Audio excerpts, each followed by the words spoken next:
Good morning and welcome to Morning Brew. Let's see here.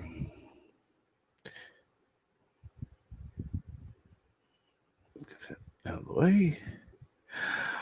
Okay, I see old Star Wars nerd drop by to say hi. And so I guess he's not going to be here today. And Rosetta Allen is here. Good morning, Rosetta. And Senator Redshirt, good morning. Good morning, 47 Yorktown. So let's see here. Let me go ahead.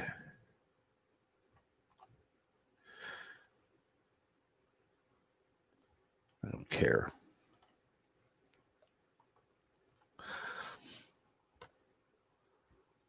And put the link in just in case anybody wants to come in.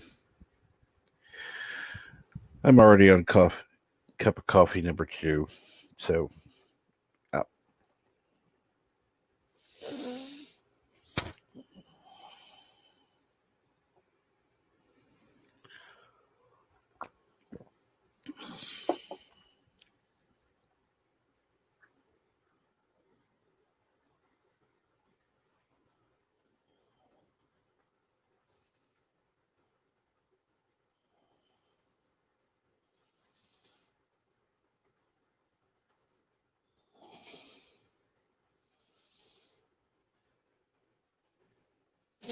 okay, let's see here. Okay, let's start reading by let's start by reading. Good morning. Hope everyone is having a fantastic day. Set coffee for hot and conversation for engaging. LOL, need caffeine to level up my sense of humor. And 47 Yorktown says, greetings from Eastern Canada. And we've got somebody backstage. Good morning. What's going on? Feeling psychotic.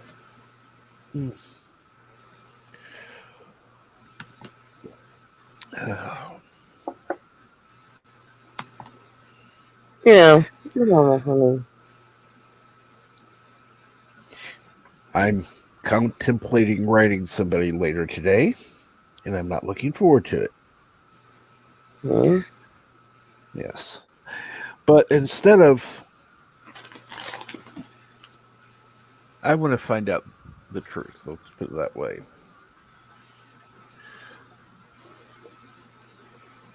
I'm going to be off by myself for a few days. Good. No. Well, I mean, at least then you can get away. You can take photos. I hope you can take photos of some eagles or other stuff while you're away. Maybe go through something. I don't know. It's more or less in his protective sense. He's decided that while he works on the house, I shouldn't be here because I shouldn't be exposed to any of the dust or work. Yeah.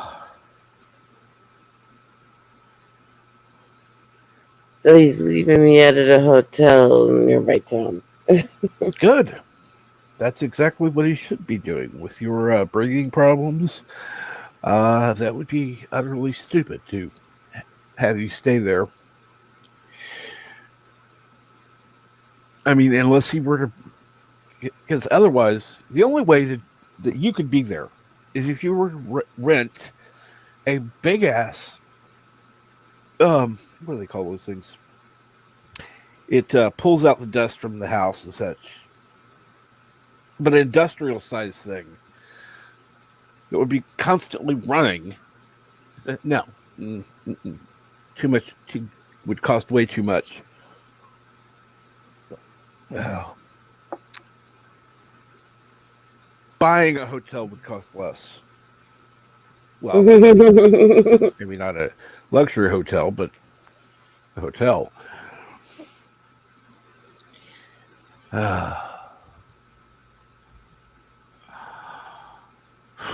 Yeah, so I have to spend 3 days off by myself on my lonesome. Whatever will I do with no supervision? Well, unfortunately, you didn't purchase one of those items that I suggested that your hubby get, where he could, set it off at any time. Oh my god.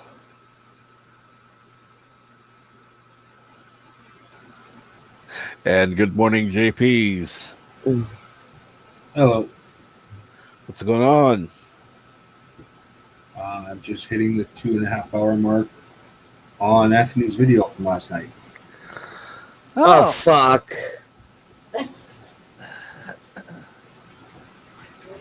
I wasn't even going to bring that one up.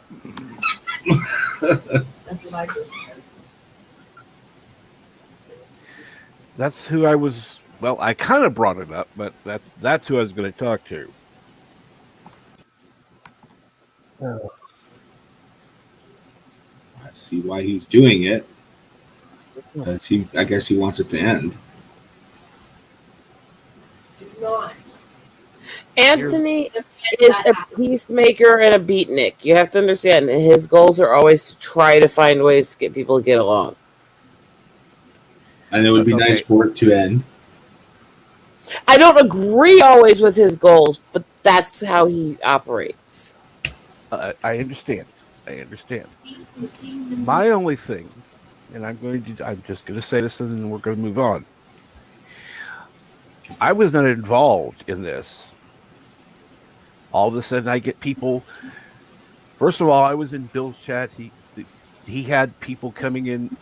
It was testified making these stupid accusations that he threw a cat at the wall. Where you could no. Then other things. Then he starts sending people into my chat.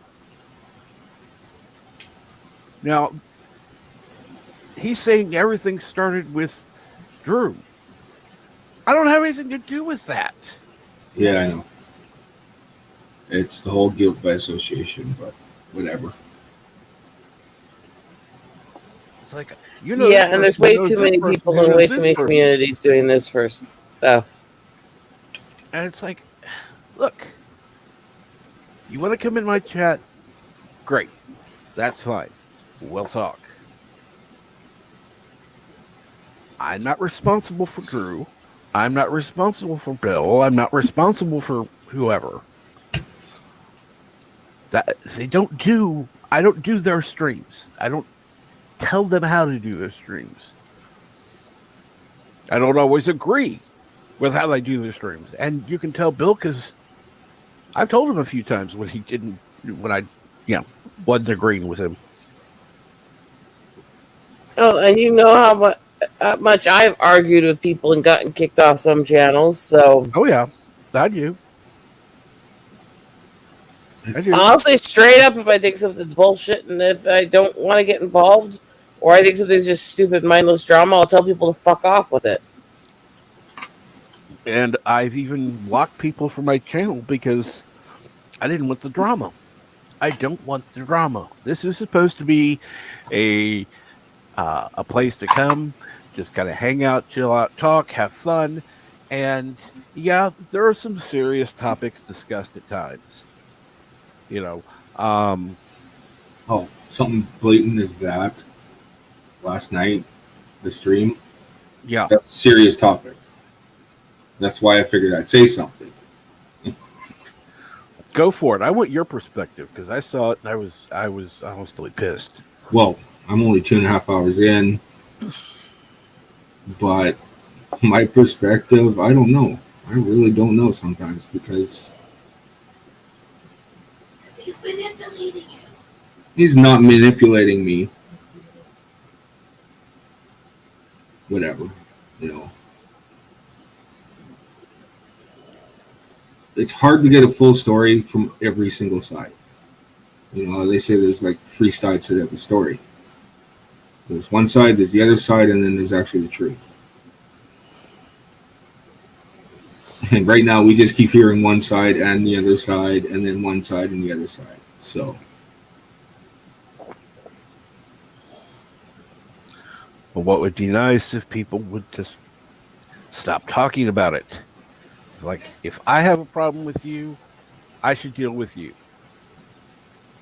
I shouldn't have to deal with them or No, whoever them is. the whole concept of arguing and fighting with every single freaking person who gets along with the person you're arguing and fighting with. It's the same thing that in the later part of the stream when I woke up and found out what was going on. For fuck's sake. They're arguing over this community and this community hate each other, so they're both doing all this shit to each other. It's like, mhm. and I've got friends in both communities, and I'm sitting there going, fuck you both. Watching it. Anyone interested in knowing Just what the hell's being talked about, I'm going to put a link in the chat. This is from the stream last night. just going forward, it's like the way I've been dealing with it is delete and block, or block and delete. Now, I'm going to say something else here because Cap's one of the people that knows a little bit about some of the stuff I'm dealing with. I am dealing with way too much fucking real world psycho shit to give a flying fuck what anybody's drama thinks. That's why when they start this drama, I mass block and post telling them to fuck themselves anally. Fuck you. If you want to drag me into your fucking drama, fuck you. I'm sorry. I have too much. Yeah, I'm not even dealing with as much shit as Rosetta, and I have enough drama in my life. I don't want to deal with everybody else's bullshit. I'm tired of it. I thought we got out of high school. I thought we were adults here. High school. This is more junior high level. That's how pathetic and ridiculous this is. This isn't high school level. I don't know. I've never had that much confidence in people. I think everybody's fucking idiotic. So I guess my view of high school is a lot lower than yours. This is a pissing contest. And that's why the whole block and delete thing works. I mean, I should not have to.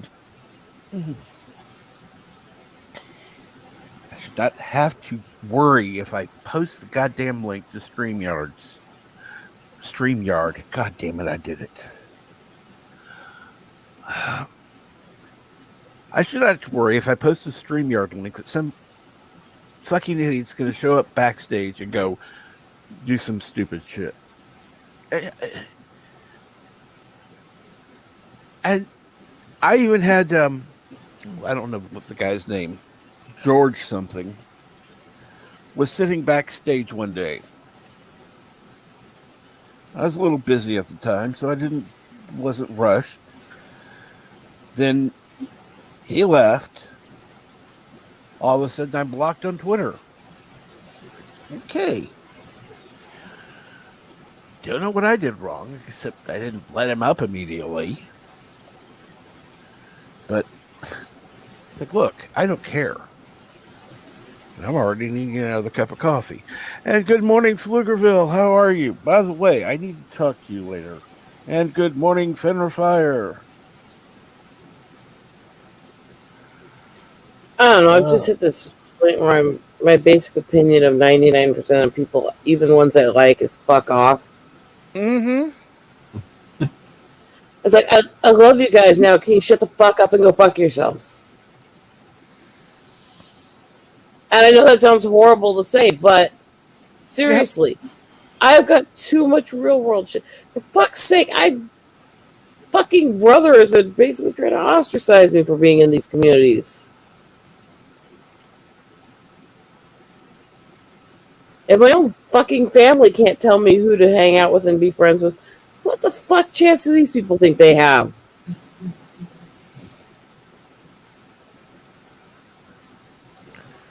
Oh, yes. People have thin skins. Nobody has thinner skin than the internet pseudo intellectual bully. You're right. Mm.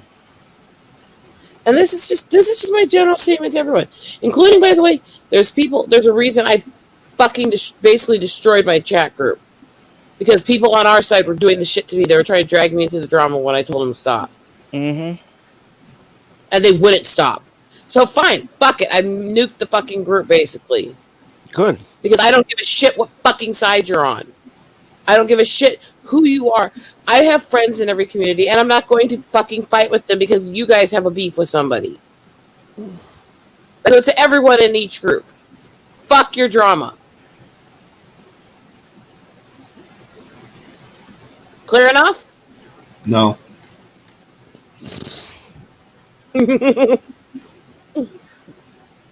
I get fed up. I get so fucking fed up.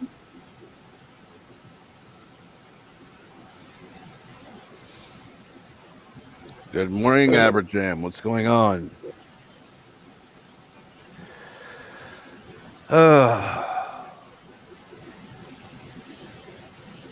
Let's see here. Who is backstage?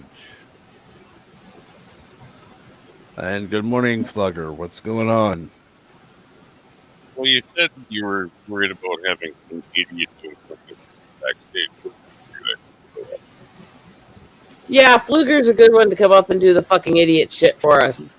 Well, that's true. Morning. Hey,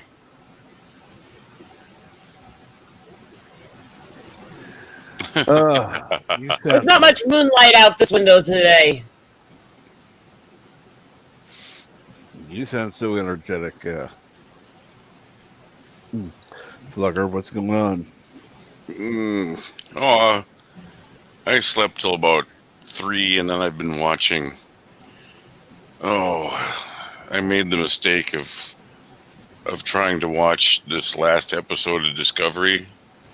Uh-huh. Yeah, there's about 20 minutes left in the episode, and I was like, fuck this. You guys, you all should have just done what I did a couple episodes into season 1 and said, this is fucking moronic, and never looked at it again.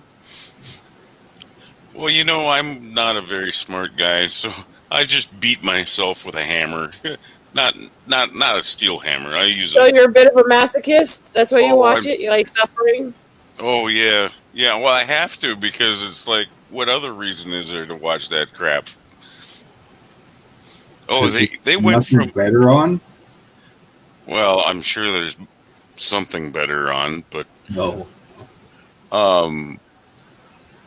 Prodigal Son should be on today, so that I like that show. But no, I can't believe they took an episode where they were doing really well and just nosedive. I've said this 100 times before. They just took the show and nosedived it right into an asteroid. I was like, oh my god. Could they already and not make any more episodes? I'll just put it this way. Discovery is a replicated Apple in their universe. Oh, but what was ironic is I had a craving, so I ate an apple during this last episode. But it wasn't replicated. It was a real apple from a tree. Not made out That of is so old Discovery. school. Yes.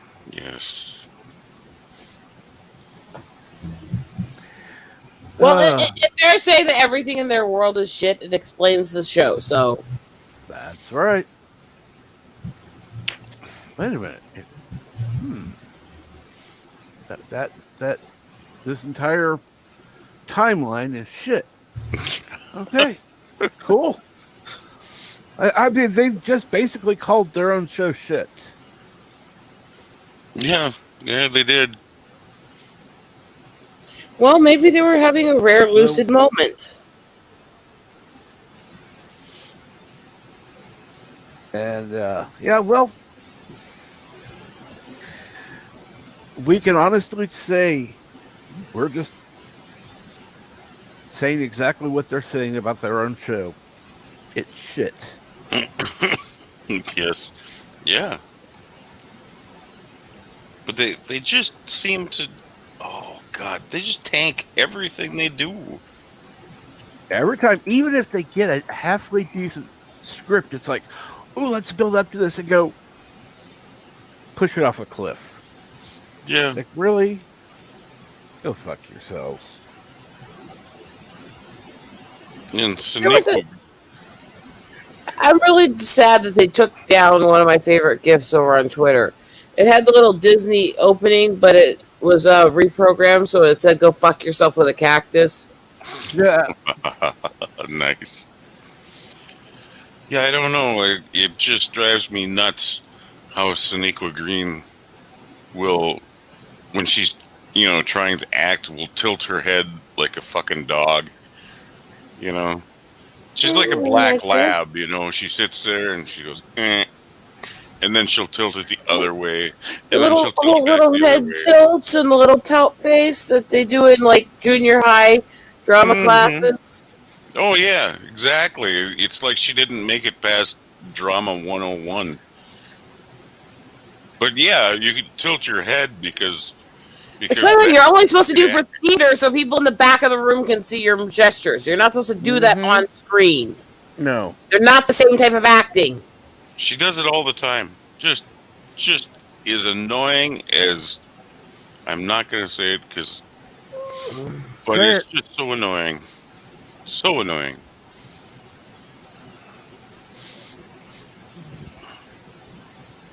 She really, uh, like I said before, it's not her acting. No, it is her acting. She just drives me nuts. And now, when I shut it off, it's not quite 20 minutes left, but um, what's her face, the redhead, tell tells Burnham, "Oh, you have to lead us," and it's like, oh fuck.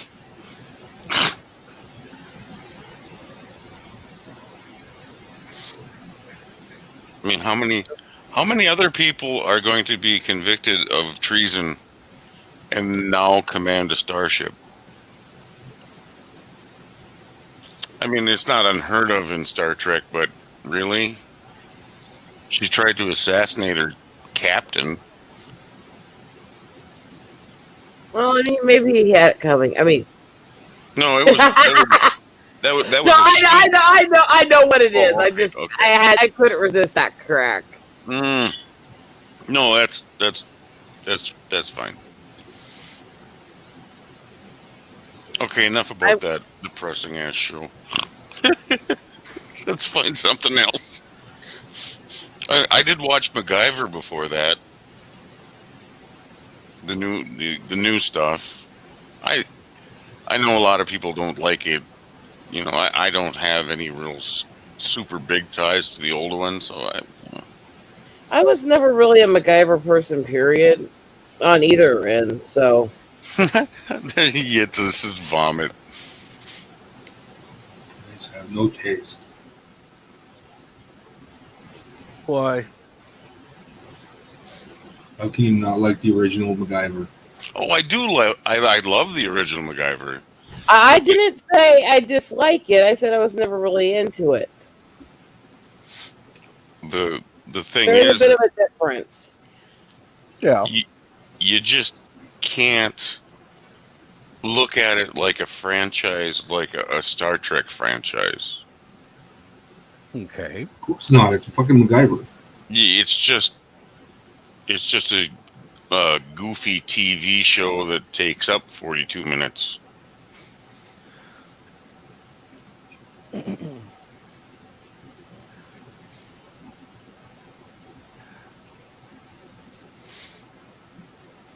Oh, but What's the that premise last, of the show?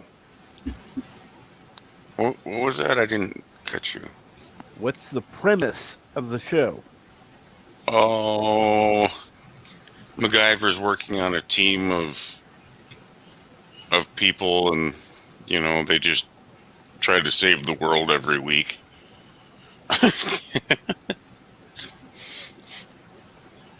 So they've merged MacGyver into the 18. Okay, lovely. Yeah, but it's not as bad as like the 18 movie or the one I really hated was the Knight Rider remake when they did Which that. one? Oh, well, I don't remember. Was it? Which one is right? Oh God. All of them.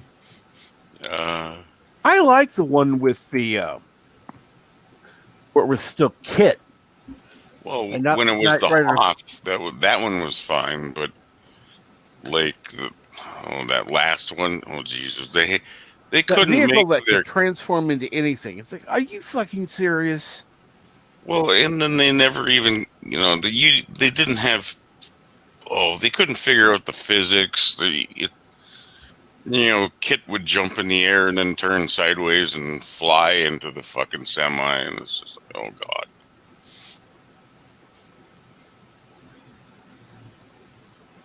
Well, the Hoff guest starred.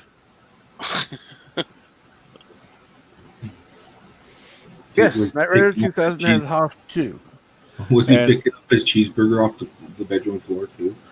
that Let wasn't me sleep. Uh, that bad. But that Hoff is a train wreck of a person. Let's be honest. Well, the Germans love him. oh yeah. Oh, I'm not saying he's not good at his acting or other stuff. I'm saying as a person, he's kind of a train wreck.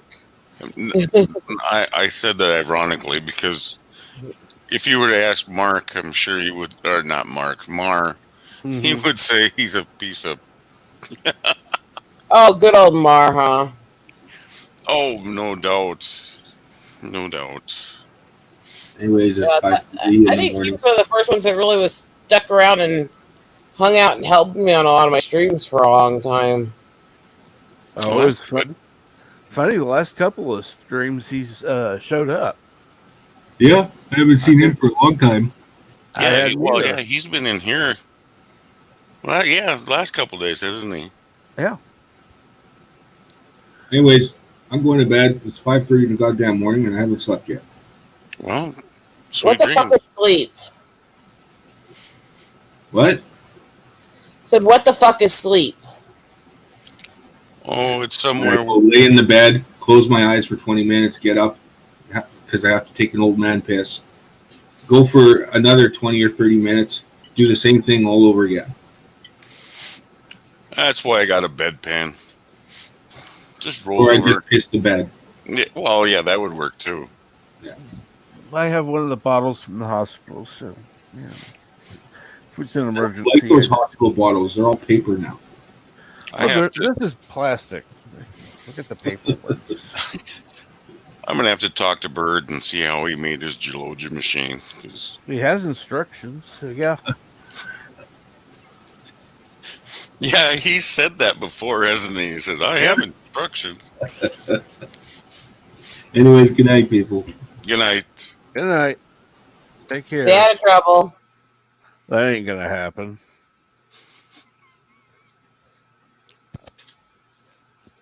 He's a Winnipegger. He's gonna be in trouble. Well, Or there's trouble. always me. There's always when I try to behave and stay out of trouble. That's always fun.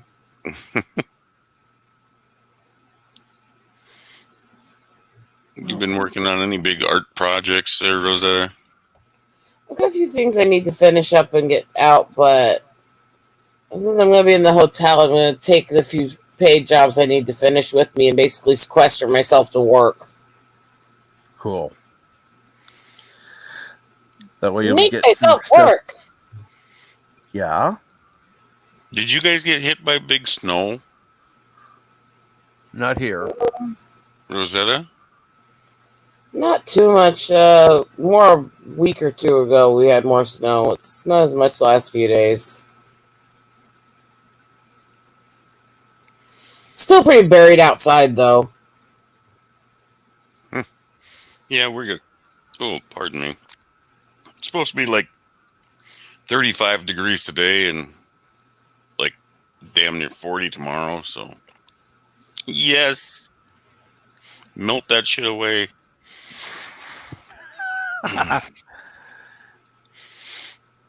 Well, I don't have a snowmobile or anything like that. So it's like all it is a hazard.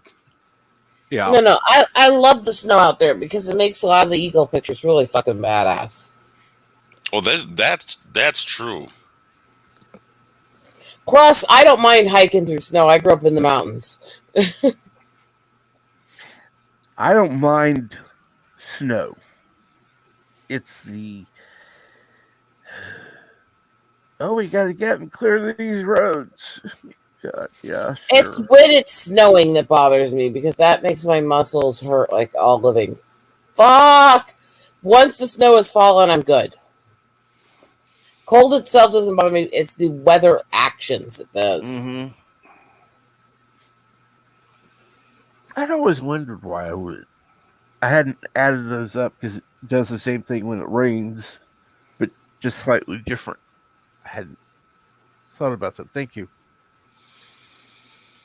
I try to remember that there's research on it, and it's actually because of both the electricity, the atmospheric change, the humidity change, and stuff. Weather changing affects a lot of people physically because it actually affects the nerves in the body. Because I know when it rains, it's all of a sudden I just feel it physically. I can't explain it. It's just like, oh God. Okay, it's raining. And it's really bad when I'm inside where there's no windows. It's like, oh, it's raining. Go ahead. Yeah, my chiropractor said, I was having such a bad time with the hip, and this was even a couple of years ago, and he's like, yeah, God gave us these aches and pains to tell what the weather's going to be, because when you were going to get when we're gonna get like a snow or a blizzard or like a cold snap, it's just like your body just goes ugh. Oh yeah, Aberjam, I understand tinnitus. I've had it since I was 6 years old. Yeah. I used to have really bad ear infections when I was a little kid, and it affects my muscles and my nerves, especially the nerve damage from the seizures. I feel every little weather change in. Yeah. So go ahead. When you seizure, Rosetta, is it grand mal seizure, or is it more of a petite? I haven't had the true seizures in a long time, but when I actually had them, it was a weird combination. It was a rare form, and my whole body would fucking lock like a frozen computer in place. Mm-hmm. And couldn't respond to anything, which was really, really fun the time I had one in water and had to be resuscitated, but I was awake enough that I felt every fucking thing and watched it happen.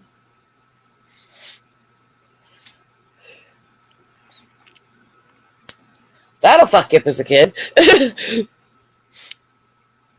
Watch yourself drown, but you can't make your body move. Yay.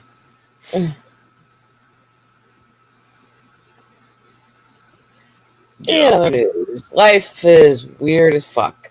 A petite mal seizure can be absolutely. Sometimes it's worse than what. I'm using some technical jargon some people aren't going to understand, but grand mal seizure, you're not awake for it. You're out. Your brain shuts off, and you just convulse. Yeah. Yeah. Well, and because I had a buddy when we were in high school, right in the middle of the school bus, just stood up, went white, tipped over, and landed in the aisle, and just was, bouncing around, like a chicken with his head cut off. And was like, we didn't really know what to do. We just kept him on his side because, that's what you need to do with somebody doing that. I didn't have a wallet. We didn't have anything to shove in his mouth, but it was, you just keep them on their side. So because a lot of the side effects is vomiting. So if they're bouncing around on their back, they can drown in their own vomit. Yeah. I mean, I could honestly fucking say it's really weird to try to explain to people because what I had was not technically defined as either. And it's a very rare disorder. And basically it's combining hyperactive brain waves, epilepsy, and muscular dystrophy in one condition. And it's a very rare form. And so it's like trying to explain to people what it did. And the nearest I can explain to them is my brain was going so fast that it would literally overheat like a locked computer to the point it would actually burn freaking scar tissue into my brain. So that's why I have all the scars and all the weird twitches and stuff now, because there's over 40 scars burned into my brain from them. Lucky me. Yeah. Let's see here. Yeah, I had petit mal seizures as a kid after being in an accident when I was 7.5 months old. Oh, So, that sucks, huh? oh yeah. Well, didn't really start happening. Well, it happened at around age 2 when I started having seizures again. I was put on medicine. Things were fine. It seemed to pass. So then I was off medicine for years. I had a bitch of a 5th grade teacher. I started going into puberty. That's when things started changing and I started having the petit mal seizures. I would be sitting there in class looking at the blackboard or whatever, and I could hear what was going on. I couldn't understand it. I couldn't respond to it. But it was kind of like the teacher in Peanuts. Right. Exactly. That it would be in their voice, but it would be that sound. It's like I couldn't understand it. It's like, oh, no. And I didn't tell anyone for a while. Then my parents took me in, had me tested, found out, okay, good. So I was on medicine. Well,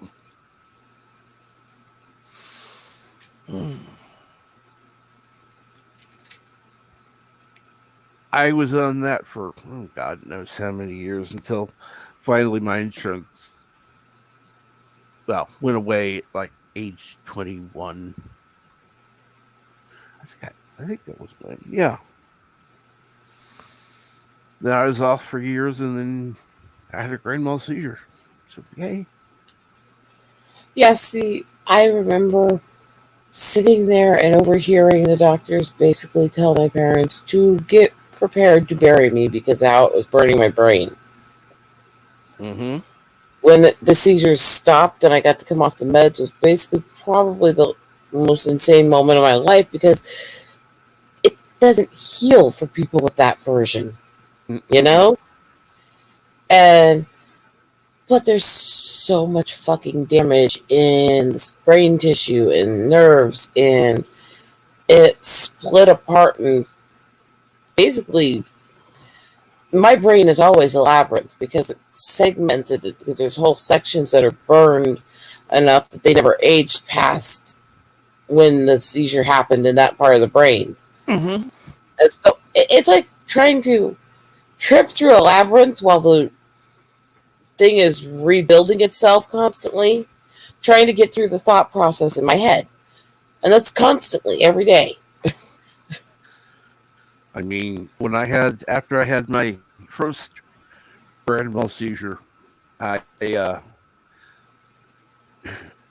I was I was rebuilding everything for a year. It was there were a few things I could remember,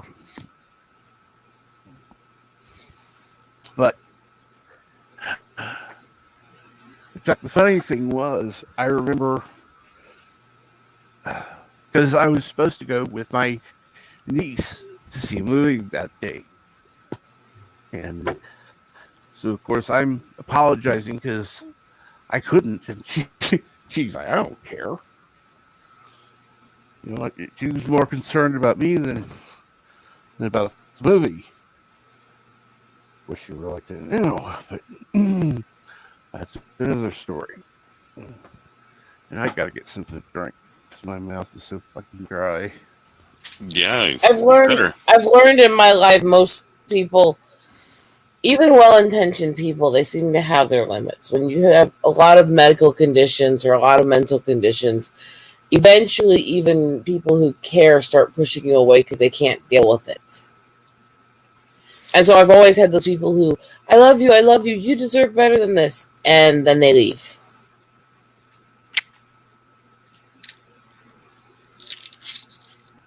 And they always seem to say, hey, well, you got more distance. It's like, no, I just felt you leaving and quit trying to reach out. I wasn't the one that changed. You know?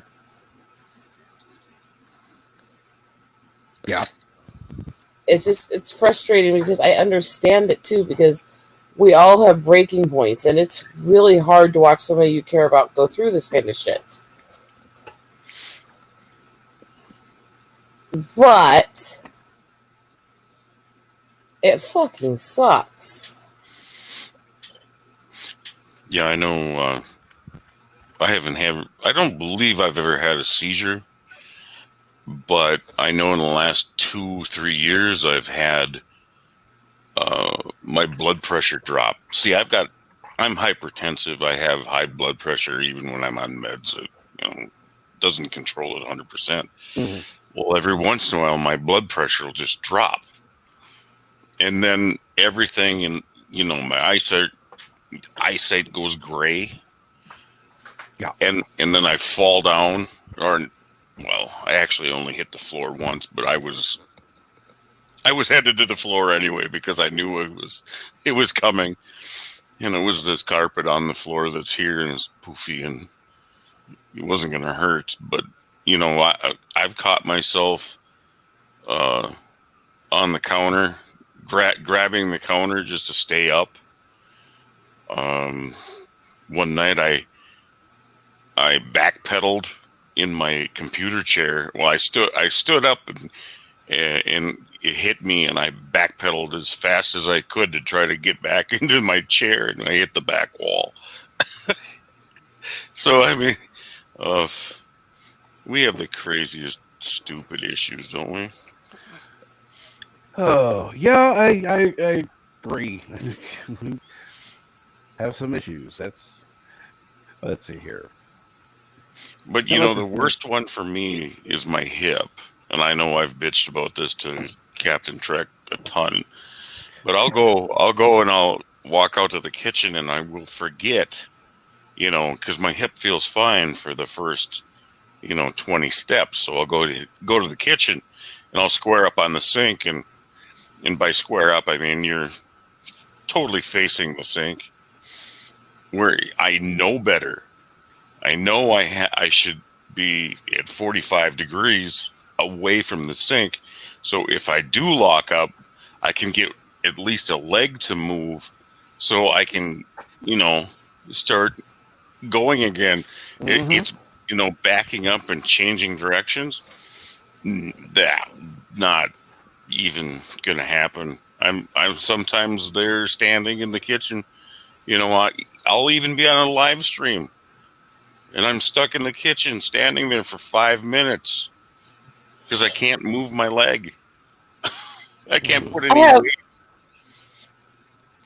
I Yeah. tell people, yeah, I look fine. I look normal. I look healthy. I walk around. I hike and stuff on good days. Right. I am on so much fucking bed rest every year because I'm not allowed up when this happens or this happens, or my legs decide they don't fucking work anymore and I can't get up for days no matter what I do. And my husband has basically dragged me back and forth to the bathroom.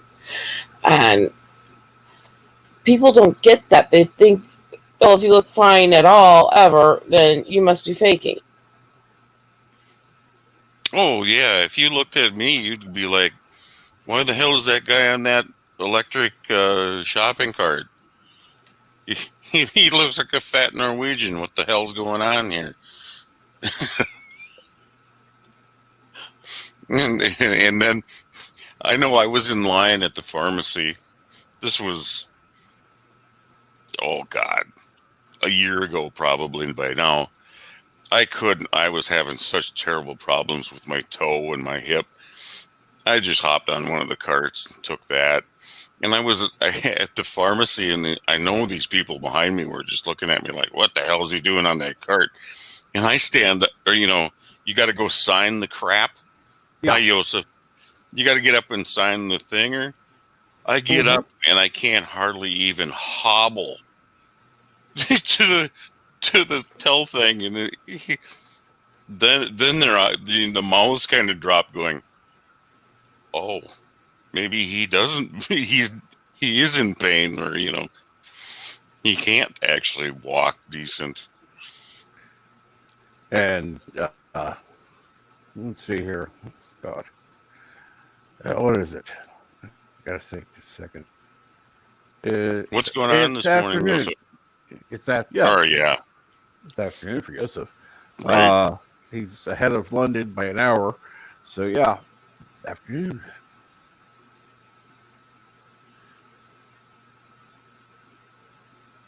Hmm. So how is the afternoon, Joseph? Is it a good one, or should we just go back to bed? Should we hit the lottery or should we hit the bed?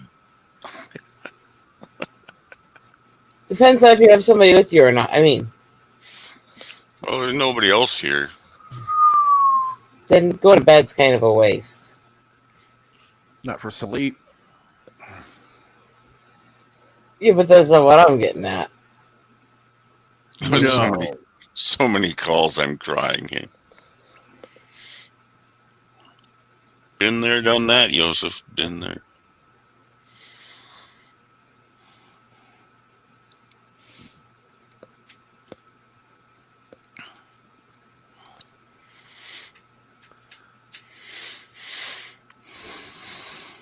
Well, I don't know. I think if I had that wife, I wouldn't worry about being chased. Ah, Even if she wants after birthday sex.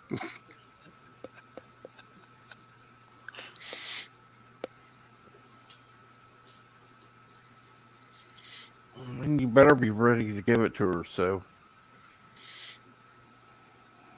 Yeah, we women can be very demanding women. but I don't know Yosef's wife. It'd be fun. Oh, I'm sure you've Oh, seen her on. I'm just saying, as a general, women tend to be very good at being demanding. No, I've seen her. Yes, Right, right, I've right. seen her, but I'm talking like, uh,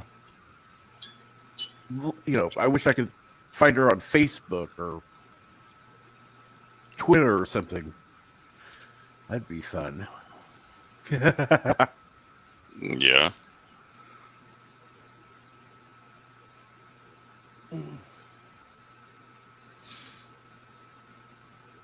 I can't even think of her name now. Damn it. I'm horrible with names. I'm worse. I'm worse with names. Uh, Who are you again?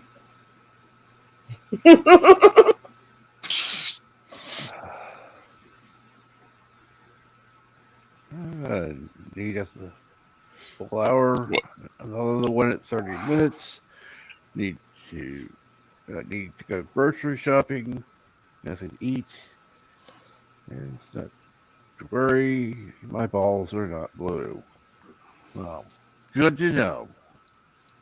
I don't think I was worried about that. Oh, she's not an active social media girl, so I'm pretty sure I was not worried of whether or not he had blue balls or not. I can almost think of her name, but I can't. It's just not coming to me.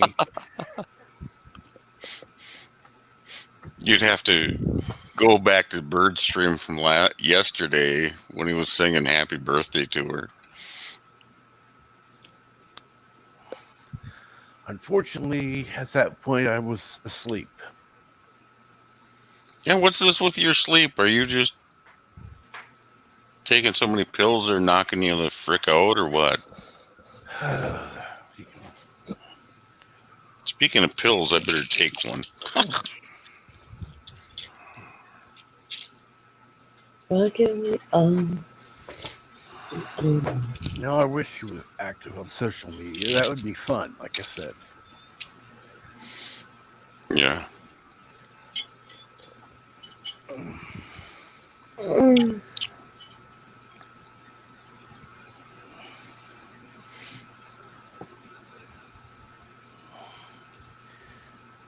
Wait a minute. Erica, isn't it? I think. Hi, AG. Hey, AJ, what's going on?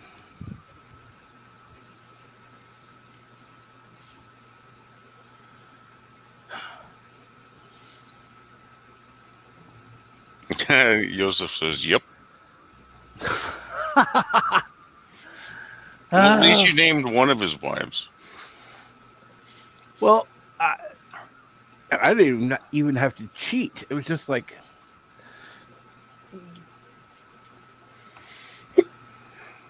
it just popped in my head. It's like, okay, yeah, that's it.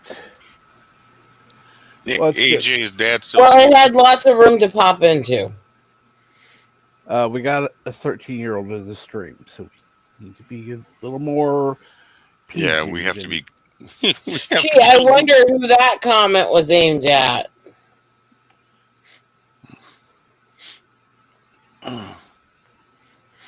But yeah, we do have a 13-year-old here, so we have to be a little bit better. I have a medical reason I can't really be good, so. Yeah, but Captain Trek has the banish button, so there you go. Well, if he does that, he does that. I really can't help what I say. I know. Trust me, I know. But Daddy Geek, is exposing him to the internet, so Ow. And we know his parents are hopefully watching over him. They're both asleep. I would bet you $1. I would bet you 50 cents that they're both sleeping yet.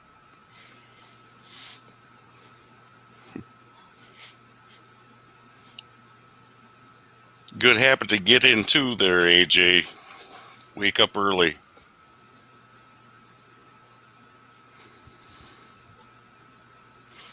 Get to bed fairly early and wake up early. Fuck that. Sorry.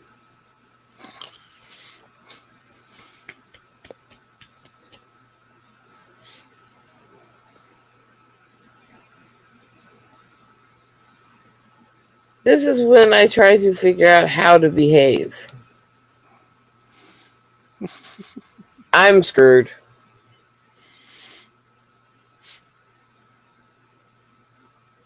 Have you watched anything good lately there, Captain?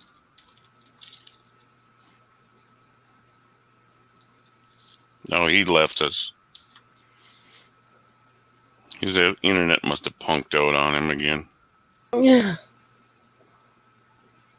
Meanwhile, I've been trying to get my legs to respond for about 4 hours because I need to get things packed up for all the crap I have to do today and going to the hotel. But hey, it doesn't matter because I'm awake, but my legs aren't. Sometimes. So I'm just laying here with unresponsive legs. Yay. You laughing at me? No, I'm laughing at Joseph. But the Fenra, I can't.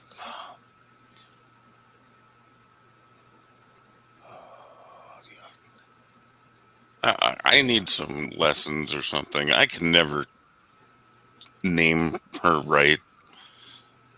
Madam Fire. Have to head to work. Peace. Peace out.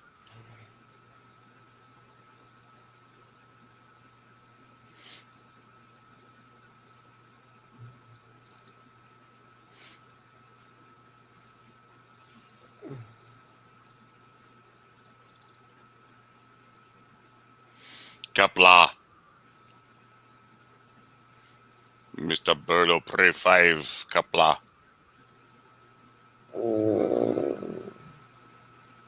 Morning, bird. Ow.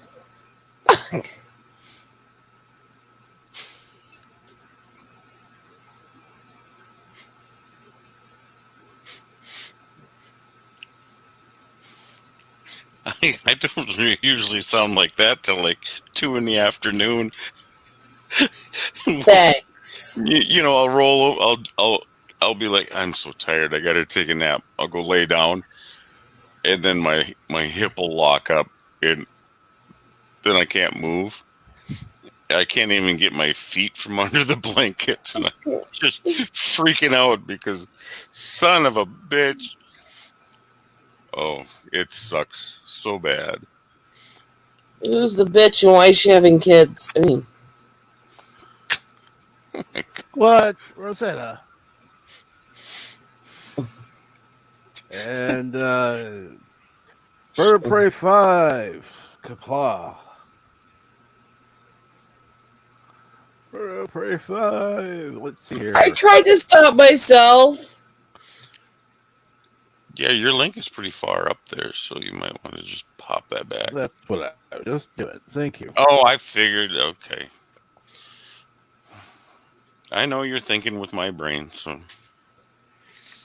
Well, he can't think with his own. I mean, Jesus. Rosetta. They put a muffler in it or something. Well, let's see here. How can I say this? ah, Eat a bag of dicks. no, but I will suck my husband's.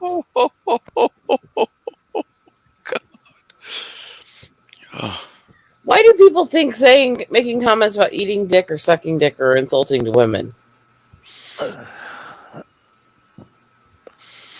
Yeah, I don't know. $20 is $20. No, I am no fucking prostitute of any form. I just happen to like making my husband feel good.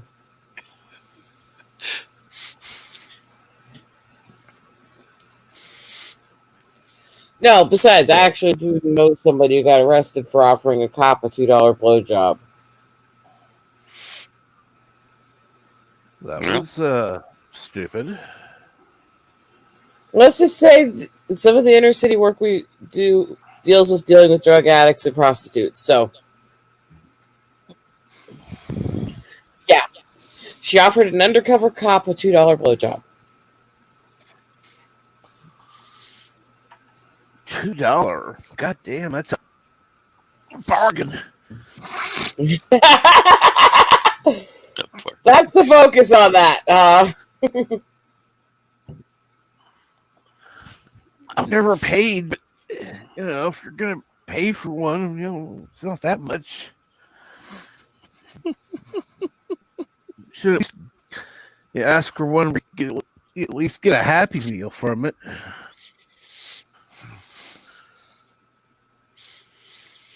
Well, that's, I think, what they're looking for, right? singing. But bum. Exactly. Happy ending, whatever. Exactly.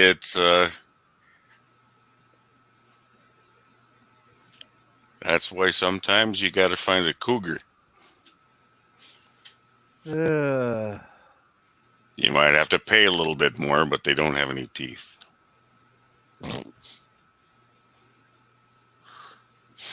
Oh, poor Rosetta. We're poisoning her brain now. No, I'm trying not to say the next several things I thought of to add to that.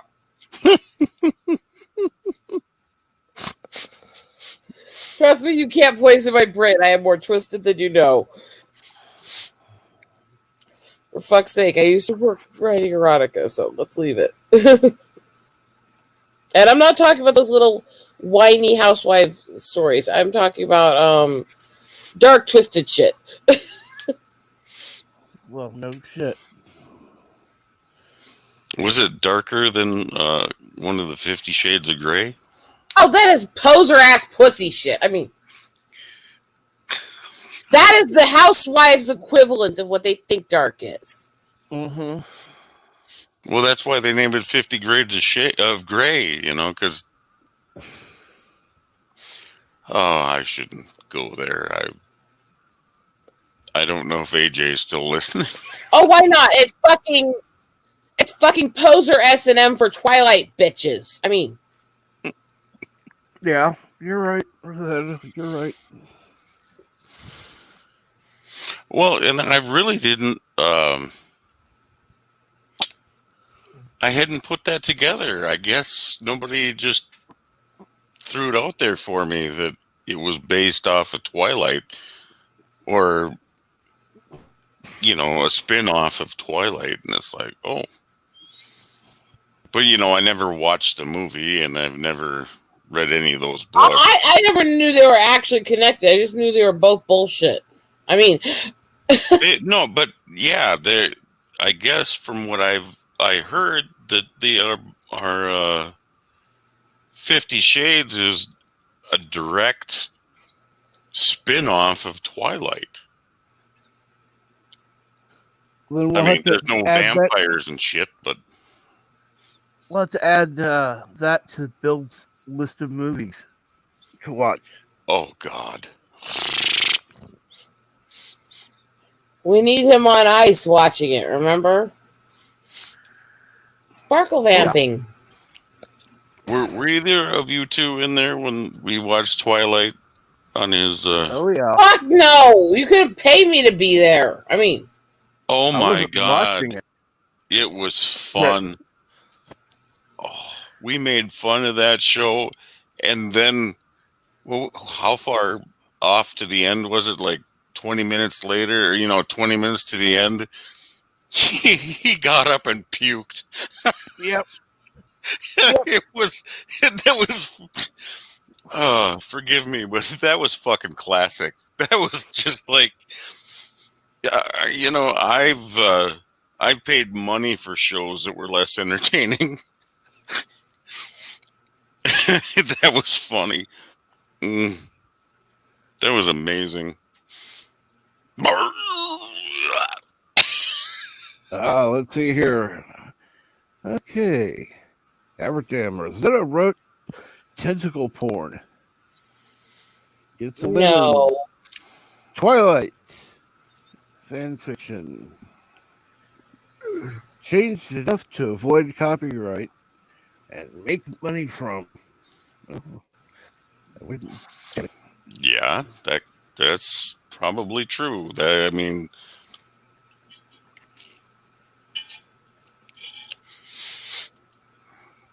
I bought my kids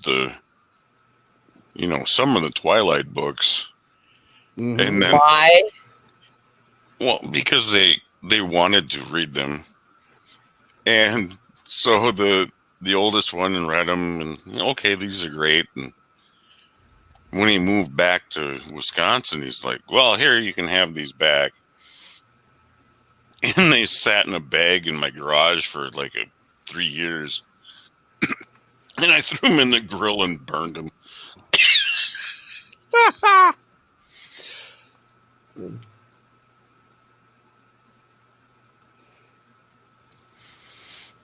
But there were a lot of, well, a lot of the Vampires Diaries, that series. I bought them too. But they all got dispatched. We had Good vampire stuff that isn't whiny and pathetic is really hard to find. And the thing is, the mythology is not whiny and pathetic. It's fucking badass, but they make it so fucking pathetic. Yeah. well, they tried to turn it all into teen angst. Mm-hmm.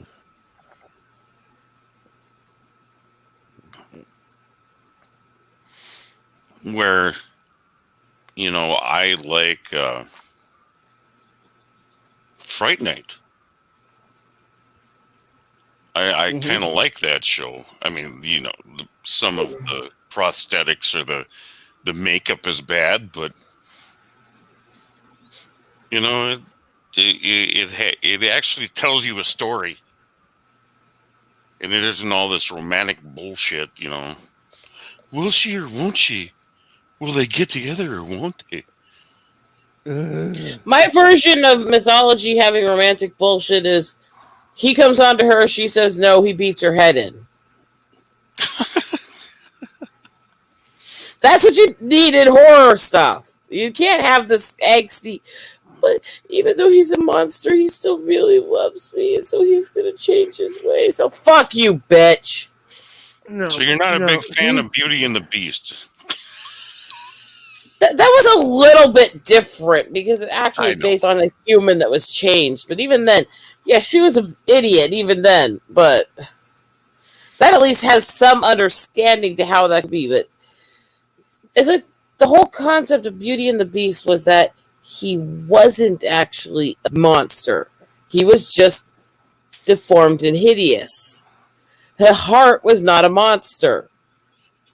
When you start going to these are mythological horrors, they kill and murder your serial killers, but I can change him. Fuck you, you dumb bitch! You deserve what you get. And Cap Trek, Yes, you were going sir. to say something? No. Or did we side rail? We side railed him too hard. Sorry, man. Oh, don't worry about it. I'm chewing on one of my kebab skewers here. I was using it to plant my plants the other day. There have been times it's been like, I'll be in the middle of saying something and then won't name somebody will come in and start talking, and 20 minutes later, by the time they're done, I don't remember what I was saying. Oh, So, absolutely. That happens to me all the time. like, oh my god. Okay, forget it. Moving on. Oh. We have a lot of UK people in here right now. Why don't some of you guys jump up here and give us a perspective on something? Because then we'd have to listen to their opinions. I mean, I know that. Hey, Rosa, that'd be nice. hey, to reiterate, my channel's viewer and subscriber count is over half British, and I make fun of them every fucking chance I get. Oh, I know. So, I have there's to. something about those people in the UK. They seem to like being kicked around and punched in the teeth. The thing is I enjoy their opinions. I might not agree with them, but I enjoy them. Yeah. And I agree with Aberjam. These shitty romances are based around women's desire to fix a man. Yes! And newsflash, as somebody who went through the whole teen issue with somebody you really never should have tried to win love of, you can't fix a man. Never imagine you can change a man unless he's in diapers. Yeah, it's true. I'm sorry, but Well, if they're in Yeah. diapers, they're too old for you there, Rosetta. That's not the point, but thank you. I already have the man I need. Thank God. Because I've had enough fucking sociopaths in my life before him. Basically, everybody I tried to date before my husband was a fucking sociopathic asshole, abusive piece of shit. Ask the voice of experience. You can't change them. They're all fucking assholes if they act that way. Agreed.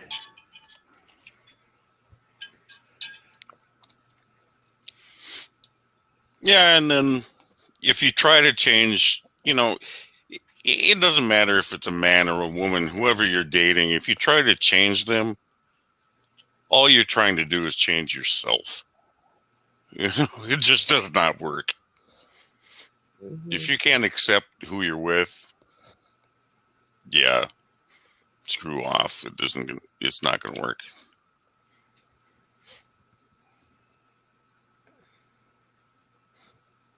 I've had to face a lot about, let's say, my dating history in recent months. And yeah, there was a definite trend in everybody I dated up till my husband. Sure, they were good looking. They were also the most condescending, self-righteous, arrogant, bigoted, piece of shit, abusive assholes you'd ever meet. Mm-hmm. Quit describing me. Damn it. Oh, God. No, trust me, you do not want to be lumped in with these guys. Especially the first. No. And gee, no wonder it never worked out. Oh, but he's so cute. So what? Look, my first ex, I spent months with, he was everything visually and publicly that girls think they want. He was suave, debonair. He was big, muscular, handsome guy. He was a fucking sociopath.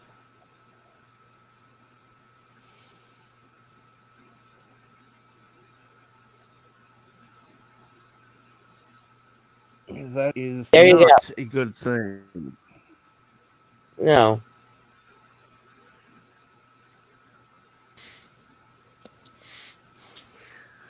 Oh, actually,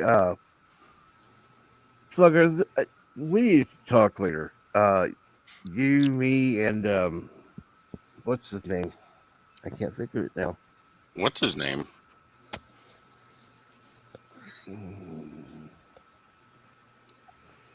He's usually in chat. I can't think of it right now.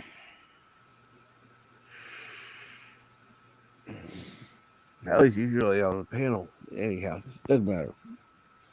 I'll figure it out later. You got something bad to tell me? You don't want me here anymore? Yeah. God. What are you talking about? Why would I want you here? Well, sometimes I rub my friends the wrong way. That's a figure of speech, right, Rosetta? So sometimes I'm abrasive. No. Yeah, no, I'm going back to the rubbing the wrong way. You need to learn how to use those fingers better. I mean, Well, after years of not actually doing any real work, my fingers are nice and soft. So, hey, too soft isn't good either. I mean, you like calluses? Well, there we go. that wasn't what I was getting at, but never mind. Well, you started it. Don't send me down a rabbit hole without me trying to go catch a rabbit.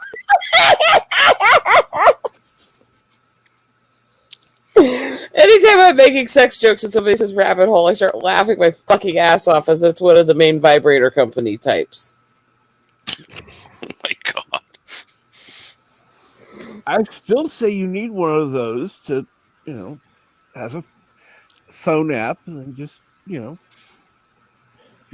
hubby can just send you a text, and But you can yeah, give him pleasure from the road. yeah. But to make a quick little topic change here, Go for it. I'll uh, get it back there. Trust me. yesterday, was the first time I heard that Captain Redneck had passed, Yeah. and it was, it's kind of upsetting, right? Oh, very. But it was even worse when I heard that Captain Trek had passed. That was said in at least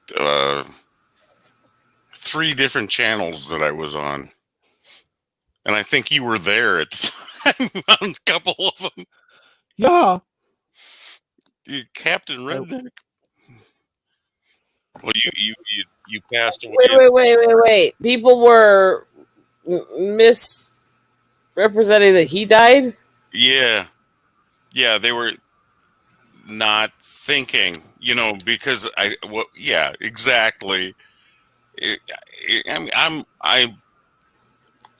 It's not funny that he died. It's not, it's not a joke, but it's a bit funny that people were confusing you with him, and especially Bird. God. But you're there with Bird quite a bit. Oh, yeah. So I can see why he would, screw up and say that. Oh, is that the fun for the family? Yeah. That's good. So we've done. I don't remember what it was before. It was like, I think 1,500 something, and now it's over 2,000. Maybe it wasn't even 1,500. Anyhow, but as soon as we heard, and honestly, you need to thank what's his name, Darth Revan. Oh yeah, he announced it, and I didn't put it together in my head right away. Mm-hmm. Sometimes you have to like smash me inside, with a rock and then tell me something.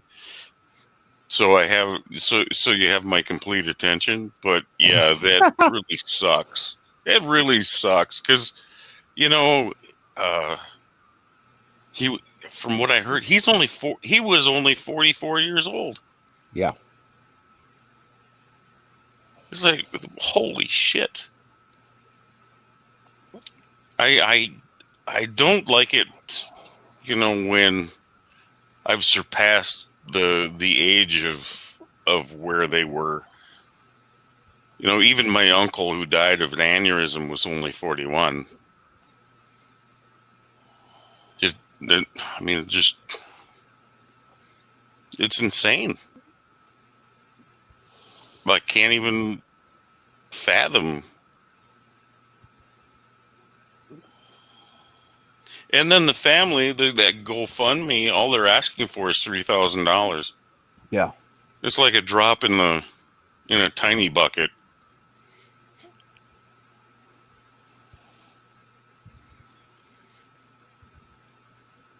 Well, that's why that's why I posted it, because honestly, raising another, what is it,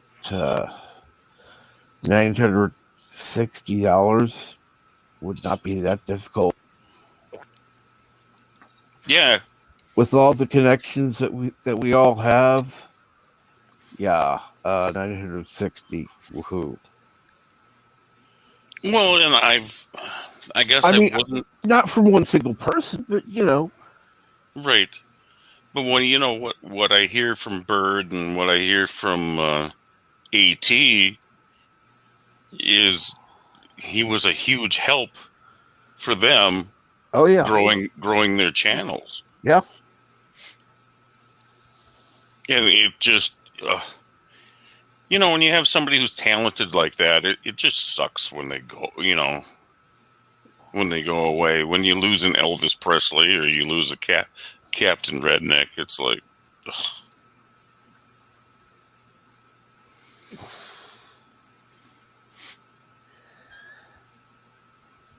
And it had been a while since I talked to him, obviously.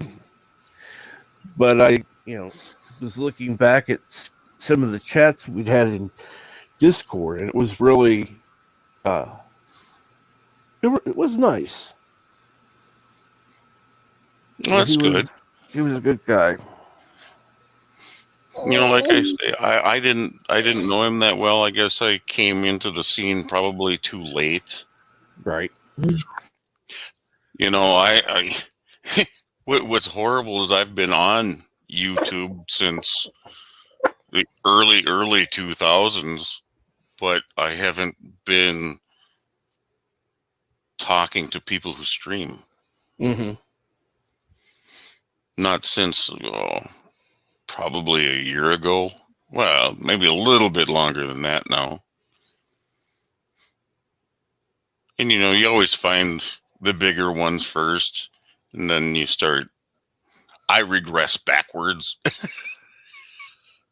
Right. But it isn't. I mean, like Gary. I had to have found him like right away. I mean, first thing. Right. I gotta get going, guys. Okay. Take Have a care, good one there, everybody. Rosa. Bye. Get some rest. But like I was saying, I kind of regressed backwards into AT and Bird, and then the chats that we hang out on all the time. You and I and Jeff. Have you noticed lately, like in the last week, me and Jeff have been on like 2 or 3 streams in a day, and it's like, really? Are we just chasing each other around the internet? I don't know, it's funny.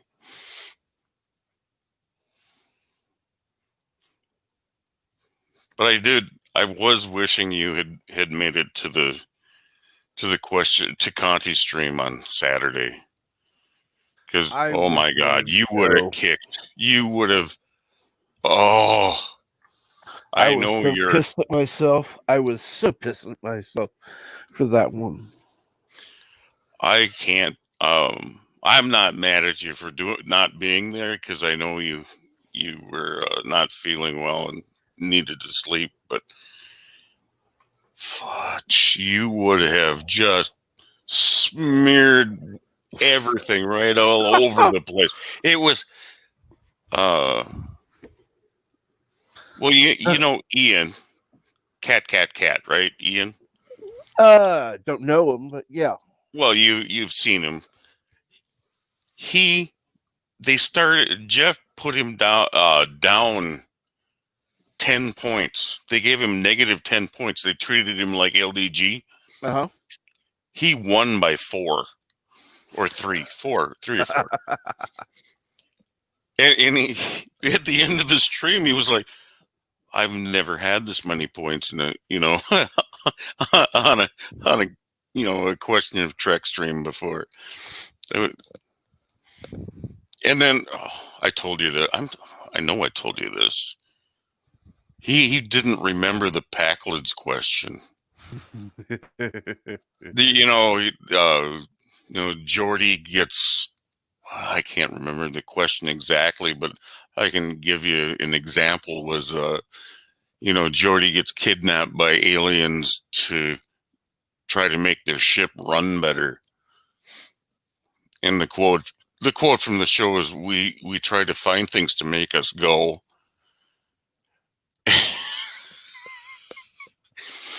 And the answer was so obvious, it was just like, really? God. probably the one of the top 5 TNG episodes that there is right there, you know?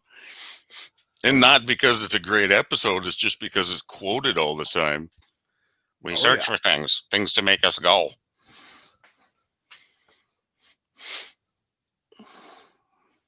But I mean, you would have just, especially if you would have been teamed up with Ian, you guys would have just smeared it, the whole thing. Just, it would have been crazy. You guys would have been up 20 points.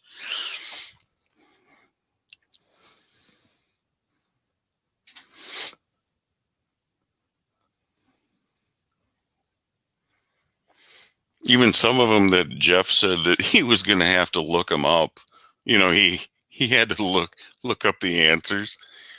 They were like, "Oh, come on now, Captain Obvious." But on there it's Commander Obvious because it's Commander Brainy Specs. Yeah. But I do like the recommendation, not the recommendation. I can't remember who even said it, but they said Professor Brainy Sex. God, I laughed so hard. I had to mute my mic that night. I just laughed. Hello, son of a red shirt. Good morning, gentlemen. How is your day today? Can you hear me okay? Yep, I hear you.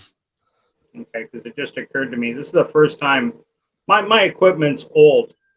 A little while ago, just when Captain started up, I was looking at the chats. It was only me talking. This is the second time this has happened. I figured nobody's in or around or anything. I logged out to check email and a couple other things, and I accidentally shut off YouTube. I said, okay, fine. I came back. I started it up, and I could see in the chats that people were chatting all the time. Cap put the link up like he said he would, but in my version originally, I couldn't see any of it. And then when I came back, shut it down and came back, all these other messages, all these other people were in. I had no idea. I don't know if anybody else suffers from technical problems on this. With me, I just listen to you guys on a tablet. It could be frustrating sometimes. Well, it's not just you, believe me. Right. Well, like, so, Flip, you got your morning coffee in you yet? What? Me? Yeah. I don't drink coffee. Oh, really? Nope. No caffeine at all, or no coffee? Minimal caffeine. Minimal caffeine. Is it because you don't like the taste of coffee? No. I love caffeine. I would mainline the stuff, but if you ever do a lot of caffeine and then not do a lot of caffeine, you get those horrible headaches. Sure. Yeah, no, not for me. The other thing is, I kind of preach about I've got hypertension. So it's not real great for my blood vessels. It'll elevate my blood pressure probably 20, 30 points. Well, keep away from that like the plague then, brother. Yeah, I generally do. It's like when you go to a fast food store where all they have is Diet Coke or Diet Pepsi. It's like, oh. So you can't have diet drinks, I mean. Well, that's what I drink is diet, but it's the caffeine. I try to stay away from it. Right. Well, you know what, brother, as we all age, there are sacrifices we got to make. I've been kind of lucky. But as a friend of mine pointed out not too long ago, he was going on about his things. Like, oh, with me, I'm lucky. It's really my knees, my back a bit. But these were all work-related injuries, that just come back to haunt me. And he says, yeah, well, you talk like you're all big and strong. But the truth is you go to the doctor once every 3 or 4 years. So for all you know, you're riddled with cancer or something right now and walking around great shape here. Oh, I'm not in great shape. I'm in terrible shape. I'm where I'm staying is not really conducive to doing anything. There's no exercise facility or anything around. Even if there was, they're all shut down. And I've been trying to convince myself to go on walks, but there's nowhere to walk to really within good distance that I'd want to go to that's open. You know, I know where you live. Winter can be pretty brutal. There's no pushover over here either. So I've been trying to walk up staircases. Much to my chagrin, I thought, well, you know what? If I go up 10 flights, that's 10 flights of stairs. I do that every day. Then before you know it, I'll be doing it twice, then 3 times, then 4 times. You go up 100 flights of stairs a day, you have to be healthy, right? You have to be healthy or insane. I tried it. I got to the 6th floor before I actually had to stop and go, holy Christ, I'd be dead in a fire or something. I got this idea like I'd just be bounding up these stairs. And no, man, no, that's just not happening. It's going to take me a couple of weeks to get up to going up these things a few times. But yeah, where I used to work 3 years ago, the building that we worked or I worked in was called a mega plant. And when we needed to move this device that would drop fertilizer into the correct bin, we had to move it back and forth. Well, it was 60 feet basically up in the air. So you'd have to walk, 6 flights of stairs to get up there. And sometimes I had to do that 3 times, 4 times a day. So, yeah, I understand walking stairs. it gave you a backside you can bounce quarters off of, right? Or at least that's what you tell the girls. Oh, yeah. Yeah. Well, most girls, I'd rather have them bouncing off my front side, but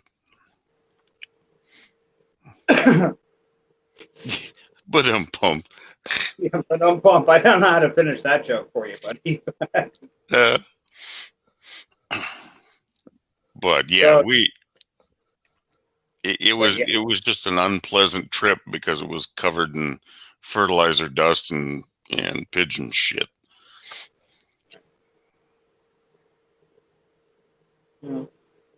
Isn't it, didn't the Chinese, when they invented gunpowder, didn't they, wasn't there a recipe to use like bird shit basically? Because they keep pigeons and birds and stuff en masse. They'd have easy access to that stuff. And when they're breaking down, it's a derivative of bird shit. It's I believe that was called saltpeter.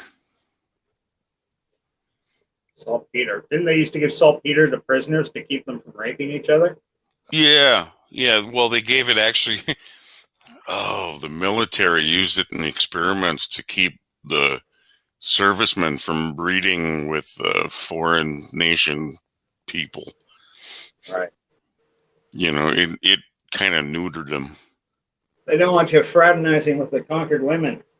Yeah. I remember that line from an old King of the Hill episode. It was I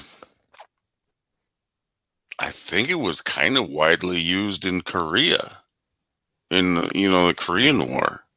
Yeah, I bet. Jesus, it's been a long time since I've read about that stuff. Yeah, I mean, really long time. Like, I have my finger on the pulse of things that make you impotent either. Like that's got to be like 30 some years ago, like when I was still in high school. Wow, crazy. Yeah, that it is. So, I didn't get a chance to get on yesterday. I was having technical difficulties, and then I had a bunch of people coming by and stuff I had to deal with. Did you guys have a good weekend? I had a fairly good weekend. I think Captain Trek needed to sleep some of that weekend. Yeah. He might be sleeping right now.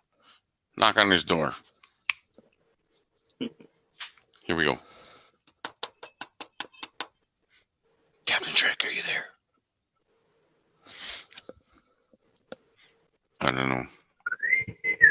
Paging Captain Trek. Captain Trek to the bridge. So, Fluger, let me ask you a straight up question. Sure. What is your favorite 80s Schwarzenegger action film?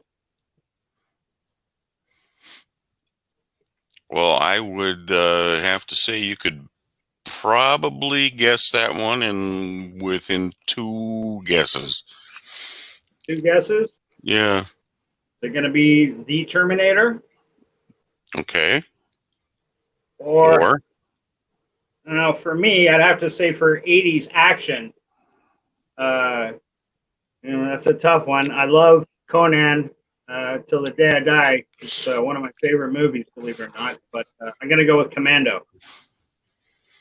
Oh yeah, that's a good one. That is a really good one, and that's something I need to go rewatch. No, you hit it on the first one. You nailed it on the second one, and Commando is. I really love that show a lot because Alyssa Milano wasn't a political. Now, he was just a kid back then, Yeah, she was a little girl back then. I think it was pre Who's the Boss too. Oh yeah, it was. Of becoming famous. Yep. And Schwarzenegger was in his absolute prime, physically at least. Some rock side. Oh, he's having technical difficulties. That's what's going on. So what was his? He had a movie. What was that? There were a few of them that were so super duds. Like there was Red Heat. I think he did with James Belushi. And Red Heat had its moments, definitely, but it wasn't a big hit. There was Raw Deal, which I remember seeing in the theater, and even being a kid that was in love with Schwarzenegger, I was shaking my head going, this is fucking horrible. Yeah. Like, that is arguably Schwarzenegger's worst movie, Raw Deal. I haven't seen it. I really want to sit down and watch it again just to see if it's as bad as I remember. How about the one he did with Terry Garr? That might be 90s, but... Terry Garr. Yeah, Last Action Hero? Spies. I can't remember. Last Action Hero, was that it? Could have been. I don't know. A mother? Yeah, she was the... But then there were the Christmas special ones they did where it was... True Lies was the one I was thinking of. Sorry, True Lies. Yeah, True Lies. That was, okay, now can you hear me? Yeah, I can hear you now. You okay there, buddy? I was talking away and nobody could hear me.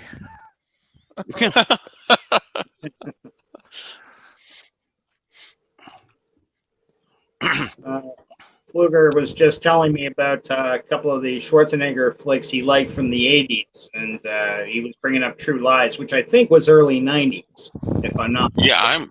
I think you're right. I think because I watched it in the theater, so it probably was 90s. Yeah. What about you, Captain Trek? Schwarzenegger 80s films like Commando, Terminator, Conan the Barbarian, Raw Deal, Red Heat.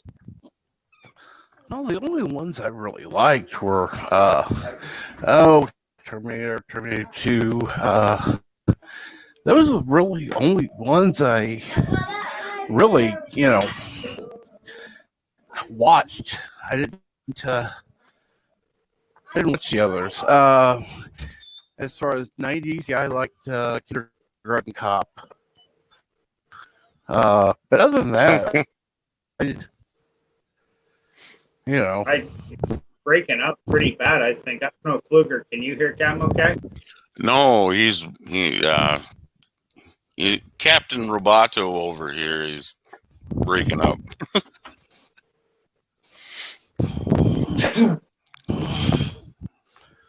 Okay, gonna change. Be back. Okay. Try tapping it out in Morse code. Well, son of a red shirt, for 2 minutes, you're gonna have to take the show over, talk to yourself or what have you, because I gotta go do the well. I gotta go do the number one. So, What if the guy keeps saying you got a Jaloja? well, that's gotten to be so trite that I got to try to change it up just a little bit. So I'm gonna be away from. I'll just hit the mute. So as long as you see I'm on mute, I'm not here. I'll sing show tunes while you're gone, so hurry back. Well, to anybody listening, Captain Trek's having technical difficulties. He'll be back soon. Fluger just had to go deal with the call of nature.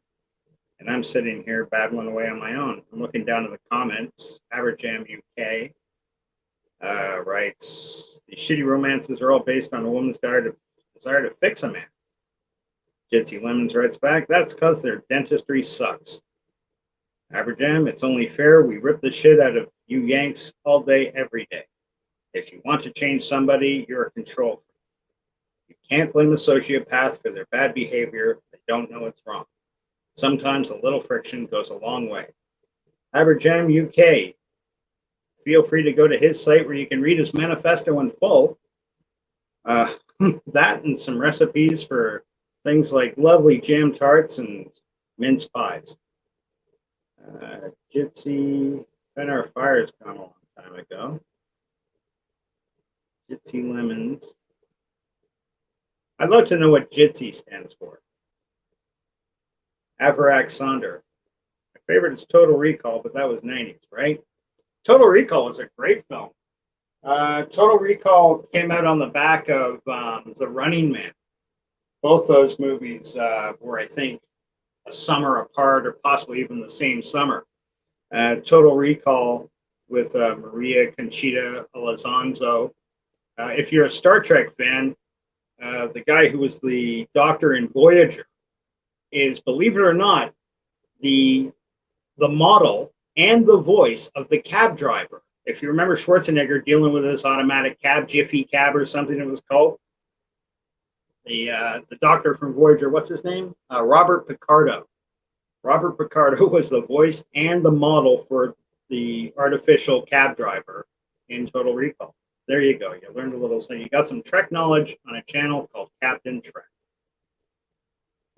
Jitsi writes back, Jitsi either means the zealous one or of the people. No. Of the people, by the people, for the people, we the people. I'm the people, you're the people. Everyone's the people. Alexander. Yeah, and Total Recall 2, who was the bad guy in that? Was that Ronnie Cox? The same guy that was the bad guy in RoboCop, right? RoboCop was another classic 80s flick, but save that one for when more learned people come back. Well, I'm kind of back. Kind of back? Yeah, I can't believe my voice is so raspy. But yeah, RoboCop is actually one of my favorite movies. Oh, the first one was an absolute classic. It truly was a classic film and a shining example of that kind of 80s. I don't want to say mentality because that sounds so dismissive, but yes, mentality would fit. You know, that kind of hyper-aggressive thing. They just jacked up to 11, so to speak. I'd buy that for $1. Yeah, that's right. I'd buy that. Bitches, leave. There were a few classic lines in that. Oh, there's so many lines in that. Oh. Mountains of Elysium is just joining us. Greetings, my friend at Captain Trek. Greetings, fellow nerds. Well, an Arabic Greetings, Sonder. friends. Hi, how you doing? And good morning, Mountains, how you Sonder. doing? So, what's going on, everyone? I think your link is right just above. Yeah, your link is gettable. Yeah, you guys. You can come in. I know. We can tempt mountains in here. On lunch Sounds break cool. at the moment. Well, come on in. Oh, on a lunch break. Oh, That's probably exactly what he was hoping to do. Chat while he's trying to wolf down his lunch in like half an hour, 45 minutes. right. What's wrong with that? Yeah, entertain us, damn you. Damn it. Come on now.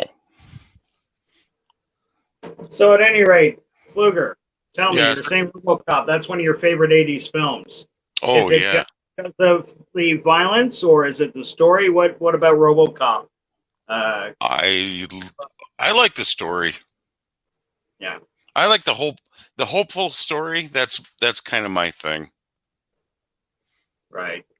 You know. The guy has his mentality, his humanity, everything stripped away from him, and he kind of fights to get it back. Right.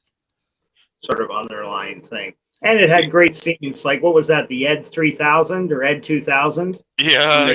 The SUX. Yeah. Here, point this gun at the robot. I forget what he says, but it's pretty fucking menacing, you know. These hostilities or termination will commence in 10, 9. Okay, I dropped the gun. 7, 6. No, turn it off. What was the guy's name? I don't remember the guy's name. You're fired. Thank you. Shoots him right out the fucking window. I think Ronnie Cox was the main villain in that. He was the white hair. He played a good guy role in Beverly Hills Cop. He was the bad guy again in Total Recall. He was also, you're a Stargate fan. He was Senator, what's his name, in Stargate. Oh, right. Right. Jack and the Gang of Hard Time. Yep. Mounds of Elysium says, I'd buy Ed 209 for $1. Yeah. I'd buy all that Coke Jose Ferrer Jr. was doing in the what was that scene where the guy from that 70s show, great character actor, right on the tip of my tongue. Woozy. Woozy was that's Picardo. Robert Picardo was Woozy on Atlantis. Oh, Wellesley, yeah. Wellesley on Atlantis, and but yeah, no. who's the guy that played the gun-toting bad guy in RoboCop? He was the father in that 70s show. He was the bad guy in that Voyager episode with the time machine. The Yep. Chinaman. Yeah, he played Red, right? Yeah. Right. Yeah. Yeah, I kick myself for not remembering that actor's name because I think he's great. He's really good. It was one of the trivia questions on one of Conti's streams, and I'm like, son of a bitch, I can't remember. Yeah. And I actually wasn't. It wasn't about his name. It was about what was the name of the ship? Oh, I know the Krenim was the name of the people. The ship was the time ship, the Krenim time ship. Yeah, it's like I don't think they called it the Maria Christina or something like that. It no. It was something modern. It was like the Revelant or the friggin'. Come on, Bird, put it in the chat. You know it, Captain. You have to know it. The only one I'm thinking of is the wrong one, because I know there was a relativity ship. But the relativity, that's it. Yeah, I think you might be right. That might be it. As soon as you said it, I remember the relativity. Yeah. Which makes perfect sense, because why wouldn't this alien race take a famous quote from an Earth mathematician, Albert Einstein, and apply that to their ship's name, you know? Yeah, right. Anorax was the Averick Sounder who writes Anorax. That was the guy's name, but what was the actual character? I should look it up on my phone's in the other room charging. Oh, this is just driving me freaking nuts. He was in a bunch of things. He was in Scrubs, of all things. Been in a dozen movies. Wonderful character actor. Hey, speaking of that 70s show, did you hear Tanya Roberts passed away? Oh, really? No. Yeah. Oh, that sucks.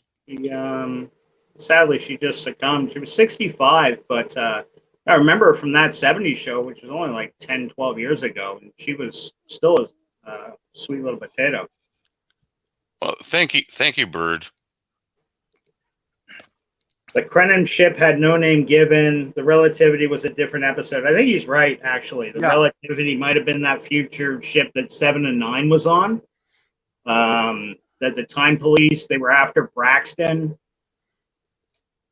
That's why Relativity sounded so familiar as a time ship.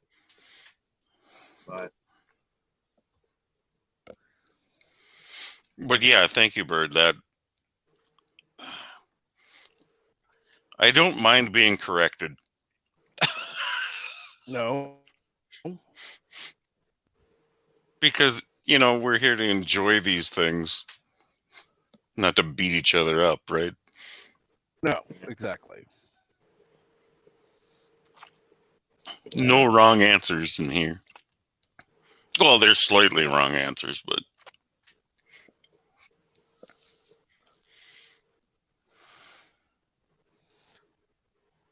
I'll be nice right now. I'll nice. You don't have to be nice. It's wrong answer. I'm not fragile. Come on now.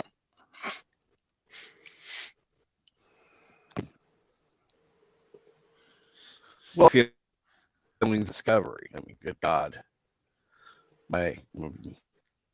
Just a disaster. But that's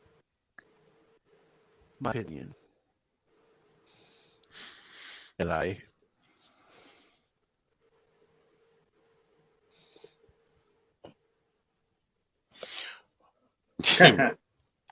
Captain Trek, you broke up so bad I only heard like every third word. Yeah. Gods of the internet aren't loving you right now. Mountains of Elysium says, we are here to help each other and never let a fellow nerd forget if they get it wrong. So true, Mountains of Elysium. We are really a petty, petty group of people. Petty, mean-spirited, intolerant of each other. Oh, I think the sci-fi community at large is pretty forgiving, as long as you make your mistakes. That's a good sense about you. You're not trying to be mean-spirited. Well, the thing is we make good mistakes. It's not like a lot of these politicians, and I'm not trying to drag it into the subject, but yeah, as long as we don't make bad decisions like they do, yeah, let's keep prop each other up. Come on. Well, speaking of bad decisions, what we were talking before about Schwarzenegger in the '80s. What's your least favorite film from your most favorite action star? What's a film you look at and go, oh my God, I can't believe they did that? Or you couldn't even watch the whole way through. You were just so disappointed, ashamed, or baffled that they would make that kind of choice in their career. For example, Sylvester Stallone had that film, Stop or My Mom Will Shoot. And there's a funny backstory to that apparently the main reason Stallone took it is because his agent was fed some false information. The false information was that Schwarzenegger wanted that role. He thought it was going to be hilarious. And Stallone was angry with Schwarzenegger for doing Commando right on the heels of the Rambo franchise. So he thought he'd scoop it up and then found out later. He told that story on Jimmy Kimmel or something, I think. I don't know if it's true or he made it up later, but it was an amusing tale. So what about it? Any real duds that you remember seeing out there from people you like? Any Harrison Ford movie that you watch and go, what the was that? As an example. I can't think of them. Let me let that percolate in the back of my brain for a little while. We can talk about something else for a bit. We can always bring it back up, but I just can't think, because I know there's a couple of them that were real big turds, huge. Yeah, and that's why it's a bit of a brain teaser question. I thought, at least, because it's you got to think of. It's easy to remember the positives and what you really liked, you know. But then to remember something like, for some people, The Last Action Hero or Jingle All the Way. Although I didn't think either of those movies were that bad at all. Yeah, they were horrible, but they weren't. We know Bert's favorite movie. Oh yeah, but that What's was that? was in the late 90s, early 2000s. Bruce Willis, Color of Night, Aberjam UK. You're in the spirit of things. I remember The Color of Night only vaguely, only in name only. What was that about? Wasn't he a detective or something, which was a real stretch for Bruce Willis to play? Cop, detective, perhaps. There are some guys that just gravitate towards that. Bruce Willis is a good example. He's played like a dozen different cops in different franchises, his most famous being Die Hard. Sylvester Stallone. You remember Copland? Came out about 15 years ago. Mm-hmm. That movie Sylvester Stallone did, where he put on like 30, 40 pounds of fat just to look like a sheriff. And it was a sheriff of a community outside of New York that was populated mostly with policemen.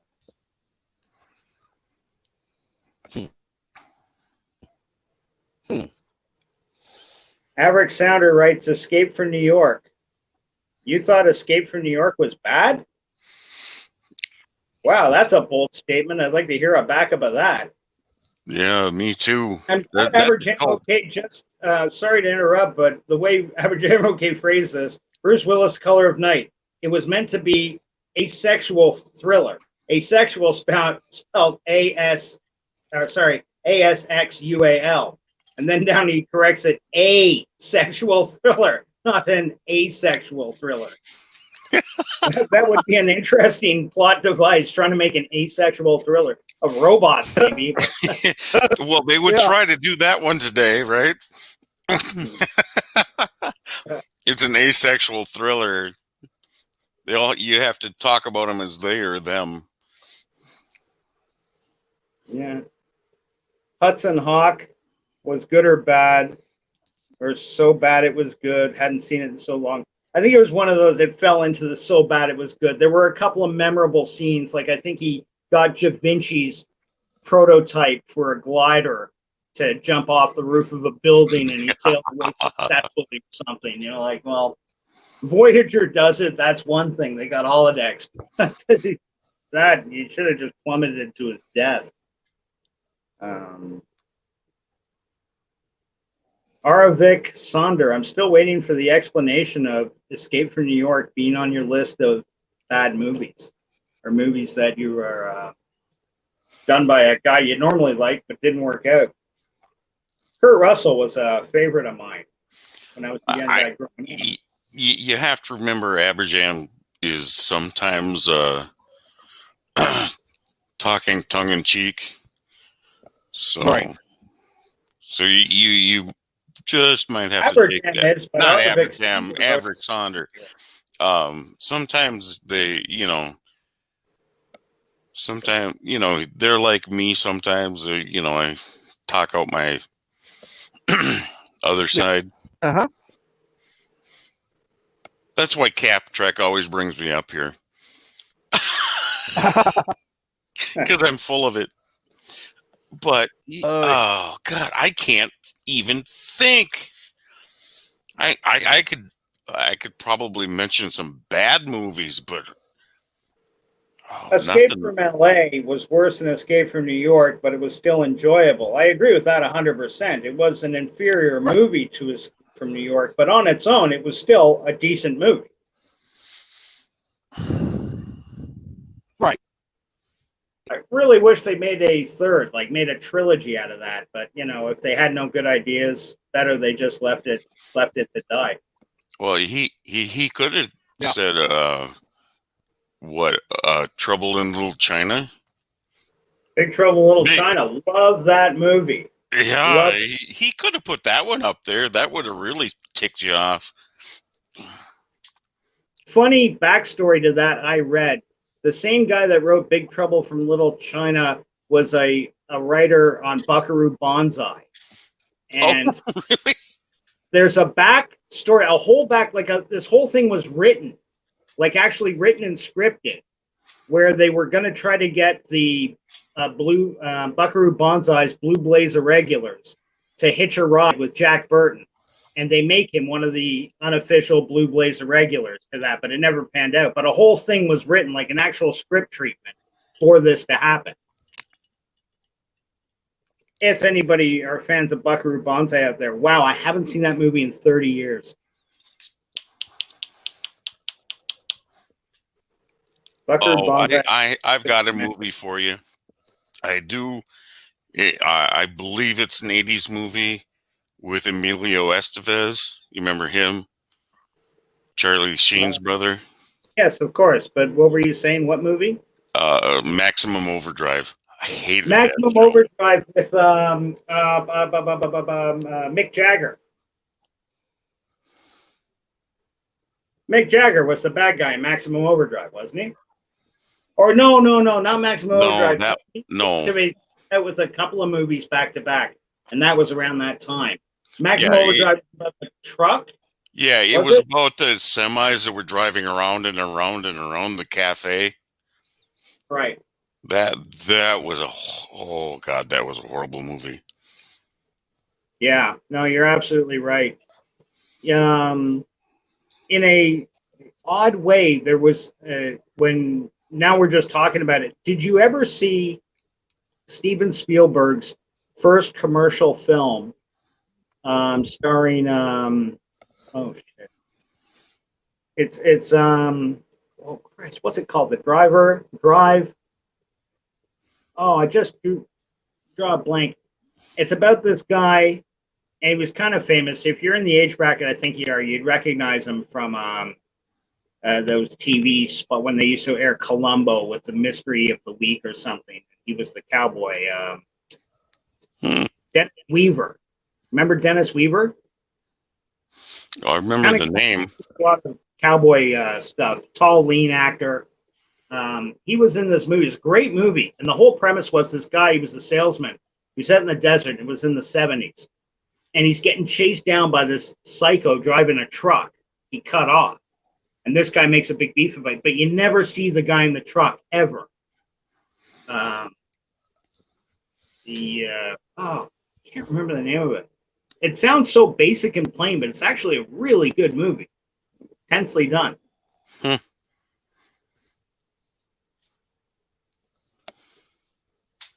Emilio Estevez was pretty good in Young Guns, though if I watched in now, I wonder if I would still say it was good. Yeah, you know what? You got a point. There's a lot of those movies that you saw when you were a kid or a youth, and they stuck with you, and you thought were super cool. And then they come on TV or something one night, and you're like, "Yes, no, fuck it, Friday night, I don't care. I'm sitting. I gotta watch this movie. I love it." And you watch it, and go, "What the fuck was I thinking? That wasn't what I remember." Dolph Lundgren, Masters of the Universe. That's your pitch for worst movie by a favorite actor. Well, I mean, it's legitimate. I think I don't think it's, it was a pretty crappy movie. But there were some memorable scenes in it. Frank Langella's Skeletor, I thought, was dead on. He was great. Frank Langella, most people remember him from the sci-fi community as that guy from Deep Space Nine. He was the guy that was trying to overthrow the Bajoran government. Tall, white-haired actor. He was Perry White in Superman Returns. Good actor. Dolph Lundgren. I'm going to have to reboot. So please take over and make sure that the stream stays okay. Please. We'll try to keep it alive. Like Jack Burton said, we'll keep the home fires burning, and if you're not back by dawn, we'll call the president.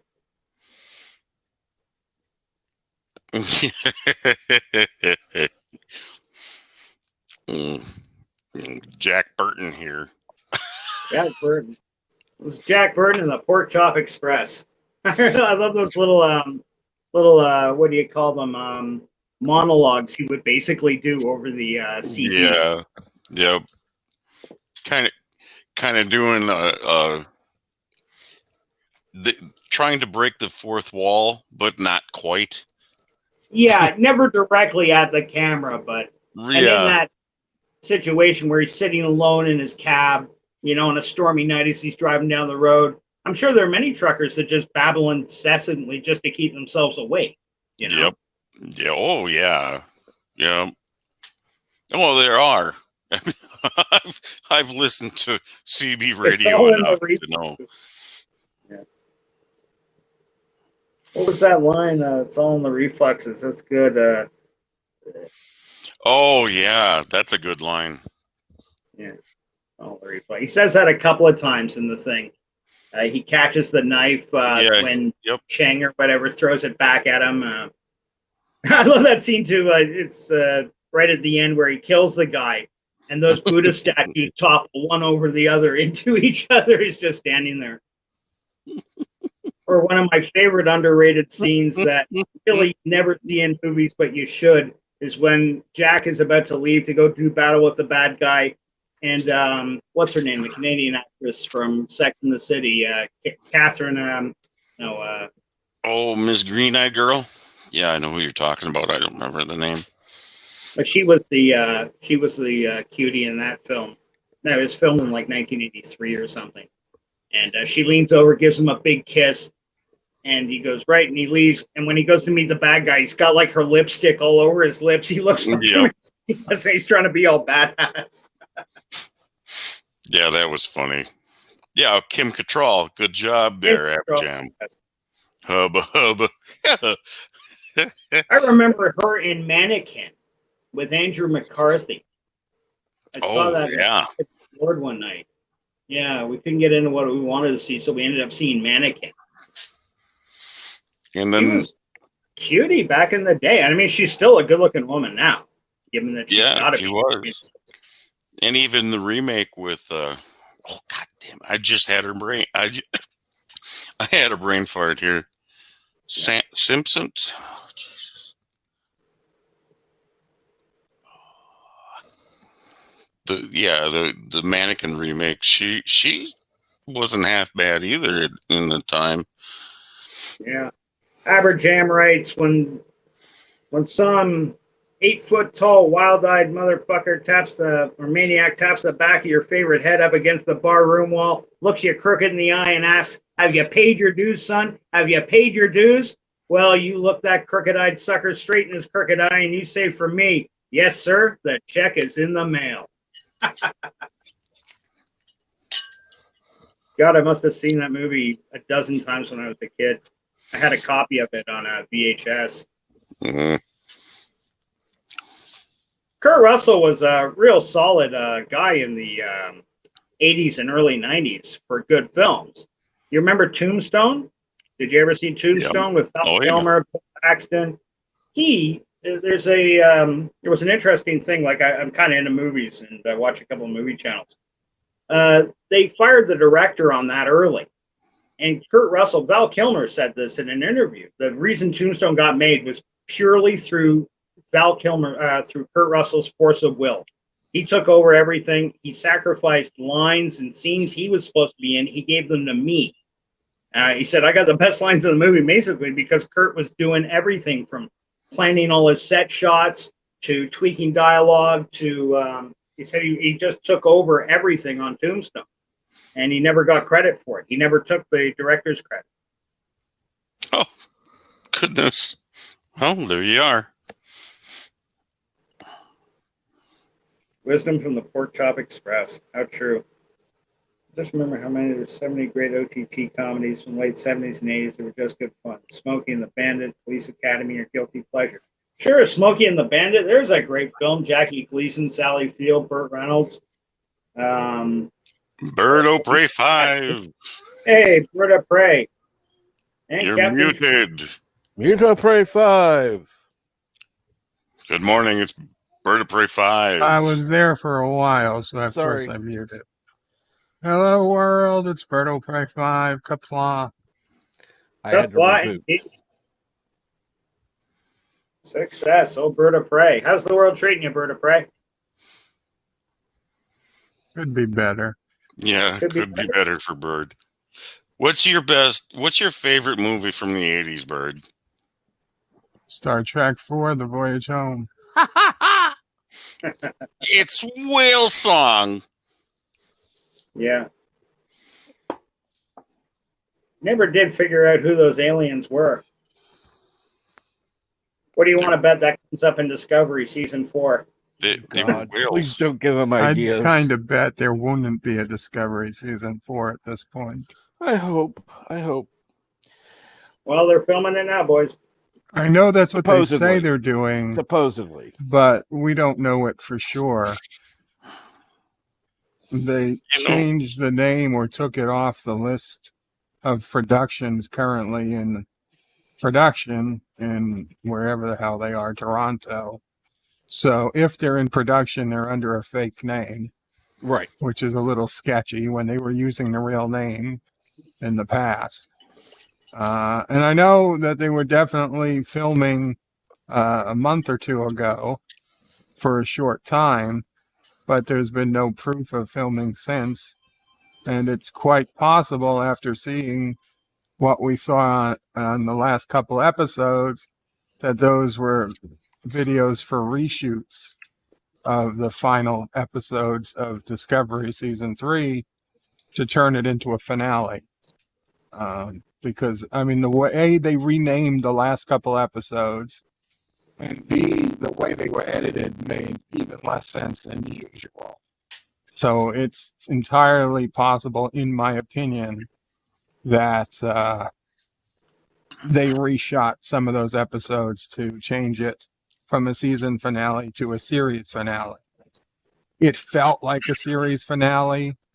I mean, the editing was so bad, Tilly's hairstyle completely changes from scene to scene in, I think, the second to last episode. And then that final scene where they're all wearing the new future uniforms, and Michael takes the bridge as captain. I honestly don't think they intended ever to use those new uniforms in the show. No. Because if they were going to use the new uniforms, why wouldn't they have converted to them at the beginning of the season instead of the end? I just don't see it happening. But No. I could be wrong. Well, I don't know. Yeah, we could be wrong, but I think it's possible. You know, they've done that before where it's like, okay, if it ends, it ends. If we go on, great. We're not going to paint ourselves into a corner. Right. Yeah, like this could be a safety or whatever. Yeah. They've given the series a legitimate end.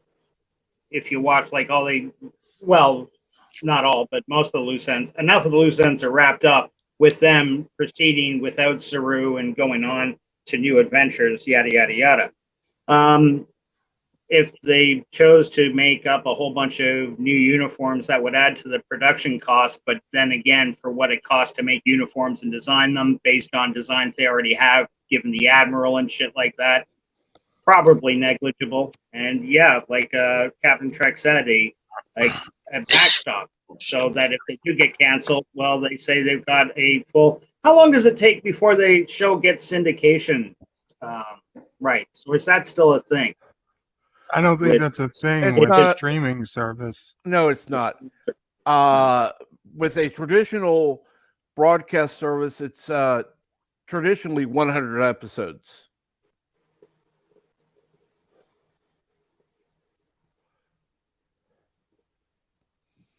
100 episodes, right? Yeah, that was the marker for shows like, well, anything. 100 gets you syndication, and that's what, about 5 years worth of programming, depending how many episodes they put out Right. a year. Right. And back in the day, That's why. That's why. Today Star Trek, the original series, would not be syndicated because it was only 79 episodes. Right. But those rules were a bit different back in the day, apparently. Right. Yeah. So, well, it is an interesting point that they could have ended it there. I think they are still going. I live in Toronto, and I mentioned once before, very tangentially in the film industry. It's mostly a studio that specializes in reshoots, commercial work, or stuff. We had Gene Hackman, and it's how long I've been working at this place. It's only a part-time gig. I'm just a painter there. But we had Gene Hackman and what's his name, the Englishman, not Hugh Laurie, the guy that got caught with the hooker. Limey bastard. Hugh Grant. Hugh Grant, thank you. Not Hugh Laurie, Hugh Grant. Yeah, they did some medical movie there like 20 years ago. Shot some scenes there. I found out that Gene Hackman and I take the same jacket size. So, or at least we did 20 odd years ago. And from that, I know a couple of people that do work in rentals and stuff. Actually, the guy I know best does rentals for that Star Trek production company. Every now and then he types me something. He says, "Oh, I saw this guy or whatever there." And I haven't heard anything from him about them shutting down. But I haven't spoken to him in a little while, and I haven't asked him directly. So it would be interesting to know. For certain. Most seasons are 24, 25 episodes traditionally. I know Deep Space Nine was. I think Deep Space Nine was between 24 and 26 for years, and that gave you a real season. What they do on these streaming services now, like 8 episodes, to me isn't a season. It's when they may take a break. But I don't know, the rules have all changed. And I think they're going to continue to change given that streaming services are so prevalent. What do you guys think? Yeah, 8 to 10 to 13 episodes. That's a miniseries. You Right. could do that in 3 nights or 4 nights. 13 episodes would be a half season, traditionally speaking. And I wouldn't be opposed to a 13 episode season. But having 8 to 10 episodes, it's like you don't really have enough time. Well, yeah, not to do a long season arc. It really isn't. But if they were to throw it like, okay, I'll just date myself a bit. But if you remember Thornbirds, Yeah, sure. I also remember Shogun, another Richard Cavell novel, and lit by how they released that. It was Monday. It was Monday through Thursday, I believe. Yeah. And it was like 3 hours a night. But that was event television back in the days when they had event television. You're absolutely right. Just you remember when we were kids, there were all those slews of programming, the Thornbirds, North and South, Shogun. You guys must remember some of these. Yeah, well, one I never actually watched was Roots. Roots, the one probably that started it all. Roots. Yeah.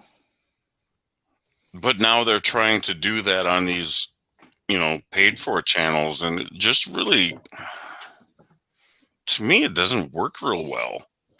No. And the Cobra Kai. Don't mean to bitch about them, but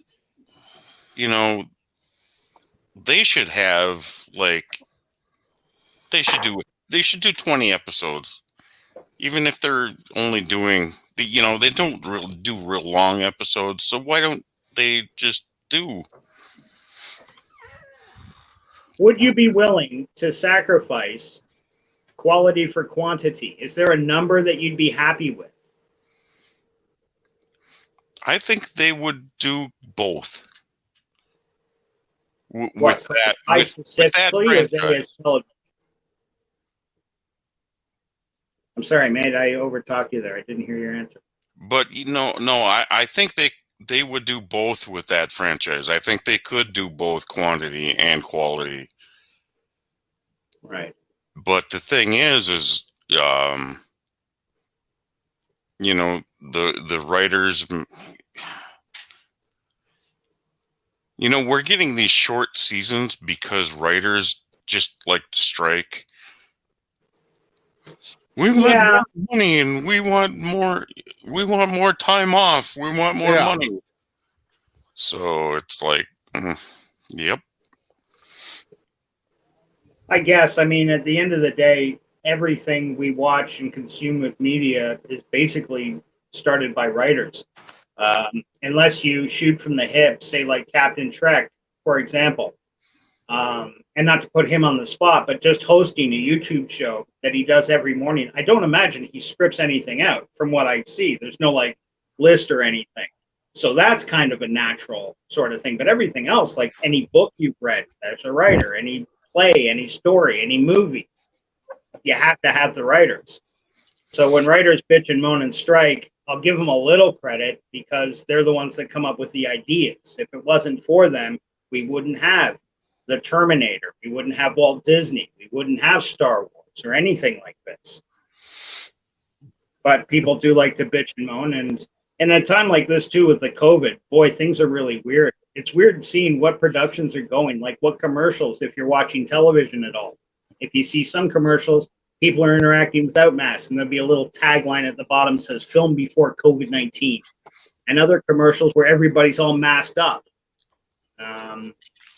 You can almost see like when they started filming certain commercials.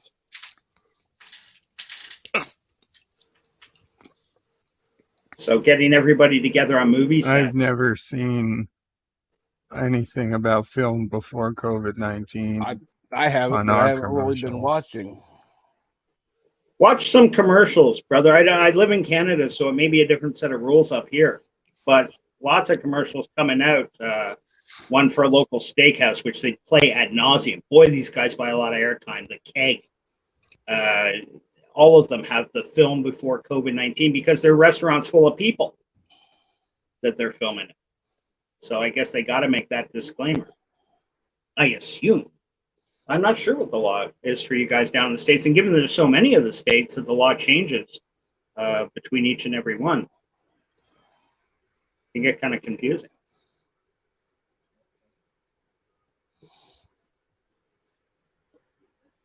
But I was reading down here, Aberjam UK writes, son of a red shirt. Ironically, it was the English who emigrated to America who ate the limes to avoid scurvy. So technically, you're the limey bastards. Well, well, technically, yes. or the offspring of the limey bastards, at least. Yes. I'm not right in that boat because neither of my parents were born here. They both emigrated. So it's not the same. Writers are no longer hired on merit, but to check diversity boxes, and they find writing to be hard. That's why we rarely see long shows anymore. Yeah, there's definitely, that's a plague in the industry, and I won't argue that. People that don't merit those positions, getting those positions, because right now, today, they fill in this diversity quota that's kind of like an open secret in media in the Hollywood. You got to hire. I'm not really in touch with all the Star Wars stuff. I know they've got a dozen new shows coming up. The Mandalorian was very popular, and I watched all of those and enjoyed it. I like The Mandalorian. I've got no problems admitting that. But they got something you guys might have heard of. It's called, I think it's called the High Republic or the New Republic. Oh, the High Republic. No, thank you. That needs to be burned. I've only seen a couple of like stills from the things, and like they've got Jedi Masters that are like, basically just I don't know how to say not to be too inflammatory, but basically what you see is a picture of an SJW screaming at somebody in a rally. They just put like a lightsaber in their hand, and that's your new Jedi Master. It's kind of a far cry. I don't see that one climbing up vines with Yoda on its back. You know what I mean? Mm-hmm. Probably out of shape Jedi's, and they've been doing it all over. Comics. I loved comics as a kid. I don't really read them or anything anymore, but I remember the ones I liked. And there was this character Starfire, which was this alien princess chick who's super powerful, sort of thing. She was in the Teen Titans. Wasn't the biggest fan, but I do remember the character because she was always drawn to be like she came right out of Playboy. She was one of the OGs with the George Perez, if there are any comic book fans out here, loved drawing her because he loved drawing women, especially sexy women. She was gorgeous. And they recently said she had a kid. And this kid looks exactly like the writer of the story that said she had a kid. She's like 5 foot, fuck all, 300 pounds, bad skin complexion. And like just, you could not genetically get any more polar opposite than to what this character was. Again, I don't really read comics. All that was in my past. I've got no dog to run in this race, but it seems funny that with all this talk about the social justice warriors and shit like this not feeling representation or anything, now they're getting an overabundance of representation, and I can't identify to any of it, and I don't know if any of you guys can either. Let me put it to you this way. I know people who, from all over, gay, straight, whatever, they can't even identify with this shit. I mean, let me put it to you this way. The gay people they have tend to be effeminate. And the women tend to be bitchy. And no, it's like, oh, I'm better than. Oh, fuck this shit. No, it's garbage, and I would rather watch old classic TV than what's being made now. There's no way. Oh yeah, any day of the week. Give me a MASH marathon, All in the Family, Gilligan's Island. You know, as ludicrous and banal as Gilligan's Island was, at least it had an honest heart to it. They weren't trying to preach anything. They weren't trying to, convert you. Well, even a Gunsmoke episode is from time to time is kind of relaxing. So. Oh, sure. How long did Gunsmoke run for? Is that the one I think that ran for like 28 years? Oh, it ran forever. It ran a long time. Yeah. It used to hold. It used to hold the record for the longest. Consecutive run television show. Other than a soap opera, it held the. Right. Yeah. I think like I people can't talk remember. about Doctor Who being on for 70 years, but they forget there was 15 odd year break, and I'm sure a couple of the Englishmen in the chat will correct me, but there was a time where there was no Doctor Who, like there was a time when there was no Star Trek. Yeah. So you can't say it ran consecutively. Gunsmoke, however, ran every Friday night or whatever it was for 30. People grew up, were children when it started, had married, had their own children watching Gunsmoke. A little like The Simpsons, to be fair. Love it or hate it, The Simpsons has been on for 32 years? 32 years! Who would have ever thought a cartoon would last 32 years? Kind of incredible. And sadly kind of telling for, how hungry we are for entertainment. The problem with something like The Simpsons is it started out as one thing. It was very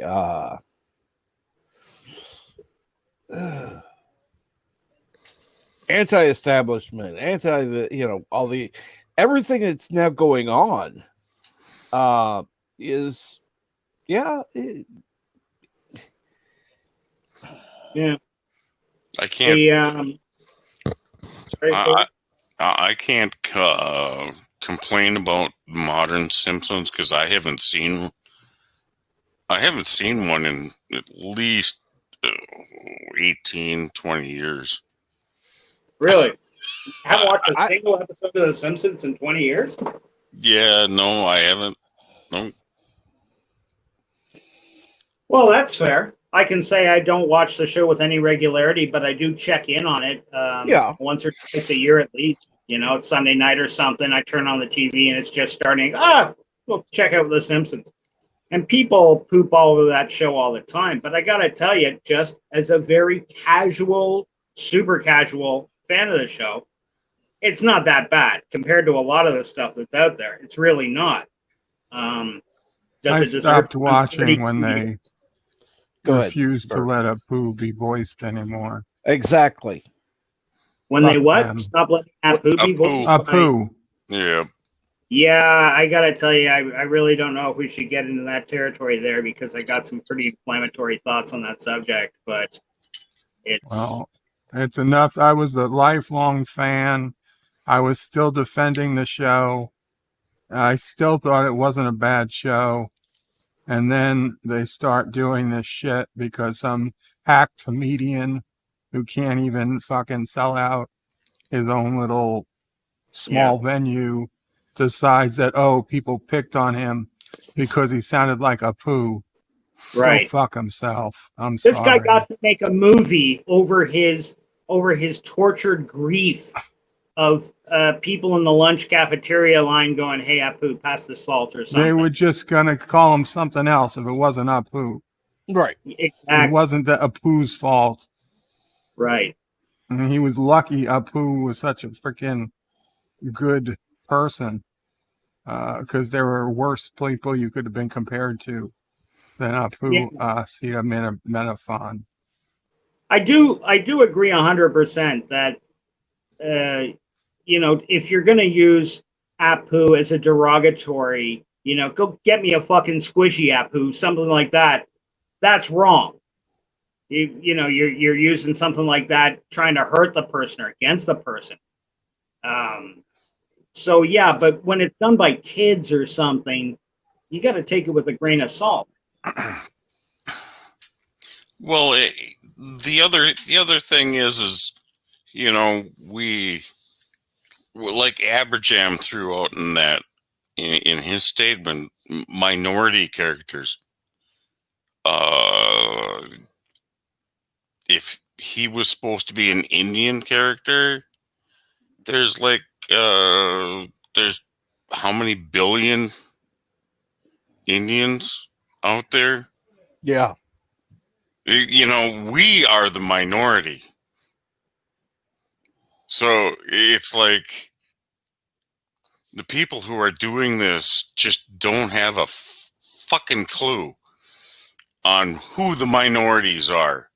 They say, "Oh, you can't talk about Asians because they're a minority." How many people do you think live in Asia? Exactly. I mean, these people need to just grab the shortest handgun they can find and just go pop, because it's like they're so stupid. They're stupid, man. They're stupid. I don't know. That's just the way I feel. Sorry. I can't argue with you. Well, you can argue with me. I don't mind. Well, the only problem with that is I agree. So, yeah. Well, it's so true. We have these populations. They're huge. And you bring a poo in, I will get you whatever. Or here's a fun one. And I have to agree with Aberjam. It's our own fault. We raised this generation without a backbone, and Right. that's absolutely true. Well, here's an example. Okay, award shows now. And the name the award goes to, whereas before it was, and the winner is here. Now, instead of getting trophies for winning, first, second, third place, you get everybody gets a participation trophy. Everybody gets a trophy. It's like, what the fuck's the point? It's like, there's no real incentive to win. And I'm sorry, in life, there are winners and losers.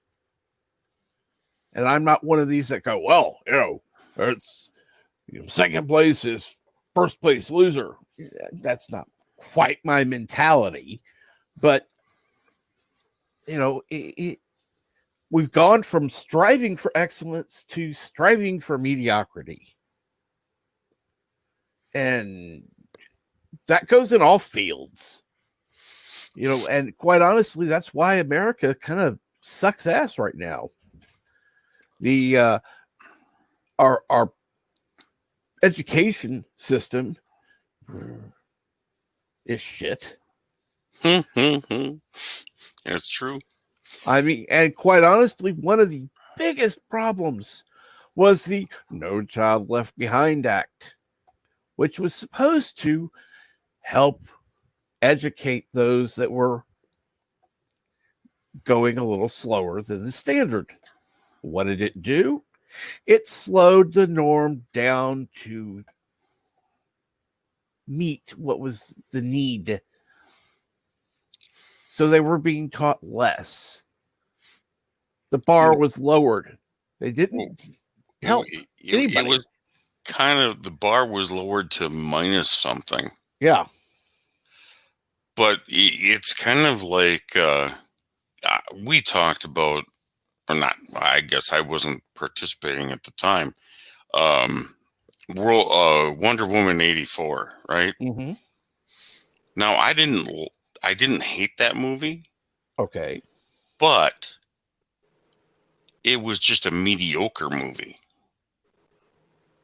It wasn't something I didn't like, but it's not something I would just go out and preach among the people and say, hey, you have to watch this movie. Not like the first one. The first one was great. Second one, Patty Jenkins just, I don't know, she turded it up really bad. She pooped the bed. And, you watch it. I don't know, Bird. Are you here? I'm here. The last episode of Discovery. You watched it all the way to the end? Of course, the TOS music, yeah. I haven't watched it all the way to the end. I got about, I'm going to say 18 minutes to the end. And it was when Tilly is walking backwards from Michael going, you're our captain. I wanted. Yeah, we got pretty much right to the end almost. I pretty much wanted to rip my head off and just go, no. I don't even know if I can watch another episode if they do, if they do a season 4. That whole revolving captain thing made me sick. Like, just, it gave me an idea of the anarchy going on behind the scenes. And funny thing, I thought with Saru, that character being captain, he's one of the things I really like about Discovery. I think that's an interesting character. I don't know about the whole Kelpian backstory, but the makeup on the guy and everything looks great to me. And for the first time, I thought, okay, we're going to get some stories told with a slightly unique perspective that I can deal with. One is that it's an alien. We've only ever really seen humans run starships, with the exception of guest captains of the week or something. Yeah. But Starfleet isn't just humans. So I was looking forward to this, seeing, okay, see how Saru, with his Kelpian background, is going to deal with these things. And now they just gave him a powder to make Michael Burnham fulfill her destiny, her the chosen one prophecy, whatever it is, with the ruins and fucking, it's But, But seeing somebody was- Saru as a human, I love it. I loved it. I mean, I love it. And I'm sure the reason why I love it is because he didn't have to go sit in a friggin' chair for 4 hours or 3 hours or whatever it takes to put all that, prosthetics and makeup and whatever on. uh-huh. I think it was kind of enjoying for him to do that. Well, it shows in his acting. Yeah. Doug Jones, if you don't know his background, and I'm sure you do, but just in case anybody out there is less familiar, really cut his teeth on makeup work and acting. That's what he's known for. Guys like Rene Auberjonos from Deep Space Nine, who played Odo, had a career for years being an actor that never wore anything other than the usual amount of actor's makeup a person wears before they get in front of the camera. He could do that thing where you could act through the makeup. Doug Jones is excellent at that. He's done plenty of. Guillermo del Toro uses him all the time. He wasn't he in one of the Hellboys? He was the aquatic Hellboy, the original one. Not this remake. I don't know anything about the remake. But yeah, very good and capable actor. And like I said, when they put him in Captain, I was behind it. Great, that's something different, something I would have expected to see by now. A Martian captain, for lack of a better word. But we got the pretty girl captain, which on one hand I don't mind looking at her, but I'm just I was kind of hoping for a bit more from the storyline. Although if they do put out a season 4, I'm cautiously optimistic that it will change a lot of the tone of the story if they do things like go looking for starships that are stuck out in the expanse without dilithium, because there are some that survive that big nonsensical dilithium explosion thing. The burn. Yeah. Wow, that was the burn. I did think it was an interesting concept that a guy born next to a planet that's entirely dilithium ended up with some kind of mutant power, like Magneto or something, where he could make the lithium explode, but across the entire galaxy all at once, all because he screamed, "No, fuck off." Oh, yeah, it's a bullshit, But yeah, the writers always are backing themselves in the corner on Discovery, so it's like, yeah, let's see how stupid we can be. you know what, and that's funny, but I don't believe for a second those writers sit down and think, let's see how stupid they can be. I do think they're arrogant as F, though, because they don't think they have to sit down and watch. I don't want to watch that 60s Star Trek. I don't want to watch this shit before. No. I know Picard. I watched it as a kid. I love Star Trek. But they don't know Star Trek. Right. They don't really get it. So that when people said, like when the whole thing with the Klingons first came out, I remember, especially when that episode, if you remember in the first season, where you see some drunk Klingon taking a leak against the wall and he has 2 penises. And that was a big thing for a while. Why did Klingons have to? They're changing the characters, and they throw back. Well, remember they changed the Klingons from TOS into the movie, and nobody complained. You're right, nobody complained. They changed them for the better. They made those Klingons better. They made them more badass. Mark Leonard, as I'm sure I'm preaching to the choir here, all you guys know, Mark Leonard was instrumental in the way Klingons looked and stuff like that. His acting. Scotty, James Doohan, had a lot to do with the Klingon language, apparently. That he was, I don't know how it came about, but a lot of those guttural sounds and stuff were at his suggestion. And then a couple of years later, we got Christopher Lloyd, who I think is one of the most underrated people in Star Trek, because it was his characterization of Courage, that Klingon, that really set the tone for what Klingons were going to be for the next 25 years. Does anybody disagree with me on that? No, I won't. Because remember, we had Klingons from the TOS era, and we didn't see one really. We did see those 3 Klingon ships go to the V'ger cloud and get taken out pretty quick, but not enough time to get any nuance into what these new Klingons were like or anything. Well, if But you're back talking in the TOS era, if they you're started talking with TOS, if you're talking TOS, you know, you've got the Tribble episode, but I'm sure Bird remembers more. I you know, actually, what's really dumb is I haven't rewatched TOS in 50 almost years. No, it is 40 some years. But yeah, I mean, and you know, the Klingons didn't look like they did in TNG. no. But then when they brought them back into Discovery, it was like, Oddly enough, my frustration with a lot of what they did with Discovery, because I can't, how do I say this? Like when Enterprise came, I'm sure all you guys were Star Trek fans back then, and you watched Enterprise when it came out. And I said this before here that Enterprise, I look back on it with a lot of love, but also at the time it really pissed me off left, right, and center for its canon violations. Oh yeah, Things went against what we knew and what we loved, and pointlessly so.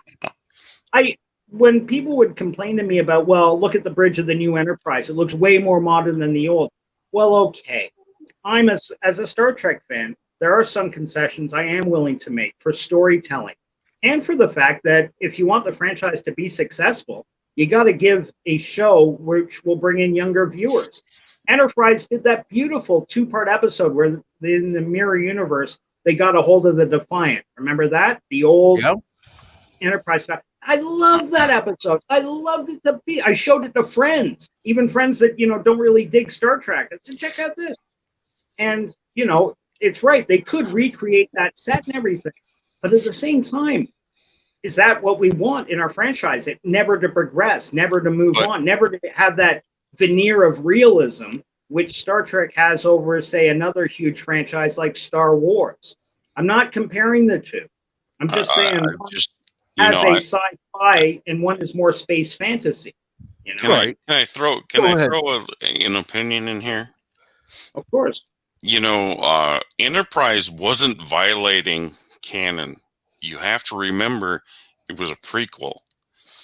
You're right, but and it wasn't violating canon. It was maybe violating canon that we knew. Right. But they were creating canon. They were learning, and that's where a lot of people didn't understand is, the Prime Directive. They didn't know any better. Right. They couldn't. They didn't have. They didn't have the knowledge base. Even for TOS that they had then, they didn't have that. They were just bumbling around like idiots in space. Okay. And that's kind of why I love that show. They kind of screwed. They screwed with canon, sure, but it was canon that we think of now, not then. Well, yes, but if I may just interject one thing, and I know Captain Trek, you probably got a very salient point to make. I'm not shitting on Enterprise. I really did love the show, and I grew more fond of it as the years went by, especially when Discovery. No, not to be fair, I was watching it beforehand, but little things that would just stick with me. You're right; it's not a violation to say the Xindi existed, although it's weird that we never heard about this race that attacked Earth. That cut a scar in it from North Carolina to Cuba that was never mentioned or referenced once. ever. You're right. It doesn't break canon, but it hurts the universe. It hurt that kind of continuity. Having Romulans show up and not naming them as Romulans, but having them have cloaking technology, where we do remember one of the best episodes in the TOS series dealt with the first appearance with them, never seeing cloaking technology before, having no idea what it is. That stuff would have been recorded in military logs, and commanders would have been forced to watch all the video from their encounters with this ship that can disappear itself off the radar tracks. They would have heard of it before. Sorry, I don't mean to go on a rant. It was just I've always been frustrated with Enterprise for that. But all the series have had little canon failures and things that they just ignored to make the plot go forward. Well, you can actually, how do I say this?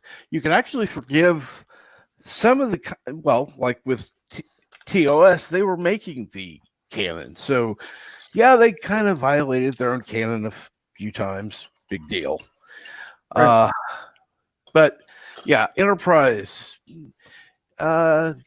supposed to be Klingons who developed the cloaking technology, and we didn't see the Romulans until TOS, and yet,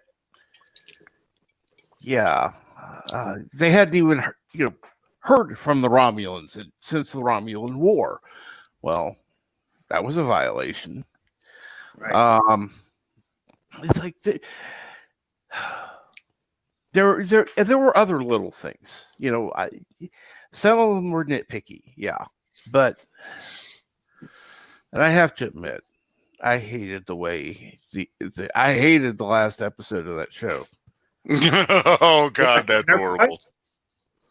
Yeah, that was a huge disservice. And when you learned it was the entire reason that last episode existed was because Berman and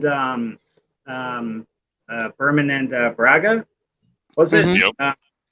They knew that this was going to be the end of their association with Star Trek, and apparently it was a bit of a vanity thing to remind people how great their tenure on Star Trek was by incorporating the next gen into that, which ironically just made everybody hate. I don't know one person that thinks that was a great finale episode.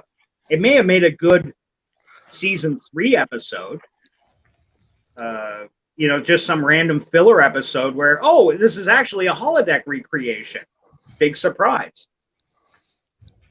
But, and what did they tack that on? The one with Pressman, Admiral Pressman, and that cloak that would let starships phase through solid rock, matter, and energy shields. Oh, yeah. Pegasus. Thank you. And it violated the Treaty of Algeron, I think. Correct. And those who violate the Treaty of Algeron get sentenced to the Ambo Jitsu ring. Ambo Jitsu, the ultimate evolution in martial arts. There's another Trek thing. Like, they bring in something like Ambo Jitsu, the ultimate evolution in martial arts, and it's never mentioned once again. You never hear Worf say, I took down that Nausicaan with my Ambo Jitsu or something. No. Because I find it hard to believe that the ultimate evolution in martial arts requires both hockey pads, badminton helmets. That was ridiculous. Sorry, I always laugh at Ambo Jitsu. Well, to be honest, you could really say that last episode of Enterprise could have made the entire series a holodeck recreation. Yeah. And therefore never existed.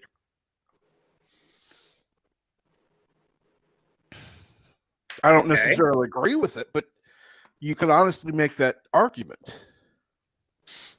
You could, but anybody who likes Enterprise will just blow it off and say that was just that episode, and that's how they wanted to end the show. Because that's how I have to do it. Because it's like, I can't handle. I can't handle Riker and Troy hanging out watching You know, that's just not my thing. That was a horrible, horrible ending to that show. Oh yeah, it was. It really betrayed. It betrayed the actors. It betrayed all the effort they put in and stuff. Like I said, the story itself, if that was a second season or third season, I thought, oh, a neat way to work in cameos from TNG people. That's cute, you know? But to finish off, oh, and I never liked them killing off Trip, although I wouldn't blame him if the actor just said, kill me off at this point. I'm so sick of it. I hated that. That the way they got rid of him. That pissed me off too. Not that I'm big into the notion of shipping characters or everything, but I just assumed him and T'Pol were going to end up hooking up.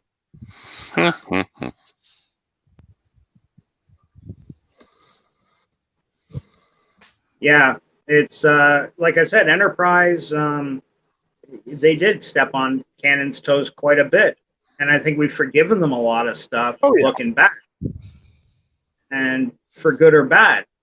It's like, to me, it always annoyed me, the whole relationship with the Vulcans on Enterprise. Again, and this goes into what we know in the future. Looking back, it was never once mentioned that the Vulcans kept the humans from exploring space for 100 years, that they didn't want to help them out or anything. And they also made it look like they were our big brothers. And this all stemmed from that handshake and first contact. Ugh, that was a bit of a stretch. It frustrates the hell out of me that the people that wrote Discovery, if they looked at Star Trek at all, looked at a movie like Star Trek V and found the weakest plot point, Spock has a surprise brother. Hey, let's replicate that. Let's give him a surprise sister that he never mentioned, never talked about, never came up. Father didn't mention it. Mother didn't mention it. Just annoying. Well, we haven't seen Cybok here this morning. He hasn't been online yet. You know who I'm talking about there, Trek, right? Or no? Mm-hmm. Yep. What does God need with a spaceship? It's a fun line, right?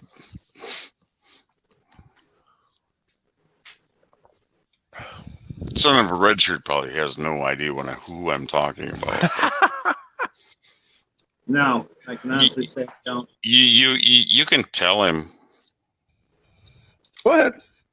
Okay. Well, it's our good friend LG Pickles. Yep. He likes to go negative on us, but then he likes to change the color. But he looks like Cybok, or not Cybok, but he looks like the whatever they encountered at the center of the universe. Oh, that God figure? Yeah. Yeah. Either that or Papa Smurf. Yeah, sometimes Papa Smurf, or sometimes Santa Smurf, or right. You know who reminds me of that is what's his name? Captain. Oh, geez, he's a YouTuber. I'm sure you guys have all seen him before. Oh gosh, he does those little.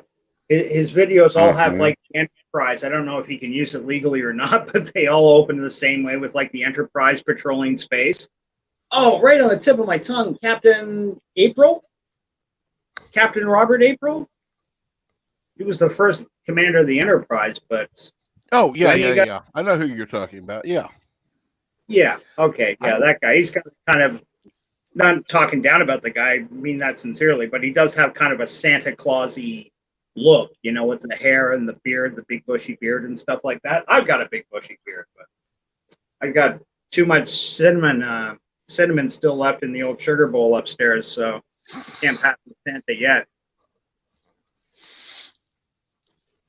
But you have blue eyes and purple hair. What are you talking about? No, that's my transformed avatar. You want to take a look? Was it you that you were telling me you were a SCTV fan? SCTV? Yeah. Yeah, sure. I can take that.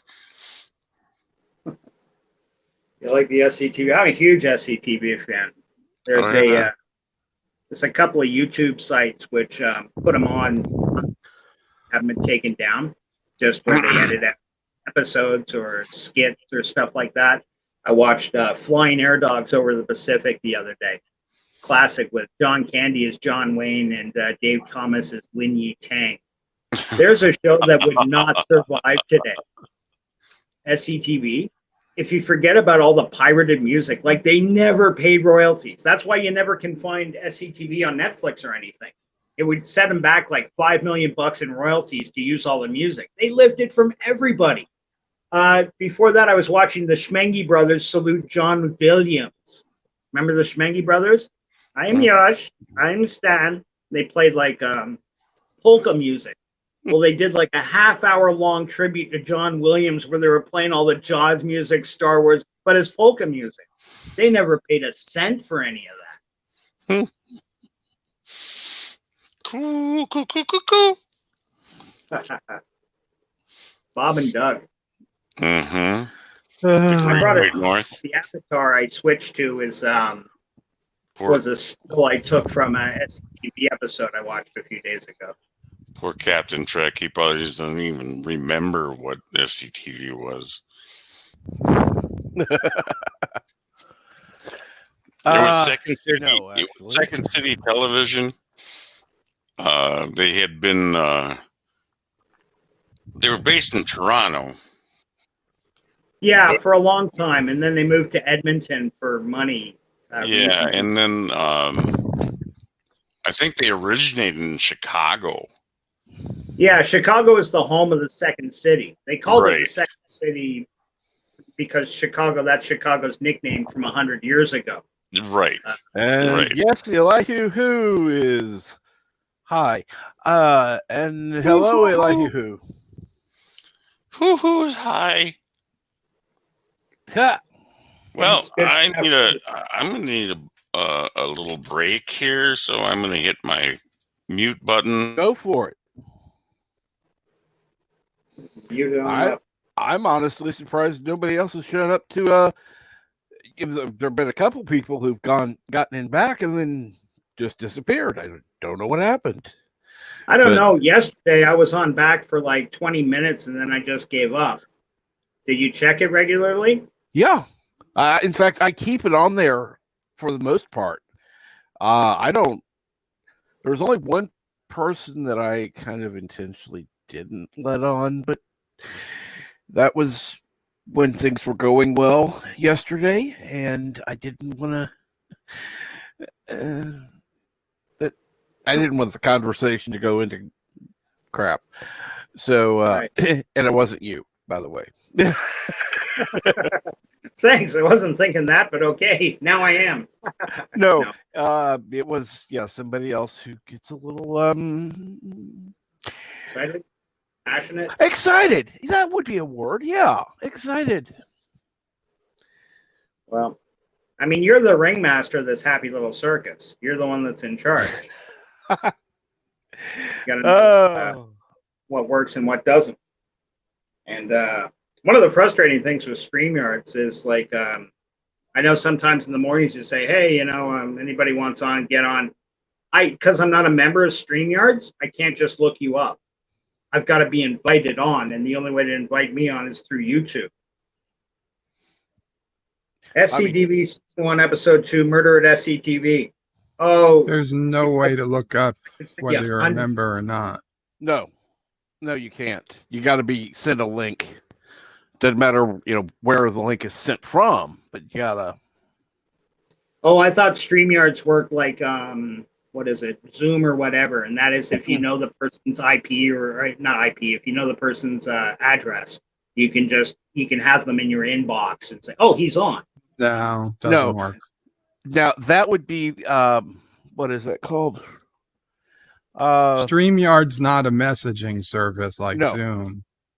It's made specifically to live stream. I said Zoom. I was thinking of WhatsApp. If you guys are familiar with WhatsApp, Right. It's not like that either. Yeah. right. I mean, you can even do that with Twitch somewhat, but not. Yeah, Right. StreamYard is not Twitch or Zoom or any other or Facebook, whatever. Right. Yeah. But, Elective, who in the comments was also writing sporadically, John Candy. There's a channel dedicated to SCTV. You're absolutely right, there is. But believe it or not, that is not the best SCTV channel. Nivik Nivums, as unrealistic a name as that is, puts out the best SCTV content where he's taken full episodes on there, and he's also taken out the highlights, the best subs, and put them into. You see things like Cookery Crock with Angus Crock, or Monster Chiller Horror Theater. All those classic Monster Chiller Horror Theater episodes they had with Count Floyd and Woody Tobias Jr., the Hunchback. Did you, Captain Trek or Bird of Prey, either of you guys ever watch the SCTV? It's where John Candy, Martin Short, No. Eugene No. Levy, Catherine Hara, they all got their start there. That was it ran against Saturday Night Live in the early days. NBC bought the rights, and it was produced in America for 2 seasons. Then it came back to Canada. if it was going against Saturday Night Live back then, I probably would have been either asleep or watching Saturday Night Live. Yeah, it aired right after Saturday Night Live on NBC. And it only lasted, like I said, a season or a season and a half. It wasn't that long a run, but it ended up in Canada for 7 to 10 years, I think. And it was just a house for Harold Ramis got his start there. Bill Murray was part of the Second City Troupe and did an episode of SCTV right before he got hired for Saturday Night Live. If you remember, Bill Murray wasn't in the first year of Saturday Night Live. He was came in later. I hadn't really thought about that.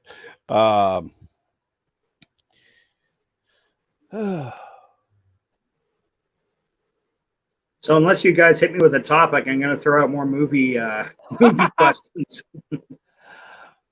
Who's Bill Murray? No, there's no way. You can't be serious, Carlo. You're welcome to come on, Carlo. You're welcome to. Carlos was very chatty earlier. I feel bad I didn't get a chance to read any of his stuff. It's only because to read the YouTube, I got to have a separate tablet on, and I turn it off when it's been on too long. I'm just losing the battery because I can't charge them both at the same time. He made an interesting point up here. The original plan for Picard to tie in with Discovery but changed their minds. The last episode of Picard was terrible. The data thing wasn't too bad, but Q should have been in the light, like Tapestry, and brought him back instead of Robot Picard. Right. Now, I don't agree. I don't disagree with that at all. And I think that whole ending of Picard was just a fucking nightmare. And why anybody wants to watch the new season of the Robot Picard, I don't know. Other than if what I heard is true, they're going to get the Doctor from Voyager on that show in the new season. So you're going to have Robert Picardo and Robot Picardo working together, which I think they should spin off into their own team that solves mysteries in the future. Mysteries, crimes, haunted mansion things. And somebody explain to me why they put Picard's consciousness into an old man robot. Remember that at the end, the captain of the ship he's on says to him, "We knew you wouldn't want to have any extra special powers or gifts or anything like that." First thought I thought is, why didn't Picard turn to this new captain and go, "Who the fuck are you? How would you know what I like? We've known each other for 3 days." And second, yeah, sure, you've given me this body with some kind of chip in it that's going to kill me at some point. We don't know when or where. Oh, piss off. That was just the most unnecessary bit of writers. Oh, boy, what a nightmare, stupid idea that was. You made an old man robot. This is what I'm going to turn. It would have been interesting to see next year Picard picking people up by the scruff of their neck and throwing them across the room. You say, okay, Jerry, Picard's kicking ass. But no, he's going to be. It would have been if they could have hired the guy that played him. What's his name? Shinzon. Right. Thomas Hardy. Tom Hardy, I think his name is, Australian actor. And put him as the young Picard. Yeah, except Tom Hardy's got a movie career. Like, I hear you, that would have been great casting, no doubt. But Tom Hardy's pretty successful. Like, he's got movies and shit on the go. Hiring him would have been a big coup. I kind of doubt it would not be. From what I understand, they were paying Patrick Stewart a lot, so it may not have been much of a difference. Sure. And if you were going to write Stewart out of the series and bring in Tom Hardy, that's entirely possible. But yeah, no, it would have been nice to see. I just think he might have been too busy to even consider it. But yeah, that would have been anything would have been better. The thing they did, they should have. Captain Trek has heard this come out of my face before. They should have recast. They could keep Picard around. Patrick Stewart could still just hang out on set because he's executive producer making $1 million on just that per episode, right? But it's like, why wouldn't they just recast? Give him a younger, robot body.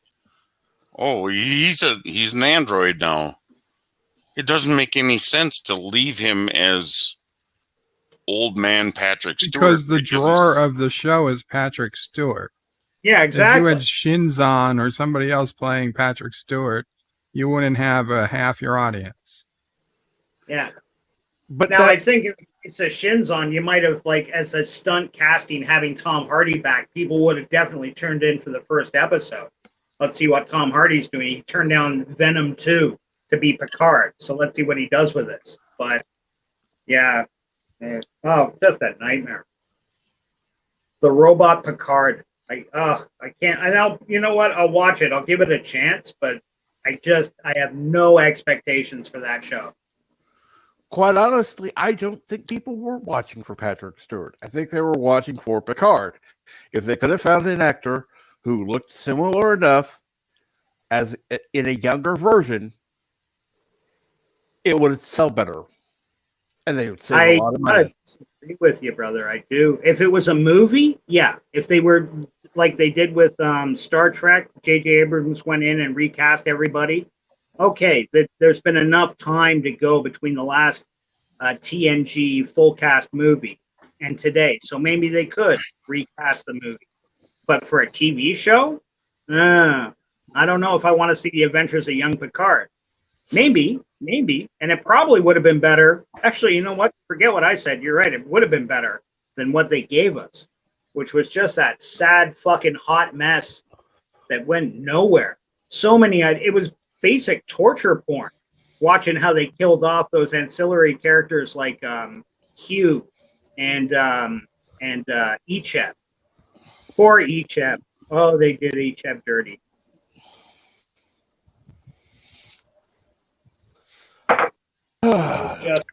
But you still have Lesbo 7 of 9, so. Oh yeah, that's something to tune in for season 2. That you're right. I forgot. 7 of 9 is now Lesbo of 9. Wonderful. If only she was with somebody better than Rafi, I might care. Right. Yeah. Oh, right. Yeah, absolutely. I'm not even. To be honest, I'm not even angry that they made 7 of 9 gay. She was never my favorite character in the show anyway. And I will say that she was underdeveloped enough in her personality that if you told me, oh, well, a couple of years after Voyager, she got so sick of Chakotay, it turned her on to girls. Okay, if you say so, I guess. I never had that much invested in 7 of 9 other than I thought she was pretty.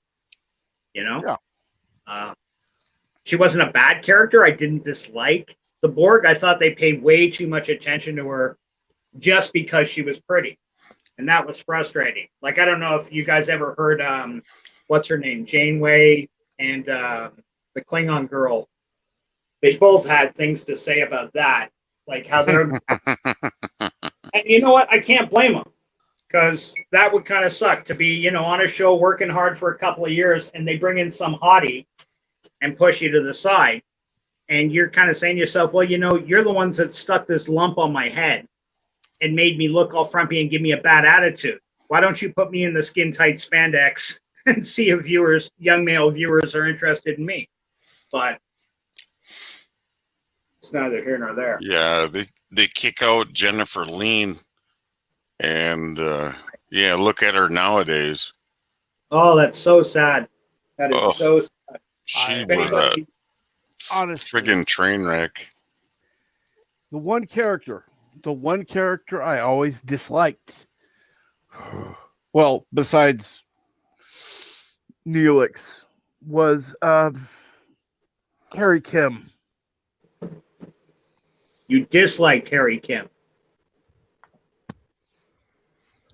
It's just he was You annoying. dislike Harry Kim. You dislike Neelix. You dislike Jake Sisko. Is there any Yes. characters you did like? Oh, absolutely. Anyone that's not them. Well, I hear what you're saying that the characters are annoying. I do find fault with writing. I think one of you guys were making the joke the other day. Harry Kim was on that ship for how many years? He never got promoted once. Yeah. And you can't tell me it's because we got 100 people on the ship. If I promote you, then I got to promote Tuvok to fucking captain or something. We can't do it. No, you can have more than one lieutenant on a ship, Not promoting him, I think, was some kind of way from the higher ups to go, fuck you to the actor that played Harry Kim. That's the only thing I can think. They demoted and re-promoted Tom Paris in the show. Remember when he went to go save the fishes or something and Janeway got pissed and she stripped him of his rank? He got that back. Oh. And the Neelix character was poorly written from the beginning. That whole thing with Jennifer Lean and stuff. The idea of a traitor that's native to the Delta Quadrant wasn't a bad idea, I think, on paper. Right. And I don't blame the actor guy because he was just reciting the words they gave him. So when he comes across as annoying, the writers know what he can do and what he can't. They've heard him speak before. They've heard him read his lines. So they just gave him some stupid things to say, and he had some stupid episodes. What was that one where he was feeling useless, and he put the whole ship in danger so he could get a map or something? I don't know. Yep. That was one of his best episodes. I can't believe. Well, Elihu was putting up in the chat that he was refused several times for directing episodes. Yes, he was. Yeah, it's true.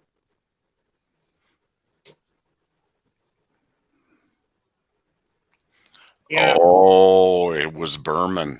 Okay. You know what? I'm willing to believe that. Yep. Because it just didn't make sense how his character got treated. No reason for it.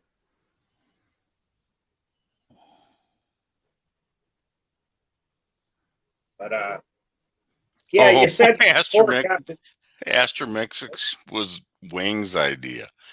Oh. Yeah, okay. I'm not saying they didn't give him shit to do on the show. He got episodes. And he got screens. But it's just they never let his character really evolve other than, his relationships with like Tom Paris or something, which were good. That was actually one of my favorite parts of the show, that they had that buddy-buddy relationship. I like seeing that in Star Trek. I like that with O'Brien and Bashir on Deep Space Nine. Although apparently I read years later that they didn't really get along for the first few years because O'Brien is staunchly Irish, while what's his name, Alexander Siddig is pro-English. So there was kind of an underlying hostility between those two guys. They didn't socialize a lot on set. Apparent.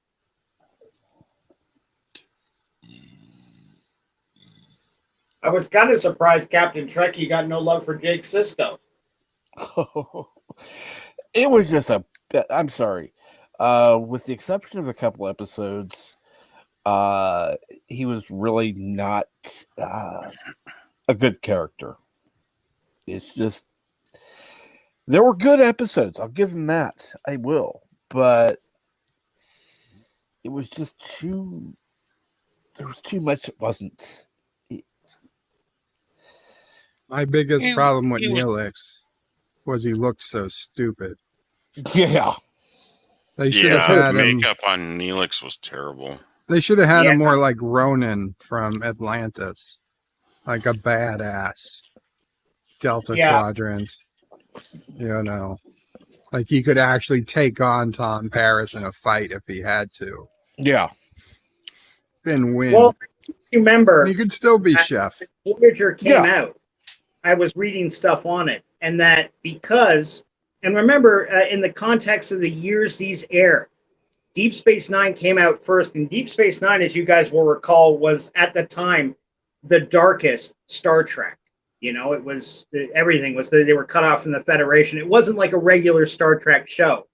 And I remember them saying that the producers of Voyager wanted to go back to everything kind of bright, everything optimistic and cheery and shit like that. And I think that kind of explains why they ended up with a character like Neelix, who was this kind of, it was almost baffling. They kept justifying why he was on the show. Oh, Neelix found slag roots or whatever that shit they keep, Leola root, I think. They had a running joke on the show with Leola root. Oh yeah. Neelix would always make Leola root casserole, or Leola root stew, or Leola root hamburger. That patty. was. Oh yeah. We could stretch that with just a little yellow root because it was Right. nutritious. Horrible, but nutritious. Yeah, and they look suspiciously like human turnips.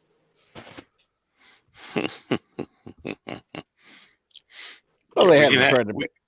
Yeah, That's great. yeah, we're running out of Jung root, so we have to have.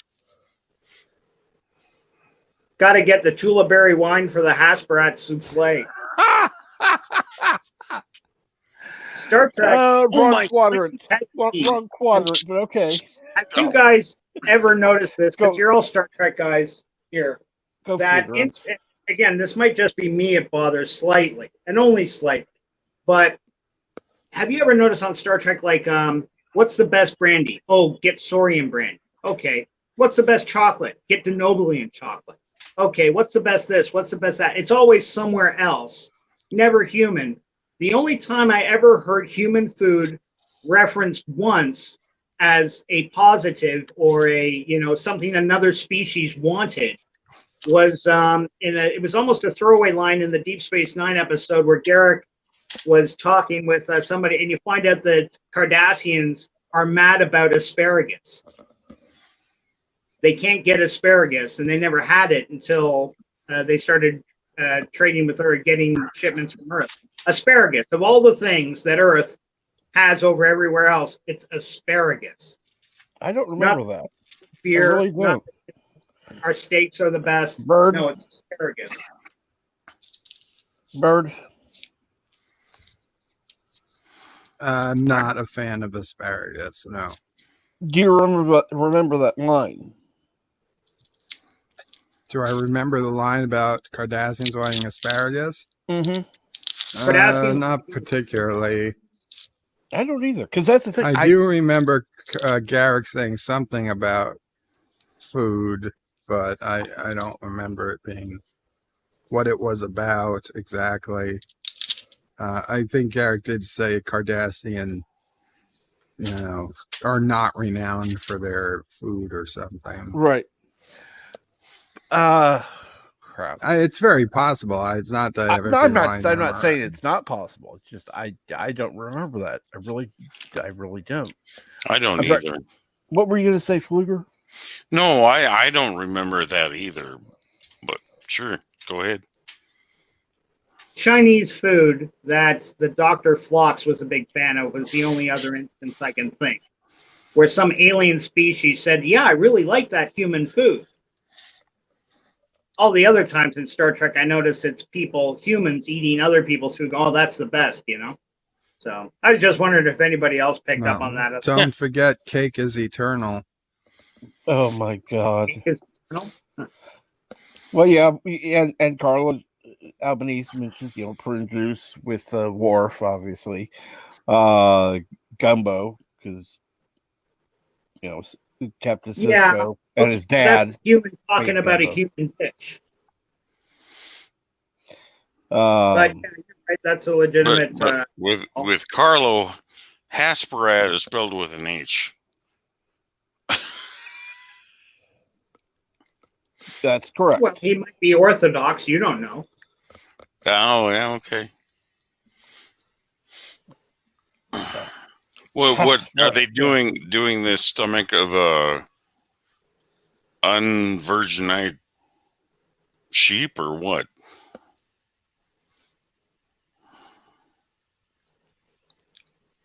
You got me with virgin sheep. Hasperat. Aspirate. Okay. Don't worry, Carlo. It's like telling Right. that old joke, where do you get virgin wool from? Ugly sheep. Oh God! Oh my God!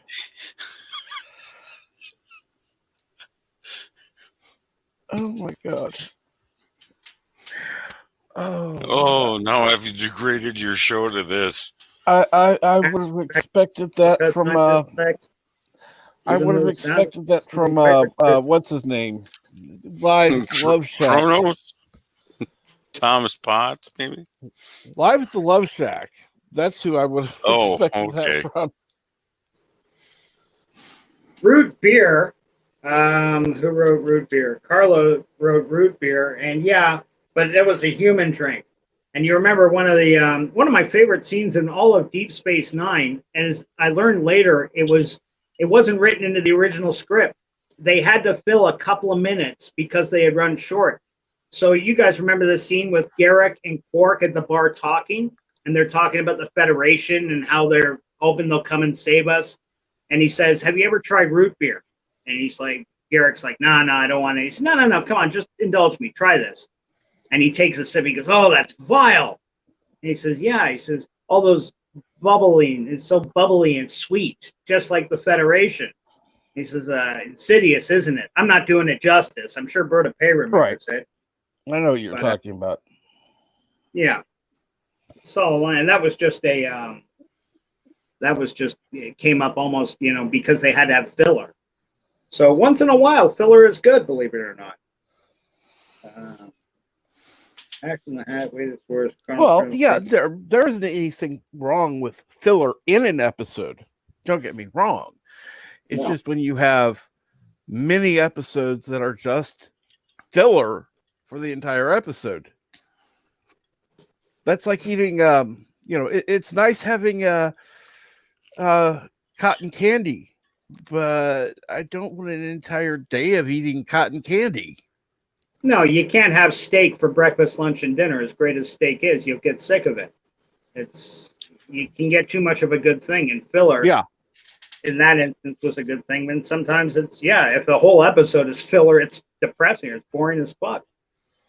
It's like, hey, I wanna, whatever, put in your nothing, lettuce or celery, whatever.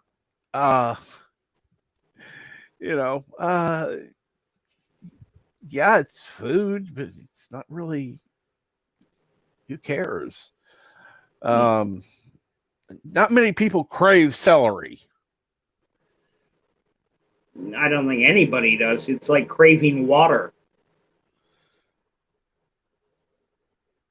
Like celery has it as a candidate for the most bland food in the world. Actually, it's also known as a negative calorie food. Really, you burn calories eating it. It takes you more to digest it than you take in. Correct. Yeah. So, something to do with it.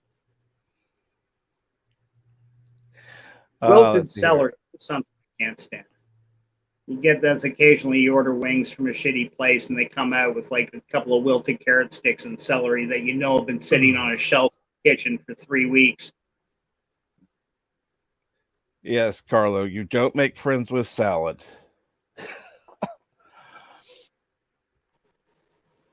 You don't make friends with salad. You don't make friends with salad. But let's see here. What is BRB short for? Huh? What are the letters BRB short for? Be right back. Oh, Brian Rottenberg.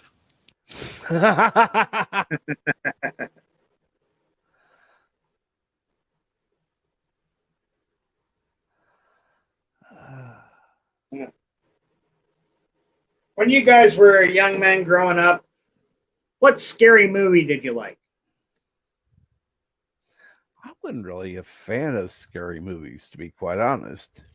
Nor am I, I but everybody still don't seems like scary stuck with it. movies. Yeah, me either. And I'm casting a pretty wide net when I say that. Movies like Jaws or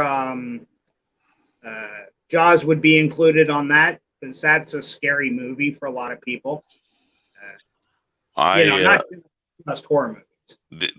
The movies I kind of enjoyed were Nightmare on Elm Street, Right. but they had to be a little psychosexual.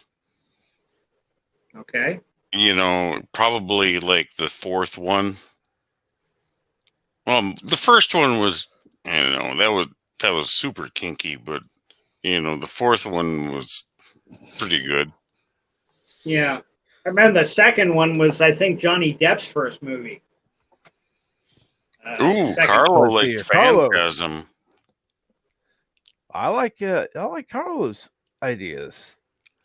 I haven't seen most of them. The Wishmaster, Alien, the Puppet Alien. Master. Puppet Master, I remember. Phantasm, the classic. And the Stitch Cafe, I like more thrillers, not so much blood and guts. And I would agree. Or some of these Friday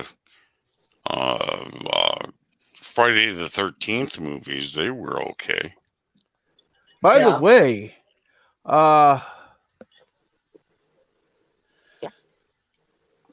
what is your husband doing today? Because he's not been on to what would be the word I'm wanting to use? Dominate the stream. I don't have a husband, so not you. Talking to Stitch Cafe. Whoa, he's still sleeping. Damn. NB Geek is still sleeping. Good for him. And I hope, I'm going to put my hands together in prayer. I hope AJ left our stream before we started going off on these bad tangents.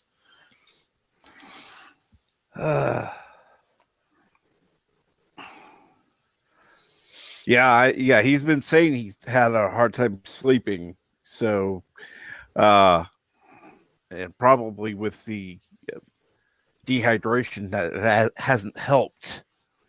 Oh yeah, NB. Oh, yeah, I know what that's all about. Yeah, that sucks. Yeah, so definitely do what you can to keep him hydrated. I'm not a doctor. I'm not going to make recommendations, but I can say what has worked for me. I have taken like Gatorade or those kind of drinks before, which are which have electrolytes in them. Now, again, I'm not diagnosing anything. I'm not recommending anything. I'm just saying what has worked for me. Sure. Because I'm not going to get somebody writing me going, well, you're giving medical advice. No, I'm not. Nope. He had Yeah, this problem, and I'm saying what worked for me on it, and it's a possible option if they want to try or not. You know, you just got a tagline like, "I'm not a doctor. I pretend I'm one on YouTube." I don't even pretend I'm one. It's like, okay, Elihu is back. What did you get today, Elihu?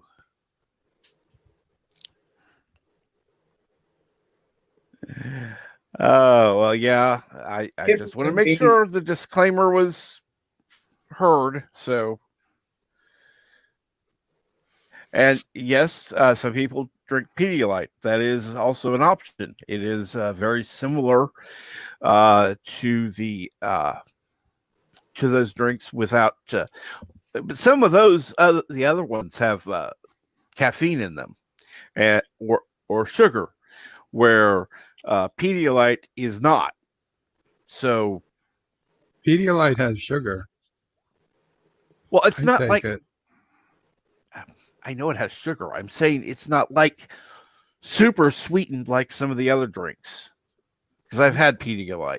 Trust me, it's not like drinking. It's not like drinking Coke. Would you say Pedialyte is as sweet as Coke? No, but it might be up there with Gatorade. Yeah.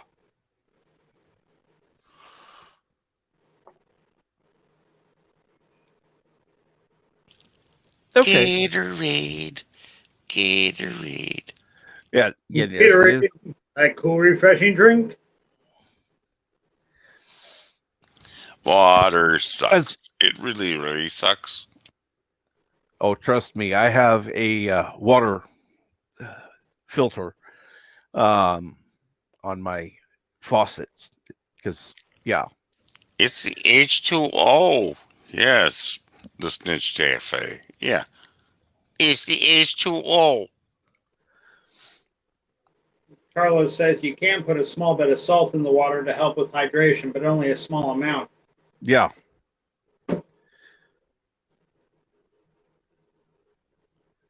That is something that's recommended, or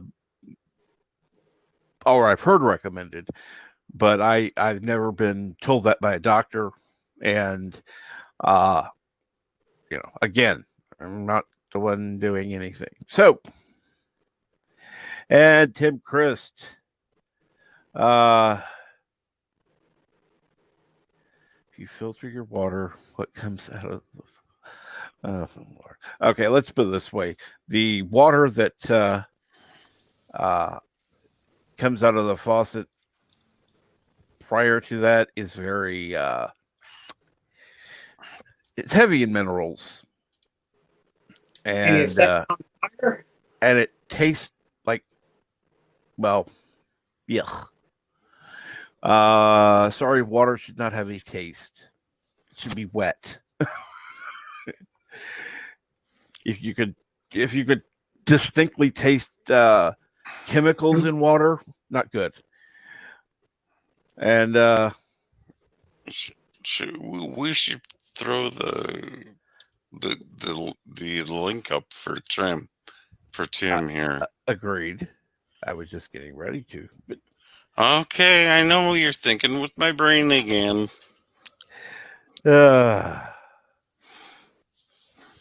No, I appreciate that. Well, I actually scrolled up and it was like way the hell up there, and it's like, yeah, he's not going to get there. And I know he enjoys these goofy ass streams, so. Oh yeah. Carlos Albanesi asks, "What is a faucet? Part of a tap or faucet?" Well, Carlo, a faucet is exactly half of an 8 set. So if that helps, let us know. Has anybody else been getting like Facebook Live notifications? I've been getting Facebook Live notifications saying that there's been issues. Yeah. I don't actually think I have, but I'm horrible with Facebook. StreamYard, I get notices. Yes. Yeah. Yeah. So yeah, like if you filter all your water out, what comes out of the faucet? No, I'm kidding. I couldn't resist. Oh, guys, look in the stream. I'm gonna show this in a second. Oh no, he dropped it, but oh no, we can leave that in. In What? answer to Carlos's question, if you don't mind me quickly just saying, the answer to your question, Carlos, it's a double, a That two should seat. have been left in. Oh. Oh, let's see here. I said two. That's all you got to remember. I'm always on the side of a little bit of jerk, you know.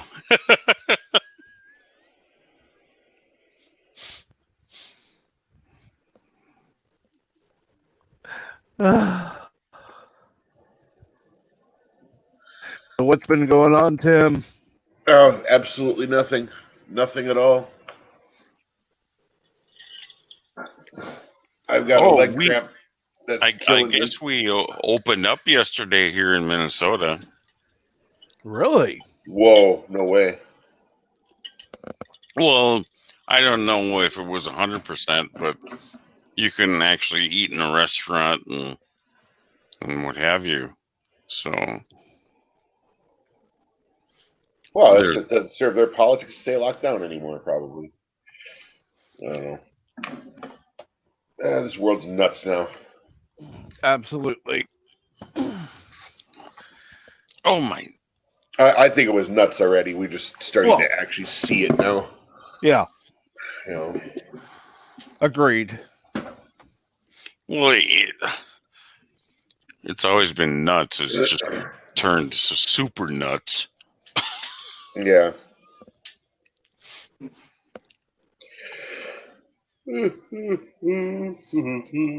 And not the good tasting kind either. It's like what would you call something that's a really bad tasting nut? Ooh. Something that's a bad tasting An nut. acorn. You ever eat an acorn? Ooh. Oh yeah, I did they're once. pretty bad. I Those did are once. Nasty. Yeah. I don't know what the squirrels are thinking.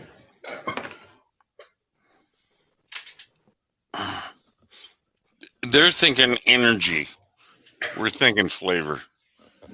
They're thinking this will keep me up for an hour or two. This probably what makes them all jumpy. Oh boy.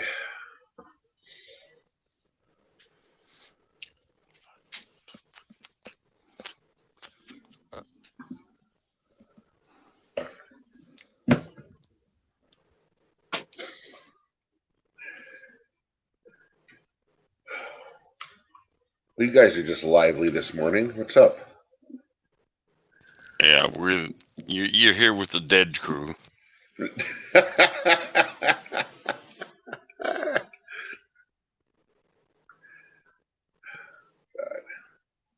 Yeah, not too much craziness going on. Keeping busy.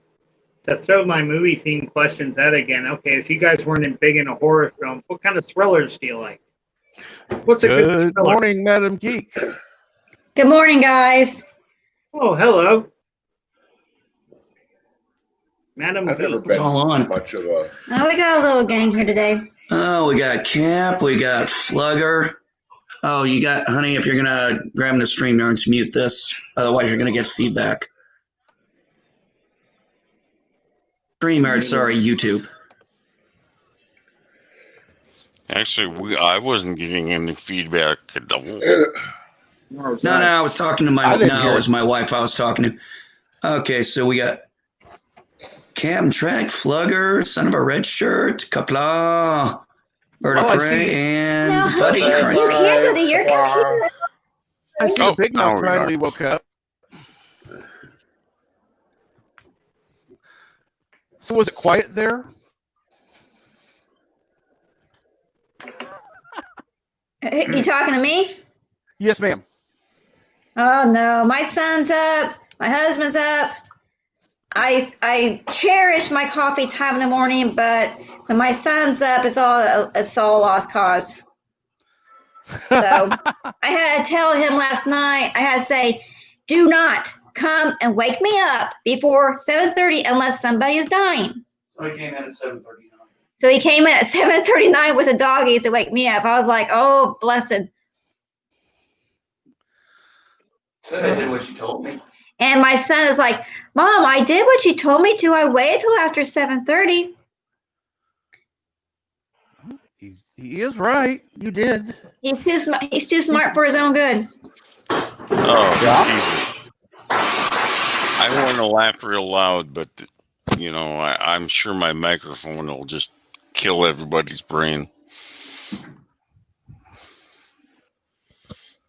And why is that? Oh, because when I laugh out loud, yeah. You can't try streams get addictive. But it's good to see Madam Geek online.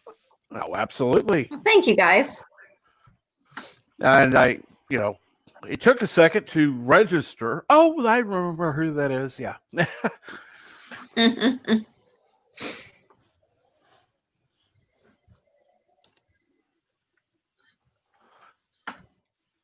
only because I went ahead and made you a mod. So it's like, oh, there we go. I remember now. So how is the family? Yeah, I've been listening for a little bit. I just didn't have anything to say regarding Star Trek. You guys were talking about Picard and different things, and I'm not as knowledgeable as all you guys on Star Trek and the little minute details of the series. So I was just listening, and then Buddy got on. I was like, so what are we talking about? So I thought, okay, maybe I can pop in for a little bit. Oh, trust me. Topic. MB says I should pick a topic. I agree. Well, this is one time I'll agree with him. Yeah. Oh, wow. One time we can agree with NB. Yeah, you can pick a topic. But Cap Trek, they're starting a robot again. Yeah, I'll get it fixed. Okay, I got a topic. What is one positive thing that you took away from 2020? Nothing negative, only positive. Well, that's we got a part. We became part of this community. That's the only one I can think of. What was that? This community. That's it. Okay.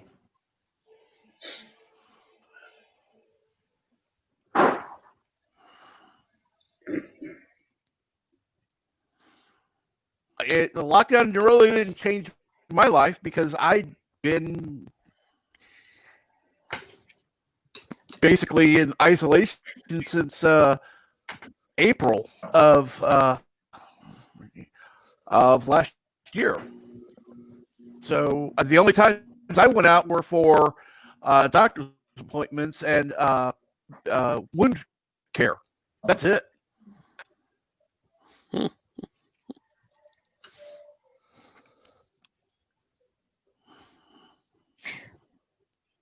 Well, you said Captain Trek, the community was a good thing from 2020, and I probably have to agree because, when people are not allowed to leave their homes to go socialize with work or go out to restaurants, and you have to find a way to socialize with people, to not feel like you're alone. So probably kept a lot of us on YouTube sane by having a way to socialize with people other than just family at home. So I had to show off my What are you going to say, Tim? And there was a big mouth. I mean, NB Geek. Hey, Cap. Tim. Hey, what's going on? Oh, God. Oh, man. I tell you what. Yeah. Madam Geek's right. I do look a lot better, guys. I actually feel a lot better. But, I hadn't slept much in 3 days, so Man, when I finally did get to sleep, my body's like, okay, you need to catch up. Ugh. Yeah, my shirt says Fallout social distancing since 1997. So I was getting on board with I've been social distancing for a long time. Is that when Fallout came out? Yeah. The original? Okay. Oh, so who's all in the chat? Like,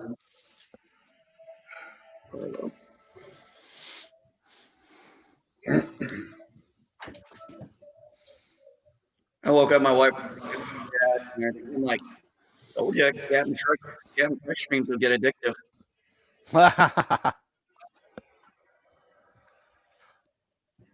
You never know who's going to show up. Oh no, that's the fun part about it. Because there'll be days there'll be people that put that come on. You know, you never know. Oh shit, Cap! Yesterday, my wife told me something. I heard her. I was in the bedroom, Mm-hmm. and she's like, "Oh, thank God, I prepared for this." So we bought some. Okay, I'm gonna have to close the door because I'm getting an echo. I think it's from my wife's computer. Correct. That's weird. We're in completely different rooms, but anyway, that might help it out. Yeah, it did. And we bought, some prep supplies and stuff over the years, just, kind of small stuff that when I told people, I said, prepping isn't prepping for the zombie apocalypse. Prepping is prepping for things that you reasonably would expect, like Right. power going out, maybe a windstorm, tornado, and the reason why I thought that way is I actually designed that program in my unit. We had to come up with a program for how to deal with stuff that had disasters and everything. So that's the best way to do it. But she was telling me that this website she bought some of the stuff we have from, she says everything on there is sold out now. She said their entire webpage was sold out. I was like, well, that's because it's like that's the same thing with ammo. People are panic buying. Yeah. Now, I did go to two other websites or companies that I know of that sell basically like food storage. It's freeze dried fruits and vegetables. They're more like long term storage, and they still had product available. But the main company I use, Agassiz Farms, yeah, their stock was gone. I mean, everything. I was like, oh my God. So, yeah, I was glad that we had the foresight to do what we had done probably 4 years ago. Yeah, and whose idea was it? It was mine because I had watched The Walking Dead. Yep. Funny story time.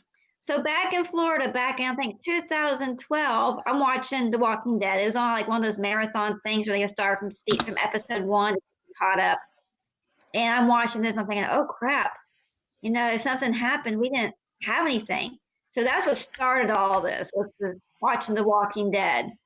Of course, like MB said, we don't do that stuff just for a zombie apocalypse or a nuclear fallout. We do it for Right. a common sense emergency, ice storm or things like that, natural disaster. So Yeah. and there are where people who don't do a little bit of storing the food or water, and you see them at the grocery store the day the storm is supposed to hit with their grocery cart full with water and anything else they may need. So anybody listening, a good rule of thumb is when you do your normal grocery store run, whatever's on your list, you buy 2 of everything. So that's how you kind of slowly build your reserve in your pantry. So just want to put that tidbit out there. Yeah, like instead of going and buying 8 things of water and 20 things of toilet paper, you just buy one extra one each time and you put the other one in a stock in your little. Yep. And before you know it, it builds up.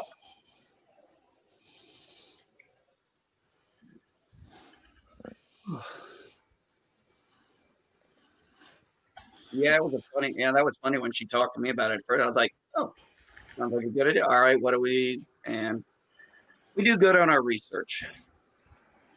Well, Madam Geek does the better research. Well, at least you admit it. Yeah, I've always over prepared for toilet paper. I have toilet paper for years. Hey, I'll be the first one to tell you I've had okay. This is a little embarrassing, but bear with me here. Toilet paper has many functions. I've actually had to use it to dry off with because, like an idiot, I went to like PE, got in the shower, and realized I forgot my towel, and they had no towel. So I was like, well, okay, I can't put my uniform somewhere wet. It's either I naturally dry off or I'm gonna have to find an alternative. Not the most pleasant thing, but it works. Well, yeah, you can always use it on the gentle areas, but it's like the other places. I don't think I'm going to use toilet paper. Not because it's toilet paper. It's just because I can go sit in a chair for a while and it'll evaporate within a few minutes. Yeah. Well, on the base, they have the cheap toilet paper. Oh, believe me, I'm a Scott,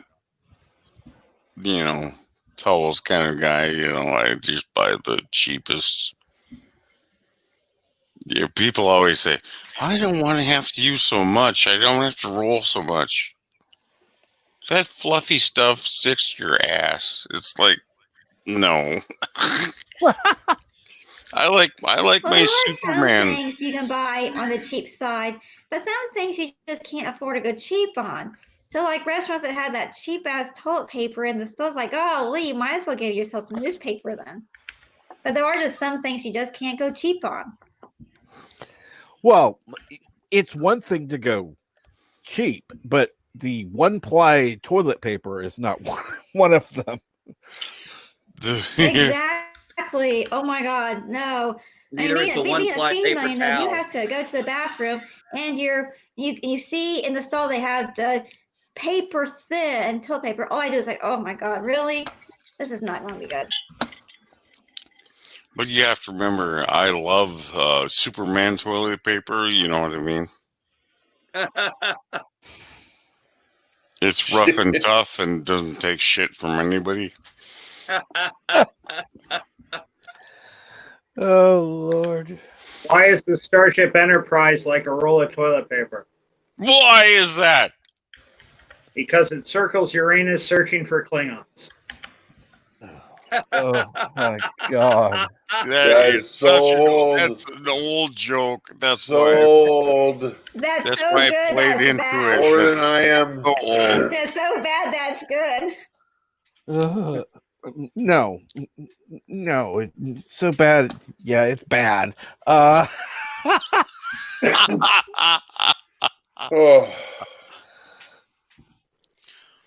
Yowzers. Well, that's what I use Superman toilet paper to knock asteroids off my ass. So. I have a question to kind of get us off the toilet paper tangent here. So I want to ask you guys, what was your favorite meal that your mom or grandma cooked when you were a kid, or dad, or whatever? Ooh, nice. There were so many. My mother was a great cook. Because Darth AJ and I were talking yesterday, and he says, "Mom, you make the best spaghetti. You should be a chef." So just thought I'd ask you guys, what's your favorite meal that mom, grandma, dad, whoever cooked when you were a kid? My mom cooked something called turkey tetrazzini. Ooh. That was pretty good. Yeah. right? I never heard of it anywhere else, so I don't know if that's a dish that actually exists or. But I think it's a family thing. But Well, there's chicken tetrazzini, so why not? It's okay, just all right. replacing the So the chicken tetrazzini with is a thing. turkey. Yeah. I didn't know if it was made up or not. Nope. But yeah, that's something my mom made. That was pretty good. But I don't really have a favorite dish because most of the time when we had dinner at mom's, it was um, you had your protein, you had your vegetables, which is usually broccoli, and you had your baked potato, and that was it. Like I don't eat baked potatoes anymore because we used to have them every day. Right. You know, I'm not a big fan of broccoli unless they're drizzled with cheese. I've always wanted cheese on my broccoli, but never got cheese on my broccoli. Now I can do it anytime I want. I just don't. Oh yeah. Buy broccoli, but Yeah, when I was a kid, my mom would put broccoli on our cheese. I mean, yeah, cheese on our broccoli to have us eat it. Broccoli on our cheese. I love that. that's great.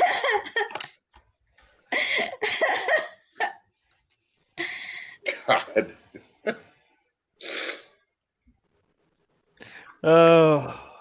And actually, I had a. For Carlo. Sorry, I was just reading the thing to see what anybody else said. I've only had lamb roast once. Oh, that was wonderful. By the way, it was over at a. Like a roast leg of lamb or a Greek style lamb. What kind of roast lamb did you have growing up there, Carlo? You sound Portuguese, so lamb was kind of a surprise. Would have expected a fish dish or some Portuguese make great chicken, fish, steaks, stuff like that. I lived in a Portuguese neighborhood. I got really exposed to their food. Delicious. My mom was a good cook. And my favorite dinner from her was the Sunday supper. And that would rotate all the time. But the traditional Sunday supper in our house was like a roast dinner. Roast beef, Yorkshire pudding, green beans, cauliflower cheese. Is that something you guys get down there, cauliflower cheese? You were saying before, Fluger, how you like cheese on your broccoli. This is a dish made for kids to eat broccoli. It's like a casserole dish with cauliflower, but cheese sauce that goes through it. Then crust it, then cheese on top, then breadcrumbs, then more cheese and breadcrumbs. You layer it out like that. It's delicious. I think it stops the cauliflower from being any good for me with all that cheese, but it's delicious. Sounds fantastic. Although I actually don't mind cauliflower straight. No. It's just I never had a problem with vegetables, but I am a sucker in my old age, especially like with almost all my veggies that I get. I end up putting tons of butter on it. I know I shouldn't. You know, I love the green stuff. I love green beans, broccoli, Brussels sprouts. Even I like Brussels sprouts. As long as I got lots of butter, salt, and pepper, I'm a happy camper.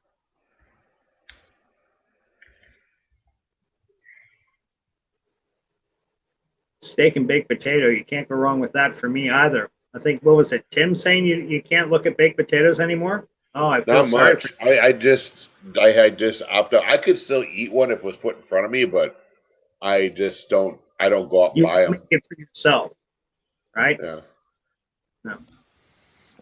Yeah, Brussels sprouts are like little bombs of when I'm sure a lot of people here have not seen, have never been in a silage bin where the corn is rotting. That's kind of what it tastes like to me. Ugh. That does not sound Lamb palatable. roast. I've never had lamb before, Carlo. What Well, kind of, extend on Madam Geek's thought, if you're done with her topic, just to extend on her thought, what kind of foreign food do you like? Are you a Chinese food guy? You like Greek food? Pardon? I like the Greek food when I was actually in Greece. Right. It was quite, yeah. I mean, they made, oh God, this was, bear with me here. This is over 20 years ago. We stopped in this little, we were in a town called Thessaloniki. Nice little town. And I tried out, I don't remember what it was called. I'm going to just call it a type of gyro. And I don't remember what I ordered in it, but it was pretty damn good. And I'm not gonna lie, that ouzo was so good. Some of our leadership, call it what it's called? The some of our gyro. leadership, Yeah, sent a little bit back that euro. way. A gyro. I can't pronounce Euro. them either, so I'm not going to laugh. I've had the debate amongst my friends. Is it a gyro or is it gyro? Is it like what how do you pronounce it? I'm like, Gyro. Gyro. Where I'm from, it's A called gyro is a spinning Gyro. wheel in the middle of. Yes, that's true. Thank you. Gyro is Yeah. a mechanical instrument. A gyros is a sandwich or Correct. shaved. The Aren't they the Greek spelled town, similar though? the Greek town I got here in where I live, which is Toronto, it's pretty big. There are a lot of Greek folks that live here, so you get a good choice of restaurants. Some of the old school places like Zorba, Papa's Grill, stuff where you walk in and you see like there's a big steam table set up for the pre-made stuff, the moussakas, and you'll get like whole goat's heads.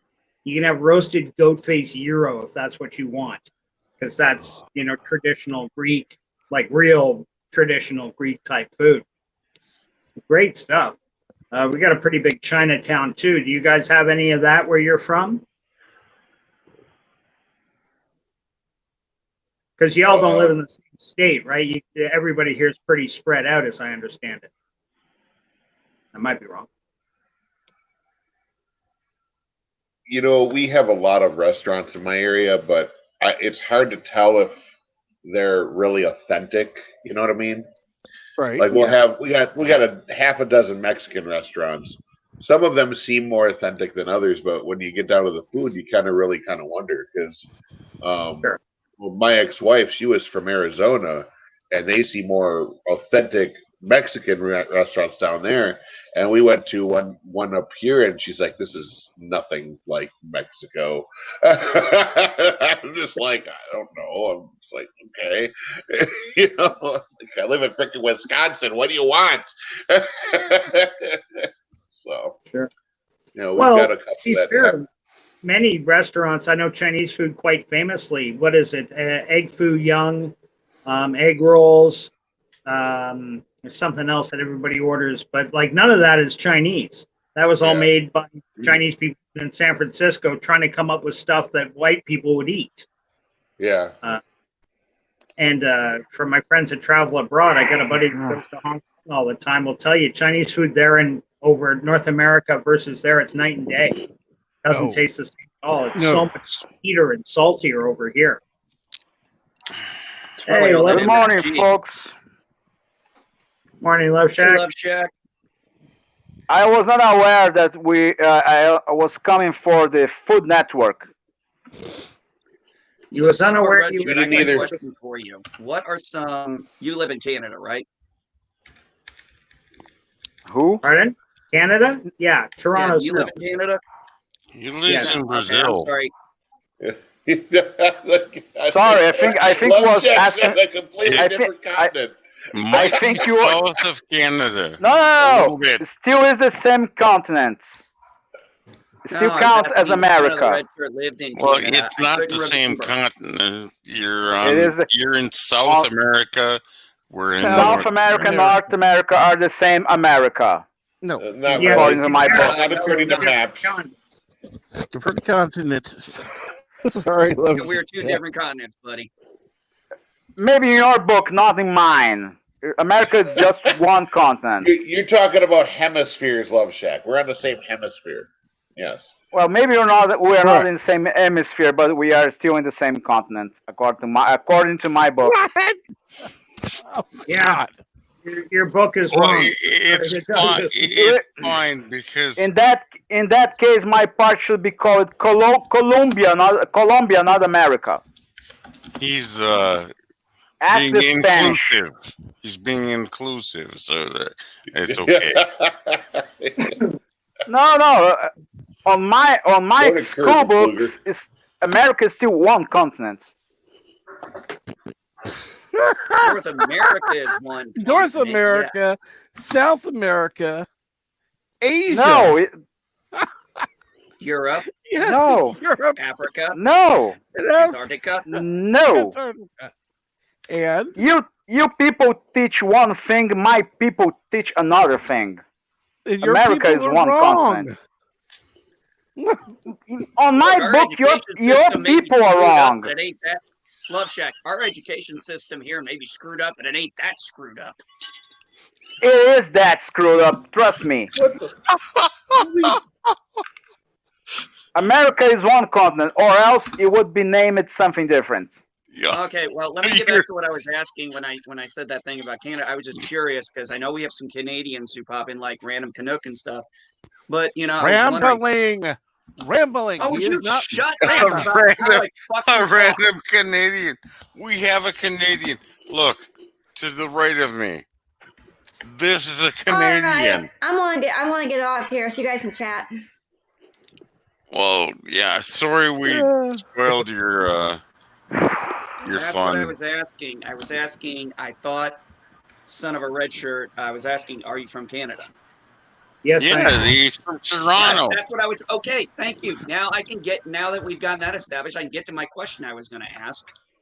Is there any because I'm not familiar? Are there any Canadian specialty foods like something that's kind of really, something kind of really authentic to Canada that you would think Americans like, or when they come up, they try something and it's something that they've never tried before?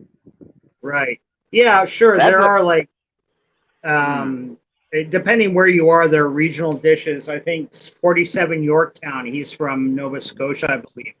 And I'm sure he could give you like a litany of like Nova Scotian lobster dinner or something that's special and indicative only to there. But for as Canadian treats go, the only things I'll tell you off the top of their head that we as Canadians find stereotypical, what people associate us with, is maple syrup, poutine, Nymano bars. What's the other one? Beaver tails, which you guys call bear claws. You know what the donut shop? Oh, Bear claws. Post links on the private chat, please. We must see that. I never heard about a traditional Canadian dish. Well, just look up poutine. Poutine is fries and gravy with cheese curds. Yeah, I'm sure it's made it to you by now. It's pretty pot. You can get it in England, if I understand it. well, I understand what you Interesting. mean by. I understand what you mean by different regions are going to have different different stuff. Obviously, you go down when we go down to Florida, man. We get some. We go to a seafood restaurant. It's literally, you'll see catch of the day, which literally means they caught it, yesterday. Yeah, exactly. I have a question together with that question. Do you know? Are you aware about any dish the people on Quebec consider unique to them? Yes, and I'm a little embarrassed to say I'm not that close with any of my Quebec brothers. I haven't been there in close to 40 years. But there are really quaint, nice things, and it's mostly winter food. Quebec 100 years ago was cold all the time. They had winter in July. And with the cycle of the earth, or for whatever reason, global warming, I don't care. They're getting more summertime now. But beaver tails, I said before, I mentioned that. That's a big thing in places like Ottawa with the Rideau Canal. A very touristy thing to do is to go ice skating up and down the canal in winter. It's 12, 13 miles long, and they set up kiosks and sandwich shops and these things like beaver tails, which are basically a bear claw donut with maple syrup on it, or cinnamon and sugar, like a churro. Thanks God. For a moment, I think that was really a beaver tail made from actual beavers. Yeah, don't feel bad. I was about 37 before somebody explained what a hot dog was to me. Oh, really? Hot dogs aren't very common? No, I was fucking with you. I was just making a Okay, joke. Hey, I've hey, been in hey! Canada since I was 6 years old, so I was taking your word for it. You can have a genuine raw hot dog from on South Korea, made from actual dogs. Yeah, Yeah, I guess that's we possible. know that. I know plenty of people who've gone. I know plenty of people who've been stationed in South Korea and they ordered it. Yep. Yeah, well, you try the They're a local specific cuisines. dog. Okay, folks, let me dispel this myth on that one here. Those dogs are specifically. It's not like they grab random dogs off the fucking street. They're like any other animal that gets raised for eventually getting eaten. Those dogs are bred for that purpose. Yes, I know it sounds a little crazy to most of us, but that A is how it little? works over there.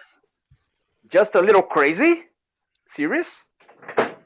That's completely Well, crazy. if you're in a country with 300 million people and there's no food around, dog certainly is on the menu. I think a lot of these tastes came from survival situations too, and cultural differences. If we in North America have always had domesticated animals. They existed before North America existed as we understand it today. We brought them over with us. And continue to domesticate them over here. One convenient fact one fact I conveniently forget all the time, I'm willfully ignorant about this, is pigs, for example. I was reading somewhere when I was young that pigs are reckoned to be at least as smart as dogs, at least. Yes. Which Oh, means they're you more can train smart than pigs. dogs. They're actually smarter than dogs. Yeah, way more smart than dogs. I doubt that. No, No, you shouldn't doubt that because don't doubt that. Trust me. Yes, this has been. You can look this stuff up. This has been documented. It's not just some rumor. Let me just state this. Let me just state this. If I had to choose, I would rather eat Koroga food where lobsters were domesticated. Yeah. Yes. You, I don't you think know, I did anything I gave a name to be honest. Love Shack, you're a goofball. Yes. Thank you.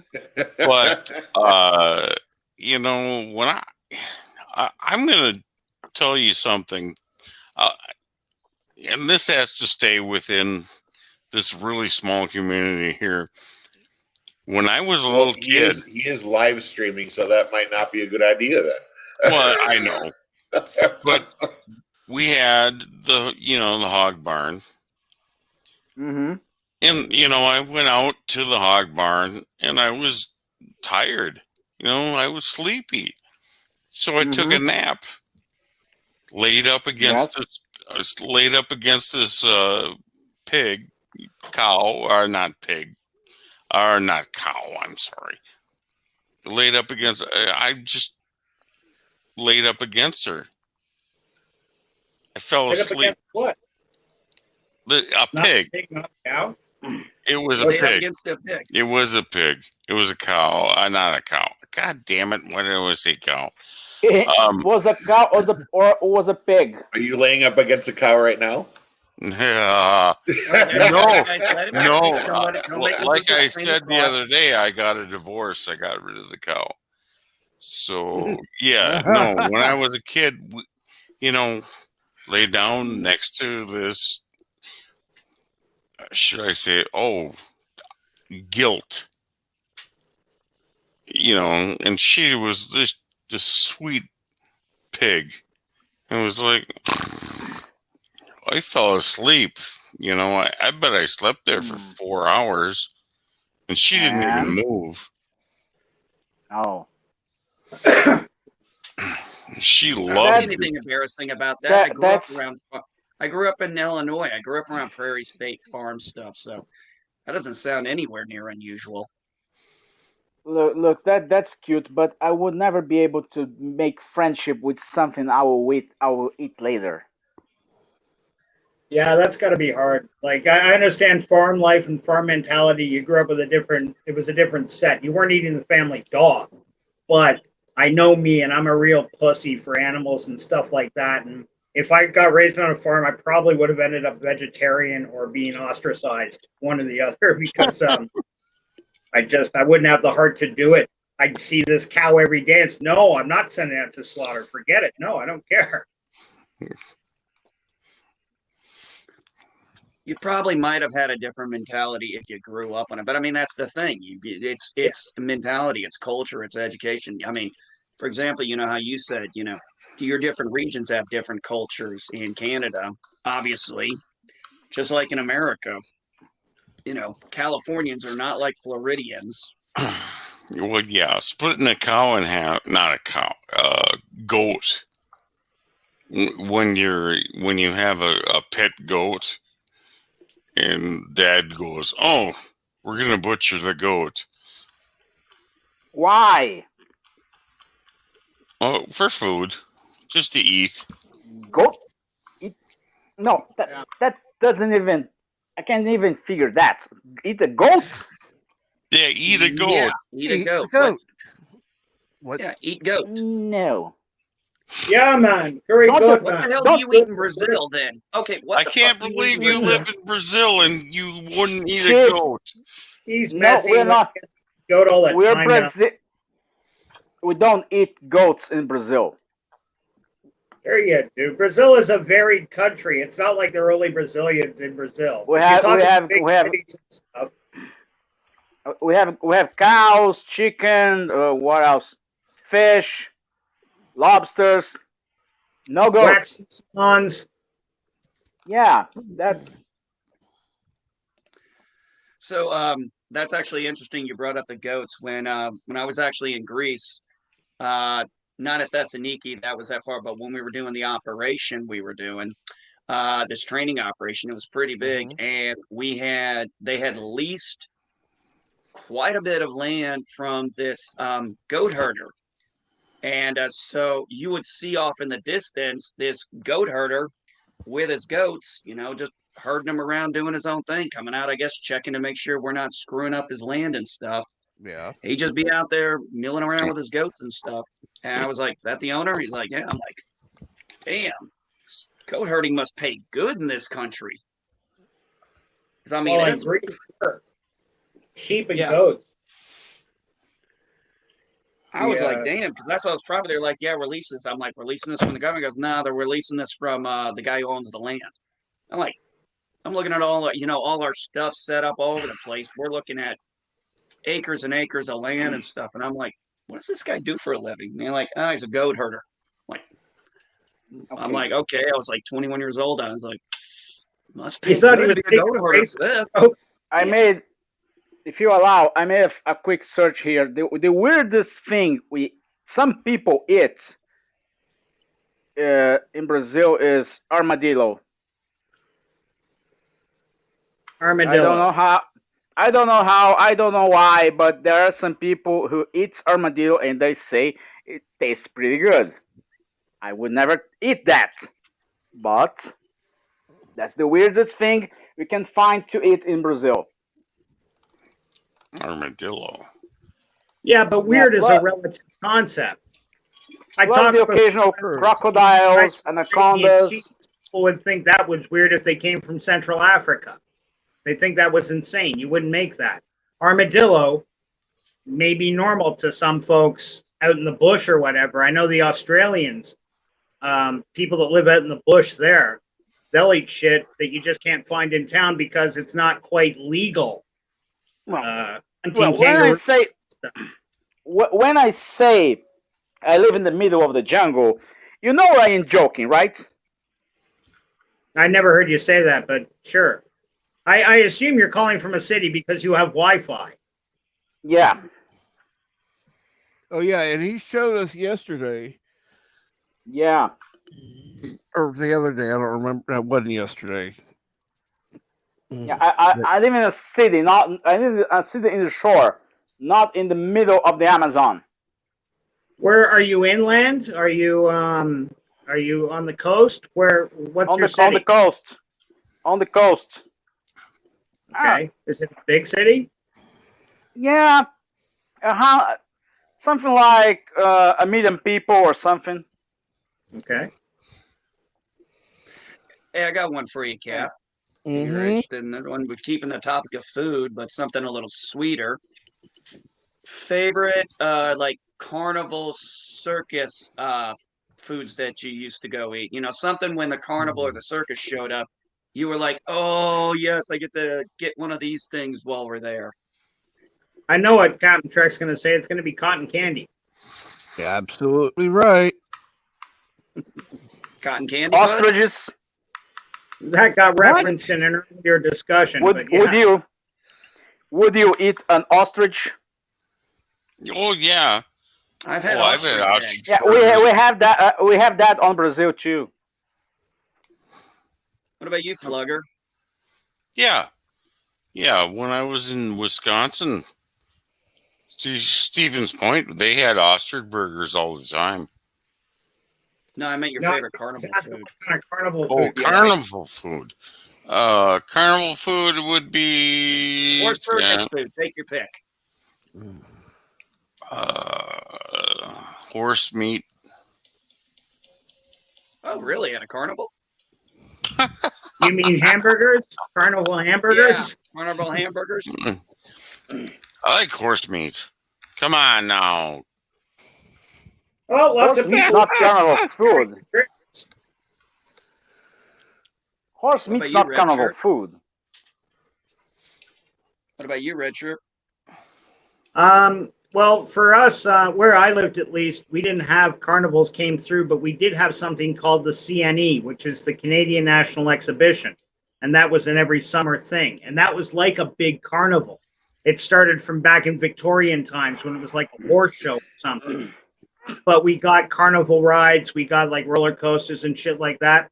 And the one thing, as a kid, like you go for the cotton candy and stuff, but I gotta tell you, carnival food that I've heard about that I want to try but never have tried is a deep fried Mars or Snicker bar.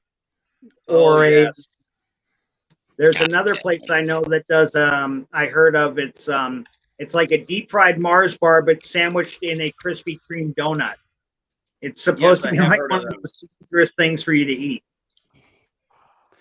Yeah, I've heard of those. Yeah, deep fried Mars bar I'd like to try.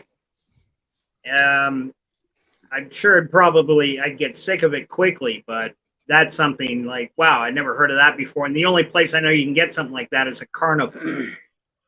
Do you guys got, you must have candy apples and caramel apples, stuff like that. Oh, yeah. At a carnival? Oh, yeah. But the only carnival thing I can think of that you get otherwise, apart from cotton candy, are like those giant lollipops. Although I was never big into them, but I remember when we go to the X, my sister would always demand a giant lollipop. It was bigger than her head, this lollipop, you know? Honestly, I would say for me, carnivals. If I go to a carnival now, with my kids and everything, it's most of the time my wife and the kids will go do the things. We'll buy the little bands for them, and then my wife and I'll just talk, relax. Kind of think about what we want to try. I think Madam Geek's favorite would be a funnel cake. She really likes those. That's the name I was looking for, funnel cake. When I was trying to think of something I've never had before but wanted to try. I'm sorry to interrupt, but funnel cake. No, that was it. Yeah, that's the one where they pour it like through a funnel, and it's like a big noodle almost, right?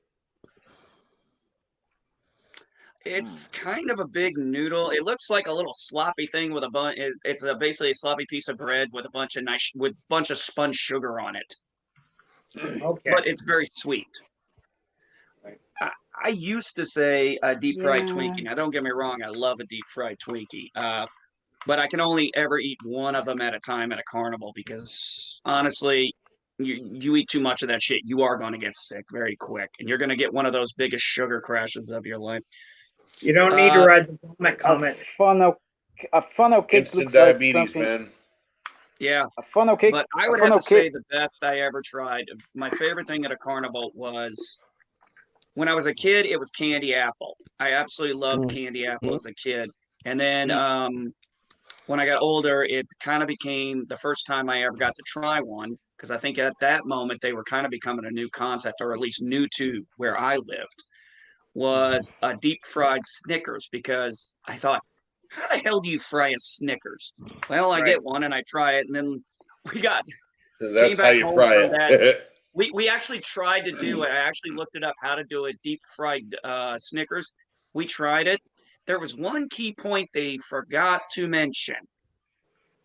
You Which were supposed to was? freeze the damn things before you tried to fry them. Yeah. Oh. That Just like Oh. with so And you cheese batter them? sticks. so that was Cheese? kind Yeah, of a you funny batter 'em. fail. You batter a cheesesteak? I think you're thinking of a chicken fried steak, Captain. No, you batter a Snickers bar. Yes, batter Yeah. a Snickers. No, we had the batter and everything, but when we deep fried it, it pretty much fell apart and melted. And it was pretty much like because it should have been Right. frozen, so Yeah. it would have heated up by the time That's you how got you do the fried outside ice done. cream too. Yes, it is. What's that, Bird? That's how you do fried ice cream too. It's got to start frozen. Yeah. Yeah. Well, I learned that one after that fail, but at least I learned not to do that next time. What about you, Tim?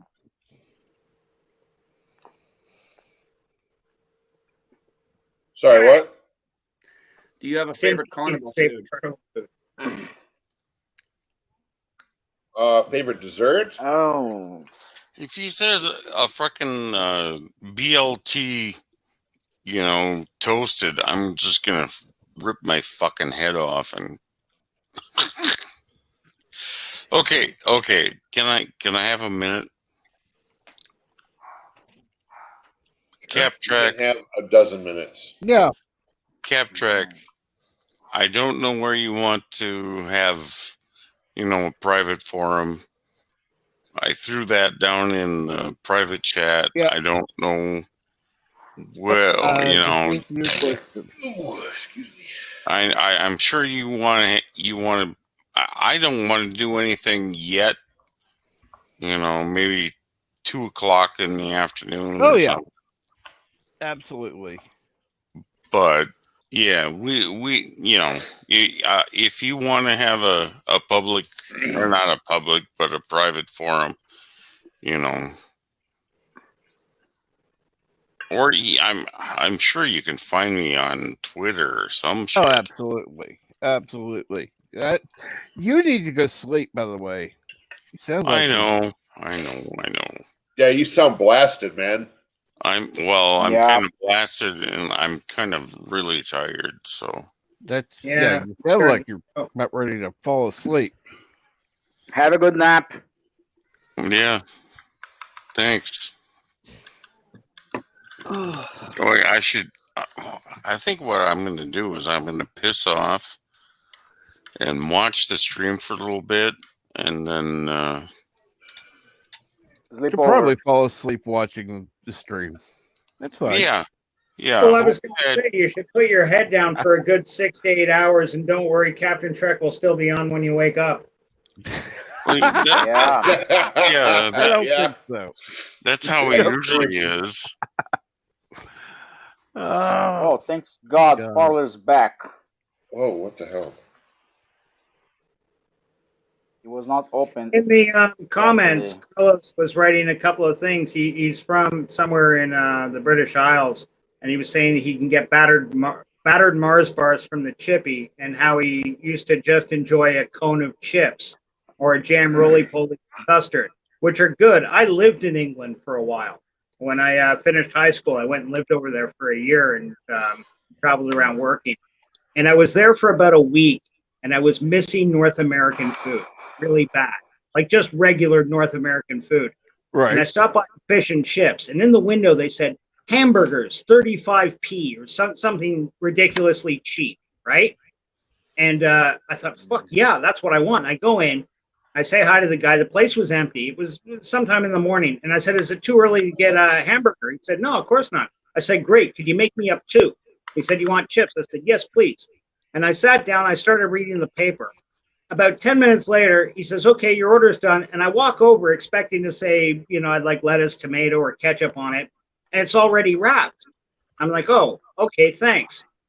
Do you got ketchup? He says, yeah. I said, well, I'm just going to put some on before I go. I open it up. And there's they love giving chips in England, and chips are delicious there. If you've never been, it truly is a treat, English chips. Huge pile of chips. And these 2, I thought it was some kind of seafood, like fish patties that were all battered. I thought, oh, he fucked up my order. I'm the only guy here. How could he do this? So I turn around and say, hey, brother, I think you made a little mistake. I asked for hamburgers. And he looks down and says, yeah, that's what you got. I look down and I go, what, these things? Where's the bun? Where's the lettuce, tomato? He laughs and he goes, oh, that's not how we do them. We batter them. So I go, okay. Oh, God. Sit back down. And I'm looking at this thing, this big greasy, it's just covered in grease. Like you pick it up, you touch it to the napkin, like that old joke in The Simpsons where Bart rubbed the fish cake on the wall and the wall became translucent and a bird flew into it. Almost that bad. I take a bite out of it. And that first bite I have, I think, this is fucking genius. How have I never had this before? This is amazing. This is so delicious. By the time I got to my 4th bite, I was ready to have my stomach pumped. It was like the greasiest, most congealed mass in my gut. But deep fried hamburgers in batter, they do exist. God, no. No. Ken Jennings is actually going to be the host of Jeopardy now, huh? Who? Ken Jennings. He was one of the. He was the highest winning contestant. Right. Oh my God, years ago. You know what? He wouldn't be a bad choice when you think about it. I'm not saying he wouldn't be. I just, I just thought that was interesting. He probably, nobody's going to replace Alex Trebek, but the show must go on. Yeah. You know what? We should sponsor our own private Jeopardy. Lord. No, it's not. Watch us. It's just a game between friends on stream. I'd see no problem with that. Well, we already have that kind of with Vile Mike stream on Saturday. So great. Yeah, but you could do it in-house, Captain Trek, and you could ask questions like, who is the idiot that thinks North and South America are one continent? What is? I'm not the only one.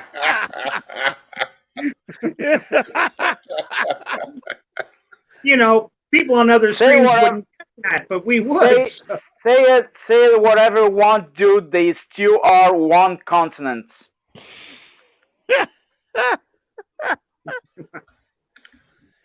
Oh God! Your schools will screw you over. Sorry. Hey, Love Shack. By that logic, is Europe and Asia one continent? Yeah, that would have to be. No, totally different cultures. Not totally cultures, continents. We have different cultures, and we have different cultures all over our own countries. Oh, hey, son of the red shirt. I started watching this show on Netflix, and it deals with, I guess, the fur trade of the 1800s. It starred Jason Momoa, and I don't know how much of this is actual factual history and how much of it's dramatized. But I will say this: it did make me interested in reading about that part of your history, because I was like, oh, that's interesting. Yeah, to be honest, as kids, I had an experience growing up. We're all roughly the same age, with the exception of AJ, who I think might be asleep, it seems. And you guys learned history one way, I learned it another way.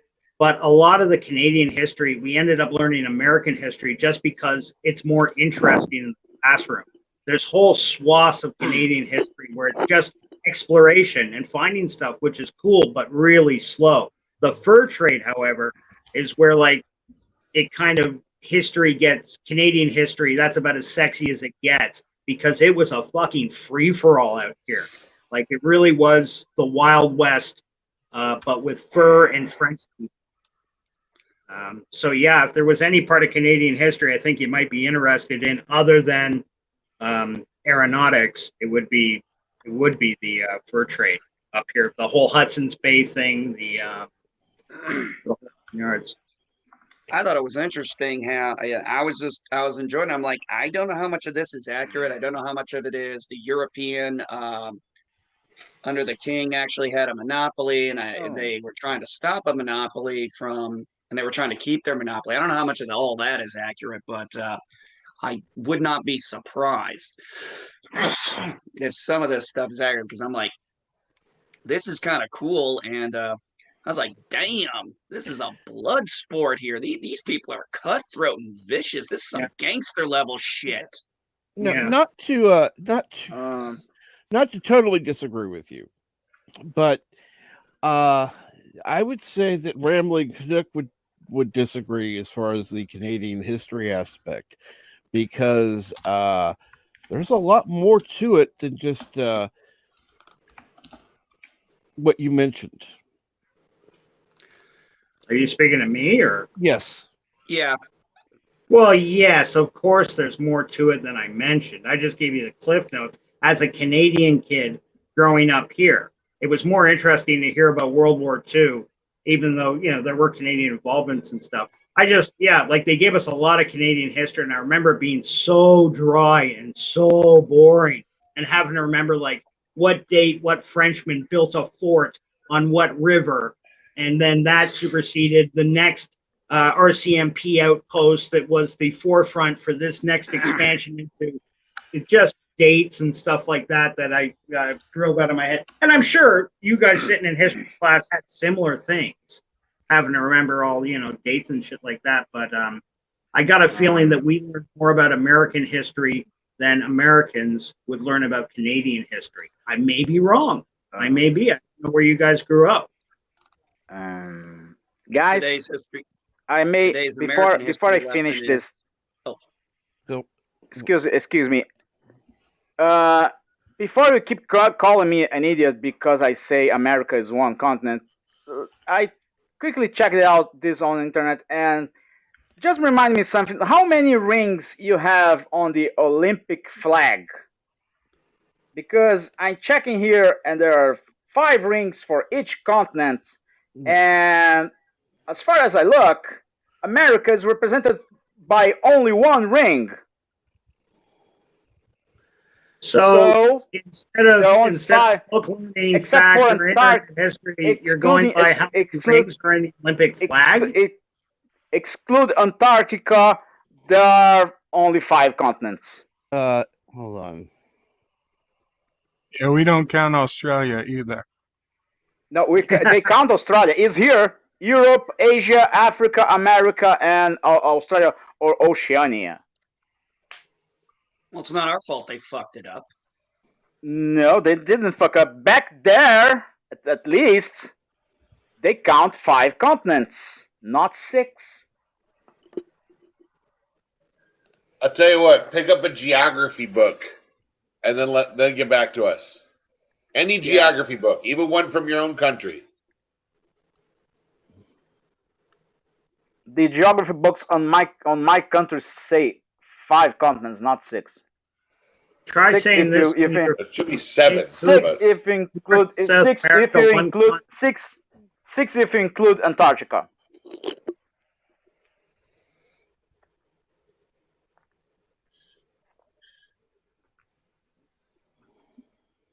Here's an easy answer. Hold on. Is North and South America one continent? Okay. They may say that now that America are 2 continents, but that's pretty recently. No, it's not. No, it's not. 32. Okay, hey, guys, I just looked up Google. And if you want, that's just what I was gonna do. the authorized Google says, and this is interesting: North America and South America are treated as separate continents in the 7-continent model. However, they may also be viewed as a single continent known as America.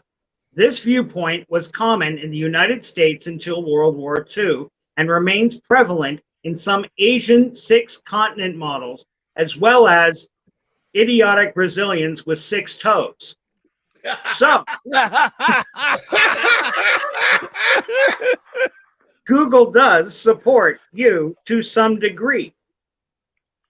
Google, yeah, Google support me to some degree. Yeah, you got to live in some Asian country that's working off a book that's 100 years old, or get into your Wayback Machine and set the controls for 80 years ago. And then people in America might have agreed with you. Did you just do a Mr. Peabody and Sherman reference there? The Wayback Machine? Yes. A loose one. I don't think they ever called it the Wayback Machine, did they? Yes, they did. Was it? Was that the name of their time machine, the Wayback Machine? The Wayback Machine.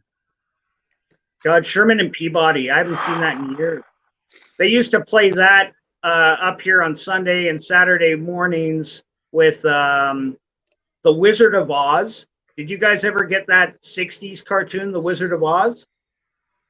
Oh, my. Hands down, the most acid-driven, hallucinogenic-driven kids cartoon in the history of forever. Look up The Wizard of Oz if you don't believe me. Just the drawings alone will give you flashbacks. The New Adventures of Pinocchio, which was one of those marionette kind of, but stop-motion animation things. Did you guys get that? I didn't see it. I know that. It was done like Davy and Goliath. Wow.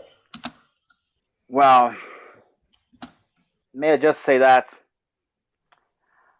Call me an idiot as much as you want. You count 7, I count 6. I have the Olympic Committee on my side. Okay? This is America. We don't care about what the Olympics Committee thinks. Nobody in the world cares about what the Olympic Committee thinks until it's 4 years later. Yeah. Okay. It's like America doesn't care about soccer, but somehow we still watch the World Cup.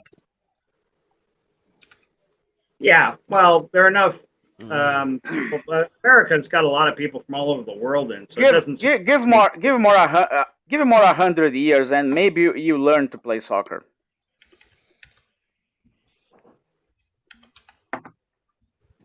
Yeah, with the foot. Yeah, maybe one day other countries will learn how to play basketball against our guys. But hey. No, I really doubt that. That is still to this day one of my favorite Olympic stories. Is when you guys sent the dream team over in what year was that? With Michael Jordan. Like was the it 94? 96, 94, I can't remember. Yeah.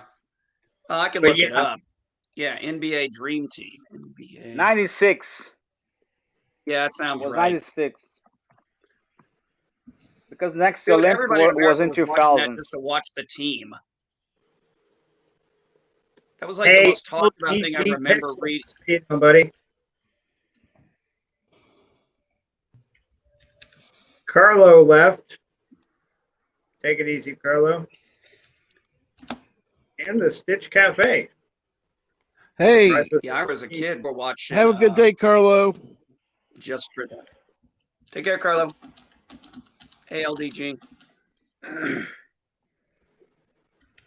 Yeah, I was just saying about that dream team. I remember up over here that was it was kind of funny, like just watching the very best in basketball all come from the same country and completely dominate every game they were in. It was, remember that old Simpsons episode?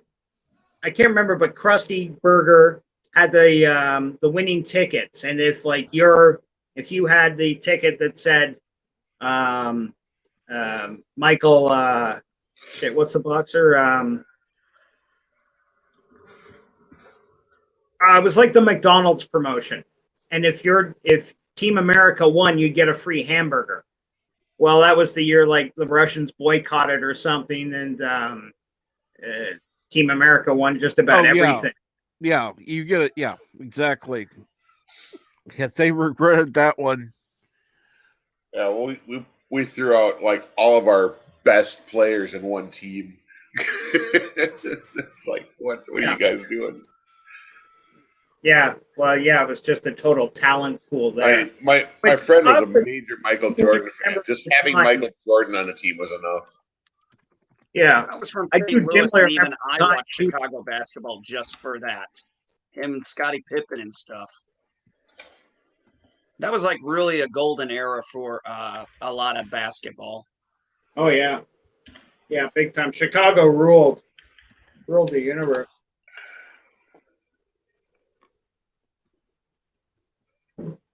We might have the wrong dream team though.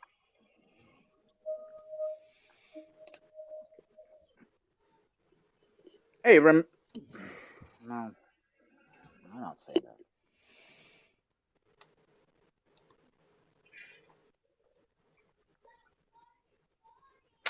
Well, you gotta think. When I was watching one of those ESPN things on Michael Jordan. They went up against there was one of these NBA teams that went up against, I guess, like a college team, one of those kind of silly things, supposed to be an exposition. And you can watch old video on YouTube of Michael Jordan just dominating over these professional athletes. Like, what the hell is this guy? This guy's got talent. They were Right. shocked at just what kind of natural talent he had. And he wasn't just raw talent. He had been somehow molding that talent into something, because They had to by the pay time he him was in not to college, win. he was able to take on some of the professionals. Yeah.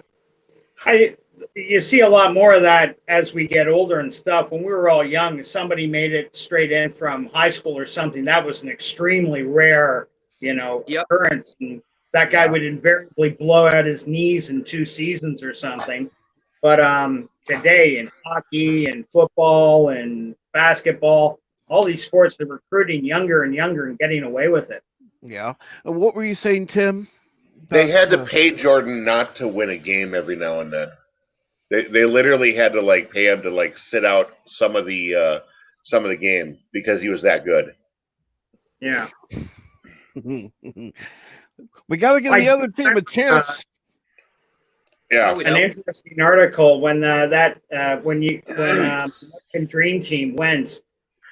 Somebody had figured out what these guys, because they all had to stop being professionals.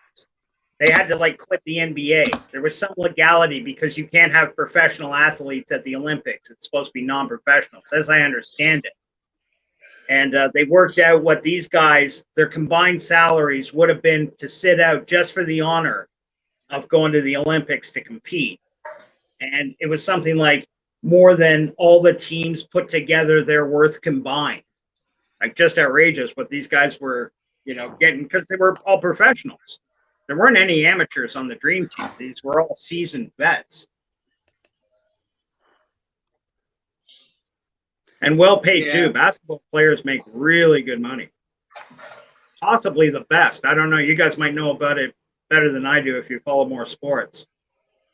I am not a sports guy, but I do remember the Dream Team. There were video games that had the Dream Teams on them, and it was freaking hilarious. Okay, guys, we totally screwed up here because, I think we kind of screwed up here on the date of that Dream Team with Michael Jordan. Oh, well, it was 92. I'm trying to check here. 1992. It was either Korea or Atlanta. One or the other.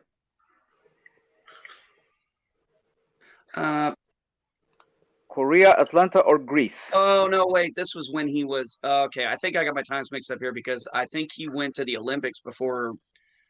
Yeah, because I'm reading up on the 1984 Olympics. Yeah. Yeah. Maybe if you just ask what year the Dream Team was. I tried that. There was a couple of Dream Teams, but, Didn't they have to change the rules on basketball because of Michael Jordan?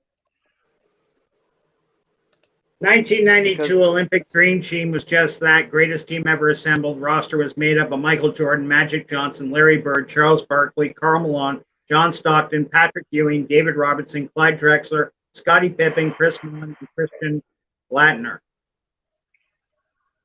Yeah, the 1992. Okay, yeah. I think I thought it might have been 94. Somebody said No, 96. yeah, I was still in high school when that one. came out, so I remember that. There was no Olympics in '94. 1984 one because I don't remember that because I No. was like 4 years old. No, there was no Olympics in '94. It's either '92, '96, or 2000. Well, there would have been Winter Olympics in '94 because the Winter Olympics take place in the Olympics. They don't have basketball in the Winter Olympics. No, they don't, but they have the Olympics in. I got to be honest. I find the Winter Olympics more fun to watch. Yeah, for the most part, so do I. I'm a big pussy for this. I love women's figure skating, but I only ever watch it at the Olympics. Like it's like watching speed ballet or something. He likes watching that spinning booty. Yeah. Well, that I do like watching. I don't blame you. I do like watching the. I don't blame you for liking it. Portion. Pardon, Captain? I like the skating portion. It's like ballet with, well, on steroids. Ballet on steroids? What are you thinking? And I'm going to say this right now. Ballet is beautiful to watch. It is a fantastic art form. Gorgeous. Yeah, beautiful. So and ballet, but figure skating is literally ballet on ice, and if they are really good at it, it is just beautiful to watch. Especially the music they have for the individual. Let me finish here real quick. Okay. So you have the music they pick specifically for their dance routine, and the harmony that can go with that music on top of the way they dance. If you can follow it. A lot of people follow the figure skating. My ears kind of catch that stuff. And, it's really interesting how they put all that together. And I'm sure they spend a shit ton of time practicing and training for that. And I would agree, Captain Trek, it's like ballet on steroids, but it can be very beautiful to watch. Oh, absolutely. I'm trying to figure out Arnold Schwarzenegger doing figure skates. Sorry, this is the homoerotic dream you had when you were 13, you said? Schwarzenegger on figure skates, that's a scary thing. That's a scary thought right there. Yeah. That's the image I get when I think figure skating on steroids. Ballet on steroids. That's the image that comes up to mind. I would have paid money to see Conan the Musical on ice. I can imagine something better, like He-Man and the Masters of the Universe on ice. Oh Lord. Yeah. This is interesting. I was starring Dolph Lundgren. If you had the original movie cast, then I'm with you. If you got Dolph Lundgren and Frank Langella out there wobbly on skates trying to sing stuff like we can do even better. My axe. We can do even better. We can do even better. We can do Shira, the Princess of Power on ice. A lot more girls on that one. That's okay. I work all night and I sleep all day. That's Monty Python. Well, you got to rip somebody off. You may as well rip off somebody good. Yeah. We're not doing Star Trek Discovery on ice. Star Trek Discovery on ice. Who said that? Who said that? On ice. God. No, but the Rabbit which would be a sight would to be see. amazing. Madam Geek, which one were they talking about? You said what you thought would be a sight to see.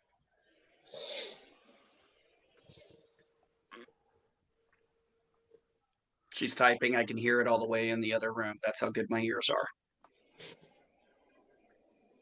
In that case, should work on a submarine. No. We all live in the yellow submarine. Yeah, great. What's next? The wheels on the bus go round and round. The Skits on the Cafe bus right I go didn't round go and that round. elementary, man. At least I was singing the Conan on Beatles. Ice. Okay, Oh yeah, I'm who sure, would- honey, you'd love to see that. What? What you would like to see? Conan on Ice. Yes. Well, I can't say I blame her. What? Seeing a bunch of barbaric looking guys skating around on ice with swords and shit with no shirts on. Yeah, I could imagine that would appeal to a certain audience. And every now and then they gotta stop and Okay. break out in They song. gotta And, have the muscles. Ask Madam Geek, please, what she thinks about Thundercats on Ice. I'm not even sure What? she's familiar with Thundercats. you're really pushing the envelope of that joke there. Yeah, No, not. yeah. Wow. Okay. How about I've Match seen on more. Ice? I've seen You a. just throw I- random things on ice. Bird of I Prey did 5 see on Ice. It's kind of nice. Pay Good luck. money to see Bye-bye. Bird of Prey 5 on Ice. Oh my All right, God. Disney Push them on Ice around, you know. is generally very well done. The Kurogans, Rogan Kurogan Skate miners Squad. pulling him We'll have to start one on, up. on the sled. The Krogan Theater players proudly present Bird of Prey on Ice, an epic story in 4 parts. Just 4? Really? 4. Are you sure? Well, you got to bring them back for something, right? That's where Bird of Prey 2: The Wrath of Mom comes in. That's right. Bird of Prey on Ice leads into Bird of Prey 2: The Wrath of Mom. There you go. This shit writes itself. Okay, Bird of Prey 2, the Wrath of Mama Prey. I like God. that. Part 3, The Wrath of Sister O'Prey. Part 4, The Rise of Nephew O'Prey. See, you're right. The shit writes itself.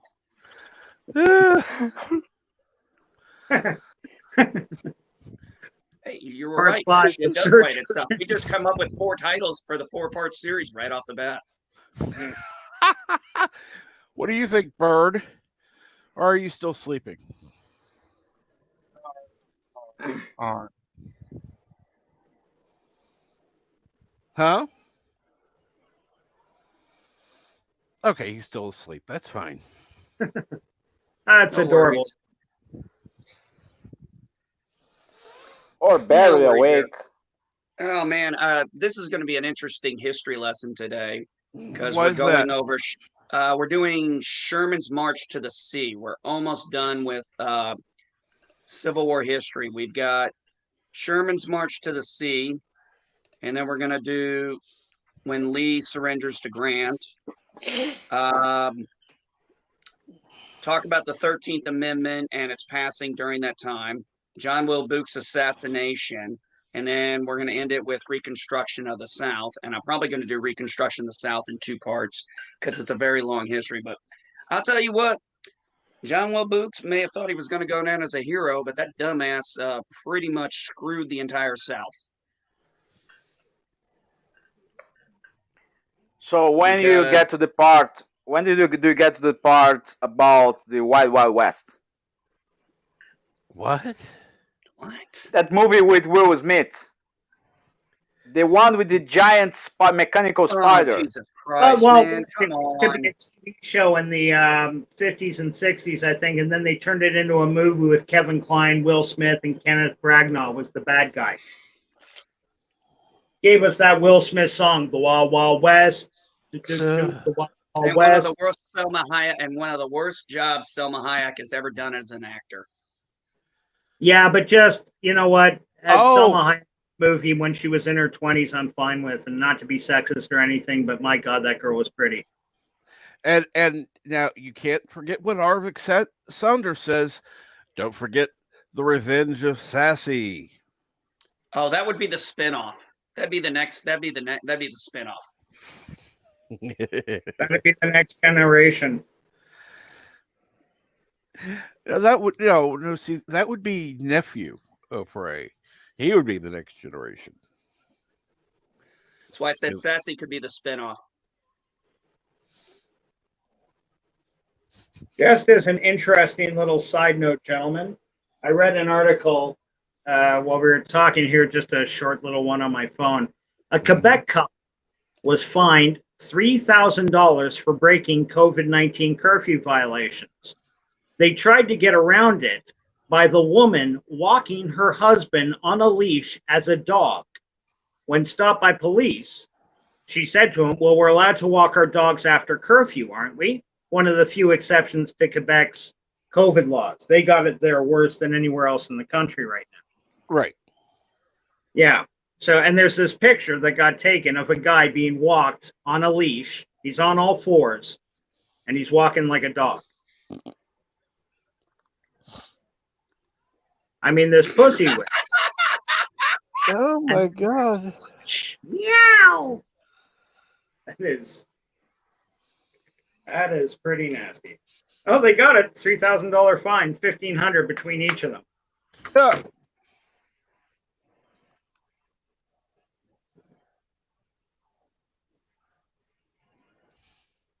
It's an interesting little tidbit. Oh yes, that Are you is. guys inclined to watch any of the Marvel TV series that are coming out? I think that Vision one comes out in the next couple of days. Vision and Scarlet Witch or WandaVision, I think it's I will called. watch it. I will watch it only because I do have Disney Plus, and I Right. will give it a shot. I don't have much. I don't really have much of a good vibe for that one. I like the one that's going to have the Winter Soldier and Falcon.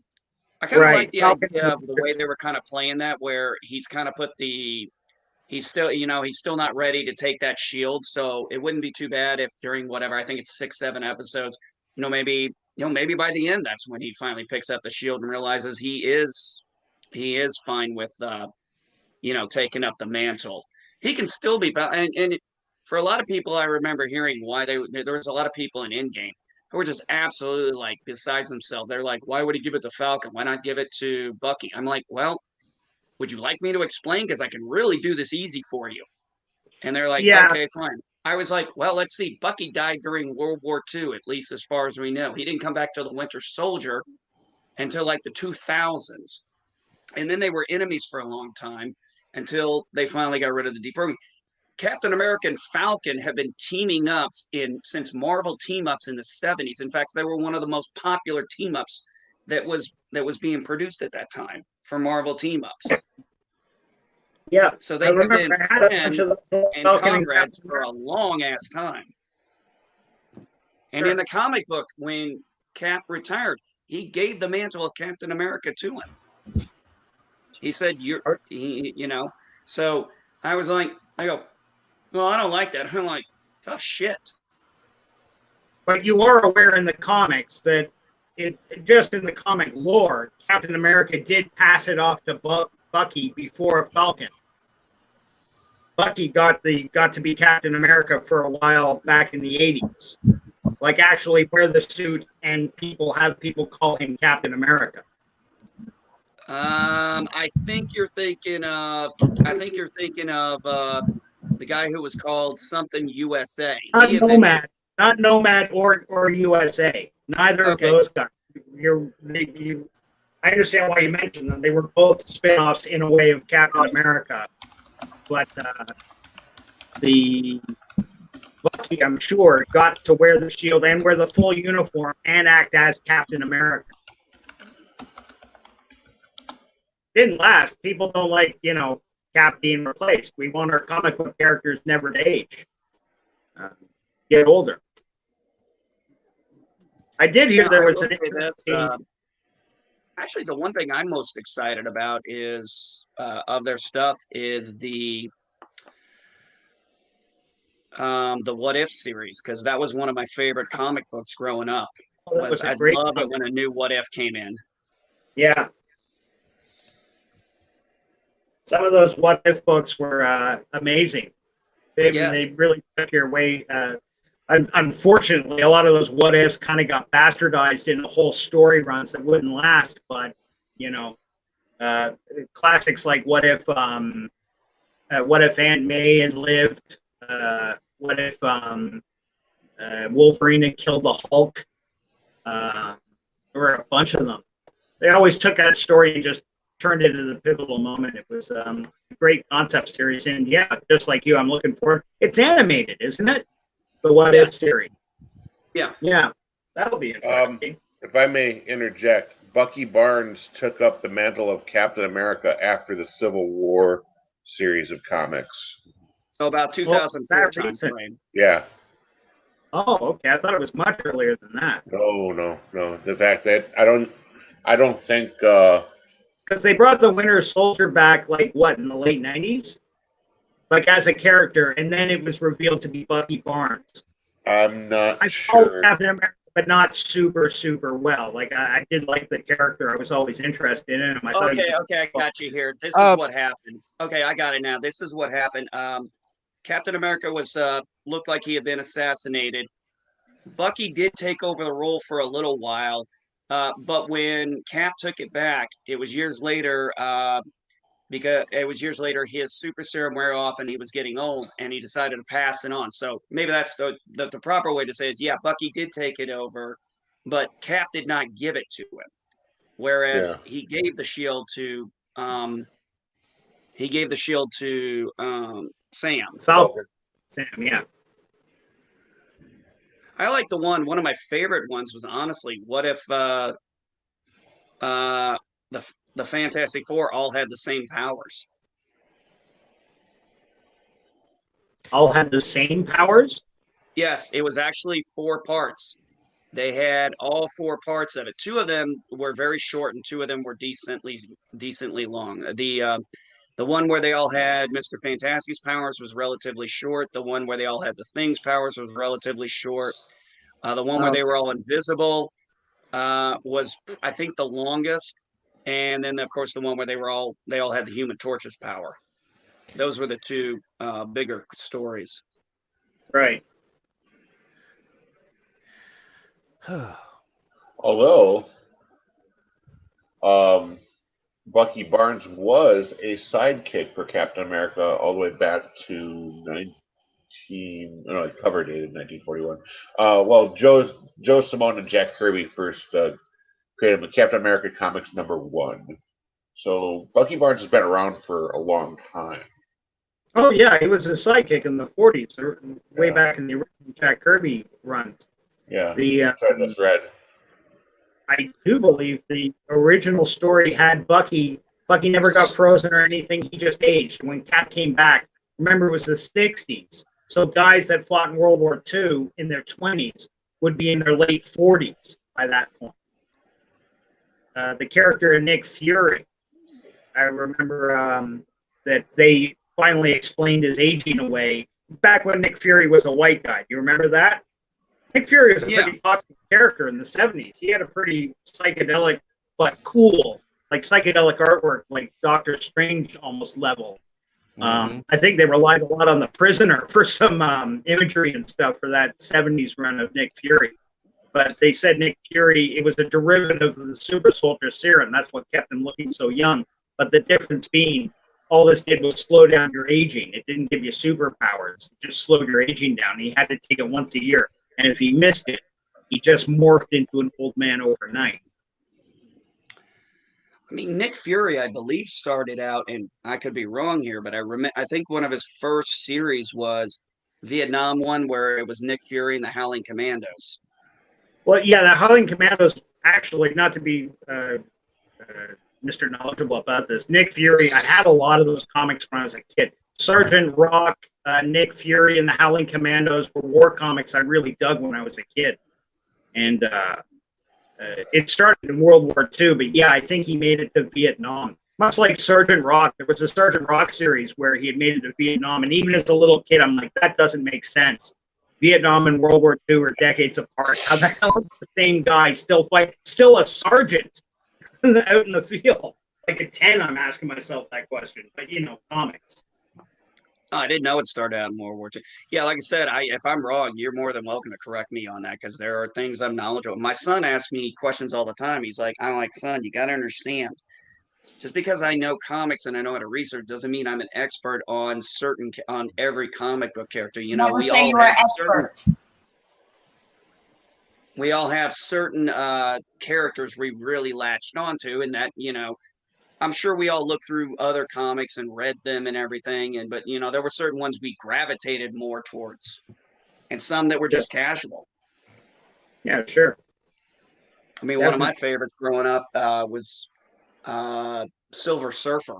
I absolutely loved that. When I read my first Silver Surfer comic, I actually was trying to get I was trying to get the ones from when Silver Surfer was in the showed up in the Fantastic Four, which of course was damn near impossible in the early 90s. Yeah. Because they were made in the 60s and they were very expensive. Sure. A lot of those runs like Silver Surfer and Doctor Strange, the artists really could like expand their horizons. Like with Spider-Man, Spider-Man took place in New York. So for some guys, that's great. They could look out their window and draw in New York, But for comics like Silver Surfer, Doctor Strange, it all takes place in the mind. Like everything you see on the panel there, all those fantastic, like cosmic images and stuff. That was all from guys like Jack Kirby, John Buscema, Sal Buscema. They did great runs on the Fantastic Four. It was another kind of cosmic. Fantastic Four did a lot of better space stuff too, as I recall. Were you a Fantastic Four guy at all? Me, yes. Yeah. I was a big Fantastic Four guy for a long time. They were Marvel's first family. Right. I got into Fantastic Four in the 90s, so this is when the Invisible Woman, no longer called Girl anymore, was wearing that really sexy with the four cut out in between her chest thing. Oh, that's when what's his name? The same guy that came up with Deadpool, Rob Liefeld. Rob Liefeld was drawing Fantastic Four for a while in the 90s, and he's the one that sexied them up, although that didn't last. No, it did not, but hey, it brought some fine memories. No. I was looking at something on check to see who was on and who had posted a video. I would like to recommend for everybody to watch a video that Darth Revan put out for Captain Redneck. And I'm going to go ahead and post that in chat. And then I am going to post the GoFundMe link as well, because they are $960 away from the $3,000 goal to covering his expenses for his passing. And sorry, Cap, you're breaking up quite a bit there. A friend passed away, did you say? A person named Captain Redneck. He passed away, I believe, this week. I believe it was he on passed Monday away a or while Tuesday. back, but yeah. Bird. He was a YouTube guy, or? Oh yeah. He passed away December 14th, but unfortunately, we only found out about it recently because it took Darth Revan a few weeks to figure out what happened to him, why he dropped off the internet. Yeah. Well, I'm sure they had a lot more important things to take care of than worrying about getting back on Twitter to inform us. So he didn't have a Twitter. No. He was just active in Discord. So yeah. They probably had no idea. No. Okay. And this guy, he was a pal of yours. They did respond to I donated yesterday, and I mentioned YouTube and how he was a friend to the channels. And I did get a response back from his daughter thanking me and saying it was good to know that he had found friends online that would remember him fondly. I got a similar response. Yeah. Well, my condolences, gentlemen, to the passing of your friend. I'm very sorry to hear about that. I'm sure he'll be remembered fondly. Captain Redneck. That's a heck of a memorable name. Yeah, he could be a little bit of a redneck. Mind you, he was from California, so it wasn't like he was. No. Hey, they have rednecks in California. They had me for 7 years.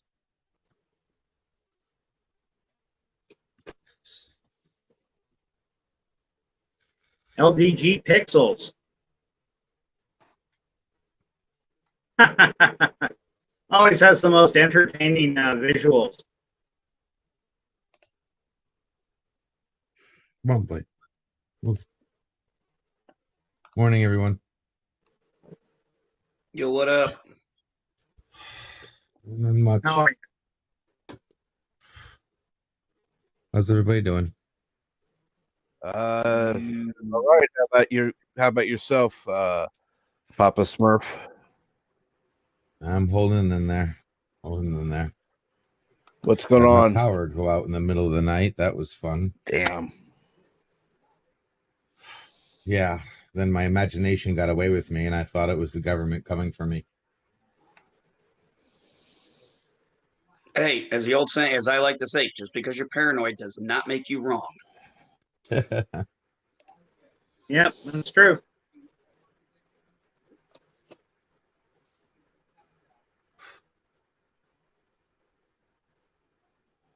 Oh, another lovely day.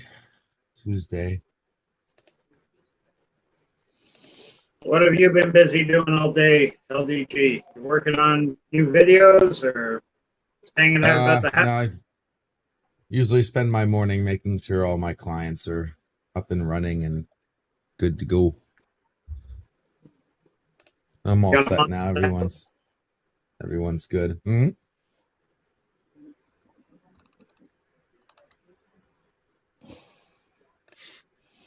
Hey, Thomas Cap, Potts, buddy. Go for it. Thank you for joining. Take care, guys. Yeah, Thomas Boss. Thanks for your shout out yesterday on the pub. That was cute. What did he do? Life of Matthews pub last night. They played my when someone asked me if Prometheus, you know how people ask me questions to ask the almighty Prometheus. Well, someone asked me if Prometheus was behind all the social media hell and crap going on the last couple of weeks. Right. And Prometheus responded. And they put the response on the pub last night where Prometheus pretty much accepted responsibility. Oh, yes, I saw that part. Part of the master plan, I guess. She's thinking a lot ahead, more ahead than I expected her to. She's quite resourceful, I guess. I see, and not ashamed to tell the truth. I'm assuming you're going to be doing your normal stream today with the waiting room. Yes, a lot on my plate this as far as helping people out today. A few things on today's must get done. I have a intro to work on for WandaVision Roundtable, and try to Whose channel is that on? That's going to be Biggerford Entertainment. Cool. So he's going to be doing a WandaVision Roundtable on, I think it's Sunday. I think it's going to be. And then Chris Knight, I have a video game gaming stream intro to finish. I'm going to see if I can focus and knock that out of the park. Also, Mad Mardigan said he had some issues he needed to bring to my attention to help him out with. So see if we can get him a He's interested in a soundboard. He wants to find the best way to get a soundboard going. Yes, Right. I know. I'm gonna create another monster, but we'll see. We'll see.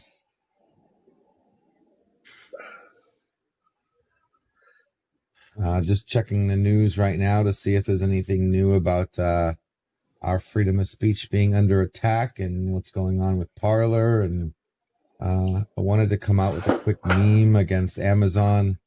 Well, I just saw a Tweet Tim Pool that up. report that they're talking about trying to prosecute pretty much everyone that stormed the Capitol for murder. Because they're basically what they're trying to do is they want to use a clause in the DC laws. The example they cite was, let's say, three men go into a bank to rob it, and someone dies. That means all three men are complicit in murder.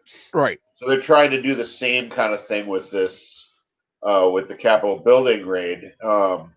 Basically, really? anyone involved in storming the Capitol building would be complicit in the death of whatever officer had died from his injuries during that raid. I forget who that Yeah, was. I think that's a bit of a stretch.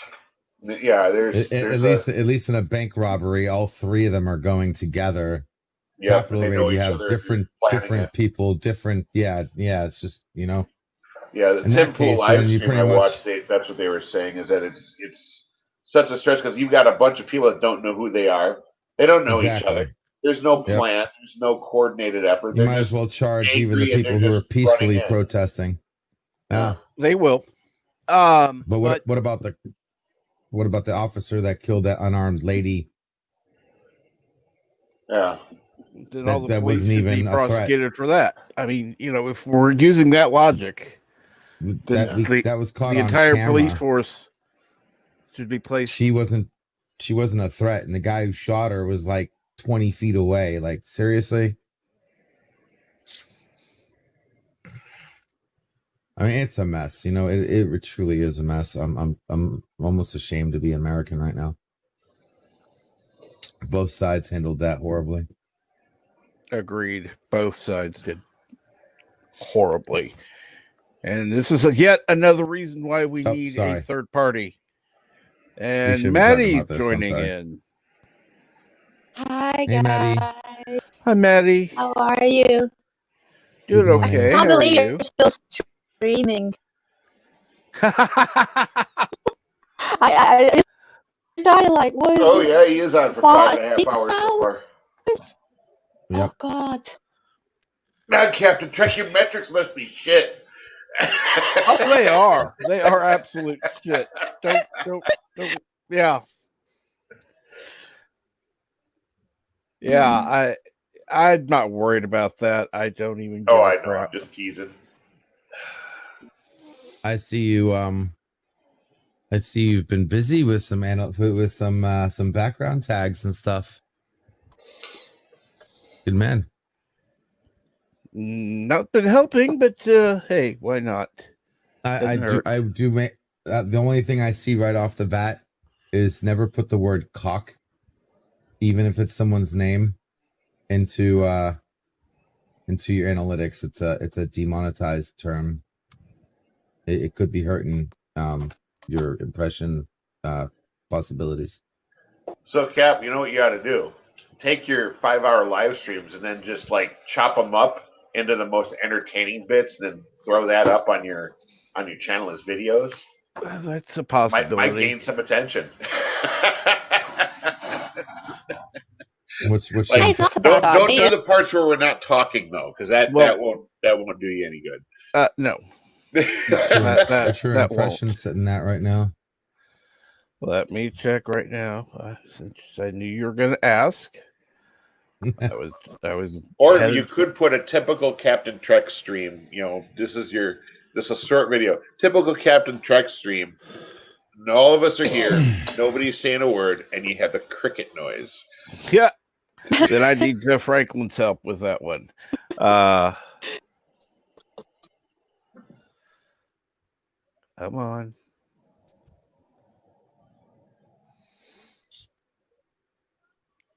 Okay, I'm on YouTube.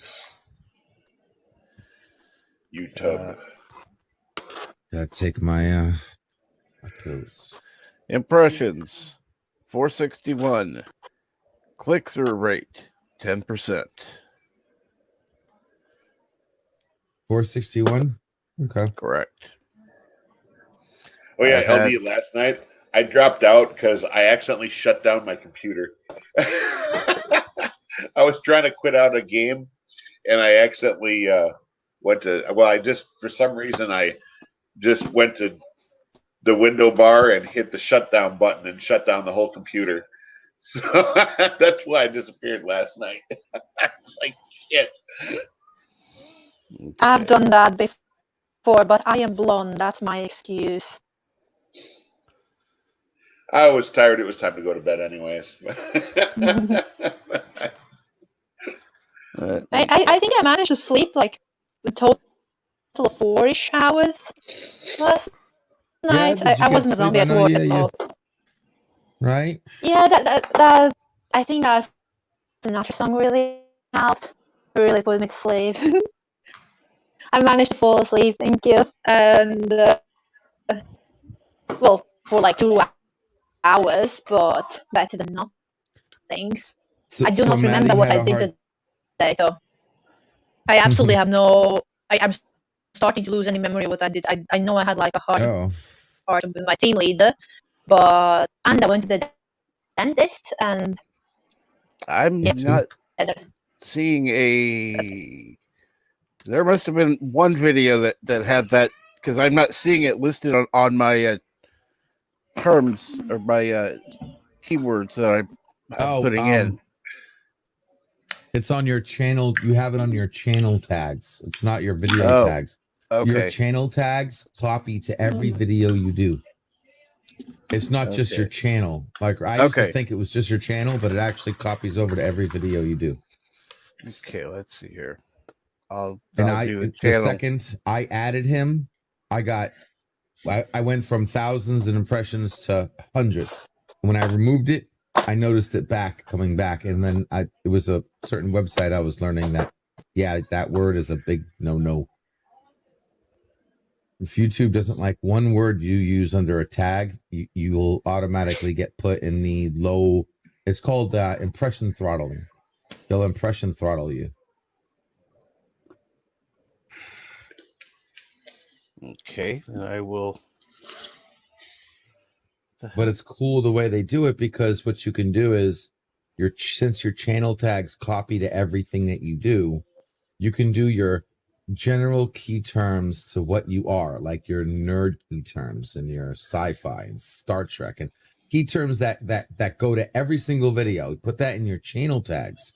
That way, because you don't have any limit on channel tags. There is no 500 limit. You can just do as many tags as you want, but you only get a 500 limit on your video tags. So if you put all your generic related to Captain Trek and everything Captain Trek does, put that into your channel tags, then you can focus the 500. They give you a limit on your video to this video topic related key terms, like whatever your topics happen to be, or headline news related topics and stuff like that. See what I'm saying? Things that are only specific to every single video. Right. But like all the ones that you have here, like Star Trek Next Generation, Voyager, Enterprise, Geek, Nerd, live stream, all those you should take away from your video tags and move them into your channel tags. That way you don't have to ever worry about typing or copying and pasting or anything, because your channel tags are perma-tagged. They're permanent. They're always there. And then just leave your video tags for like whatever you guys were talking about today. Okay. Where do I get crap? That's in your under your I'll tell you in a second. I believe it's under settings, but I think you have to go to YouTube Studio first. Yeah. And then scroll down to let's see here, settings. And then got it. Channel. And under channel you have keywords. Yep. Okay. Okay, get rid of that one. Get rid of Where the hell it go? One more day and I can finally get some relief. Can't wait.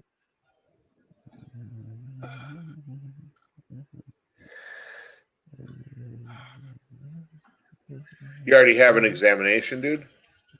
Yeah, yesterday. Okay. I went yesterday. They took x-rays and looked at a whole bunch of stuff. Tomorrow I got root canal scheduled at 2 p.m. Oh my God, a root canal? Got it. Jeez. Yeah. Sorry to hear that. Well, it's 2 teeth. So I got a root canal and then the other one's savable. They're going to refill it. I got lucky. I was really close to needing a root canal, but that's so expensive though. $500. So much for my for a root canal? Much for my yeah. Is that after your insurance? For what I know, I believe. Because it was like a root canal at my dentist. It was like $1,200. Really? So that's a deal then. Okay, I'm trying to. I need some help with some channel tags. Sure. Coming up with some or yeah. What? Well, I'm looking at your. Okay, so let me pull up your video real quick. I mean, you want to do this now or? Why not? Okay. Is it a back I'm tooth looking or at front tooth? A lot of the ones that you put on your video tag. So if you open up a separate tabs, that way you don't have to go back and forth. Right. And go into your video tags.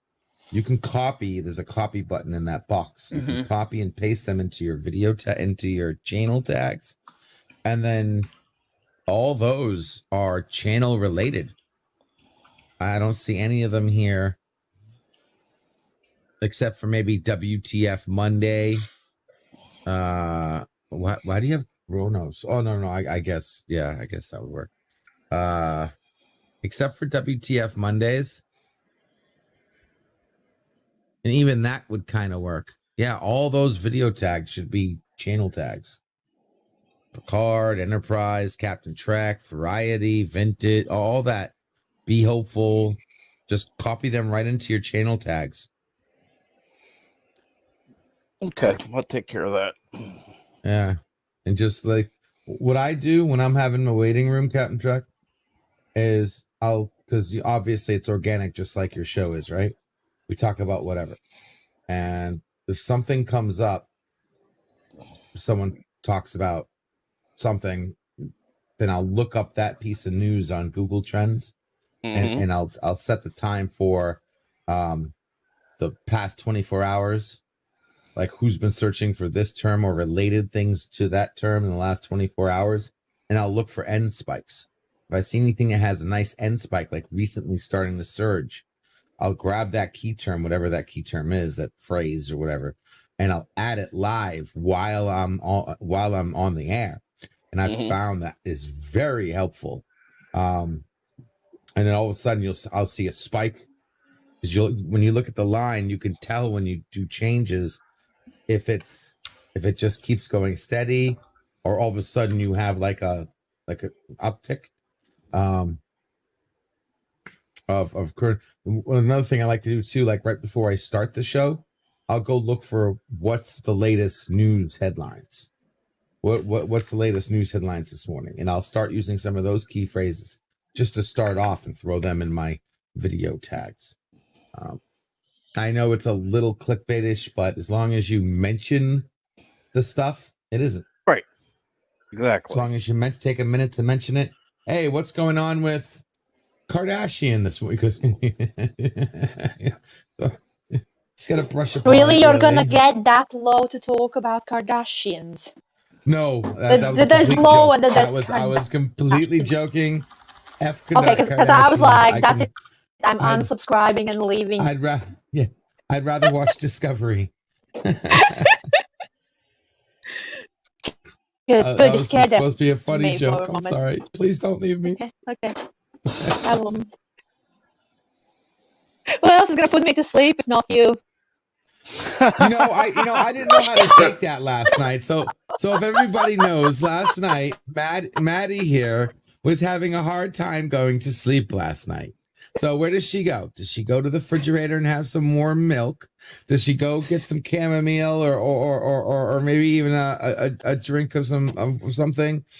She comes to my backstage because God knows either I'm that entertaining or I am the perfect remedy for hard to sleep, can't get to sleep. No. And then she pulls a bird and falls asleep during it. Yeah, I got 2 hours. That was awesome. Thank you, guys. Yeah, no problem. Glad I could help. Absolutely. Glad to see you rested there. Oh, So you heard it here first, guys. You having a hard time sleeping? Come hit us up in Backstage Pass, guys. You're perfect remedy for the hard to sleep nights. We'll knock you straight out. oh, I'm dying of laughter now. And last night was pretty entertaining too, because there was a few things going It on last night. Besides very me losing my power for a couple entertaining. hours. Yeah. So we had a blast backstage. So if you guys follow me on Twitter, when you see that Backstage Pass pop, you never know what's going on. Click it, see what's going on, see what's happening. You might walk into something very interesting. Like, oh my gosh, my thoughts. Oh God, I need sleep. More sleep? I need sleep. I'm actually drinking chamomile tea, and I think it's waking me up now. You're actually having chamomile right now.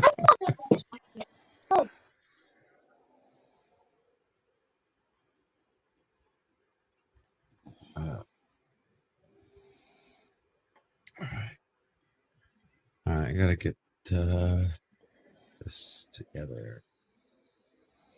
And go. You missed the drunk Wesley stream. He fell asleep at the beginning. I did see that he did an after stream. I just didn't. Yeah, I did miss it, unfortunately. I guess we had a few people. We had the soup going on. We had Dark Gift Comics. That was an interesting stream, to say the least. Mm-hmm.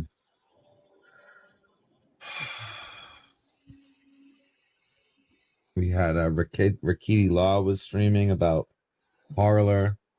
There's a few other people. There was a few people streaming, so I was bouncing all over the place.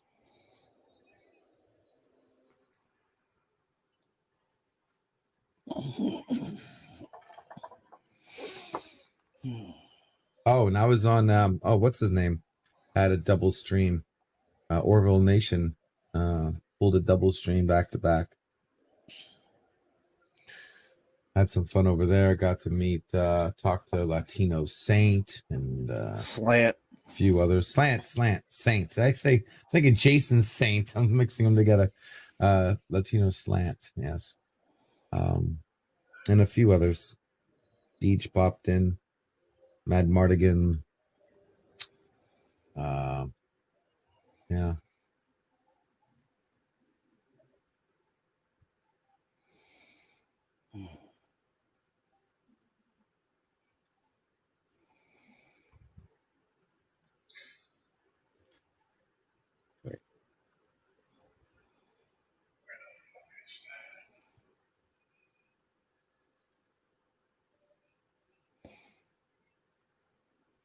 So I was helping somebody yesterday who had 18 terabytes of disk storage.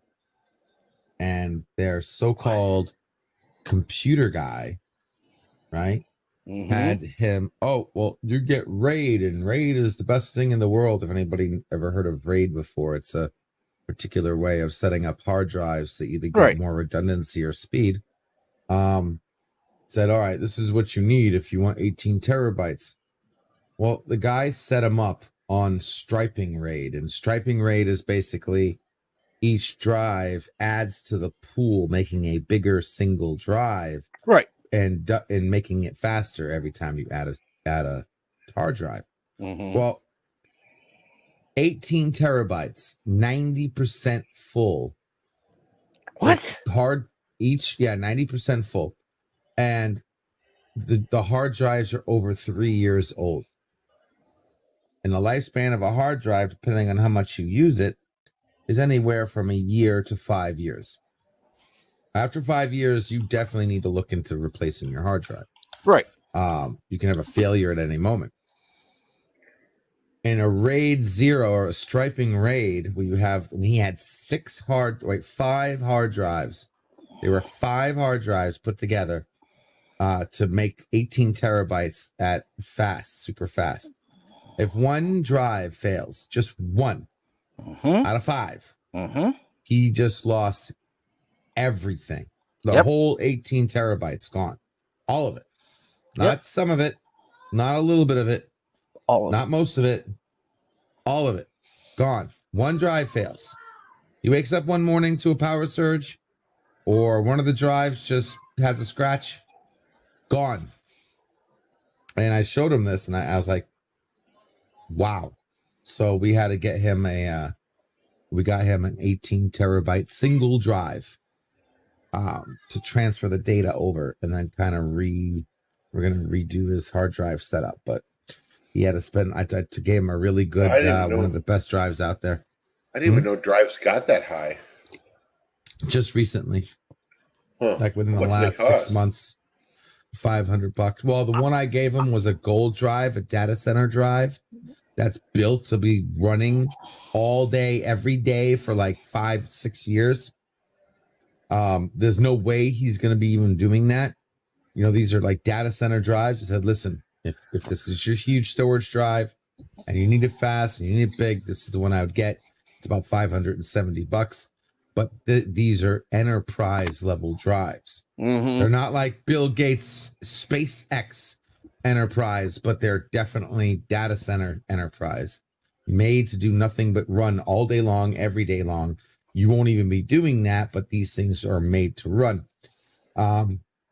So he said he'll get one of those.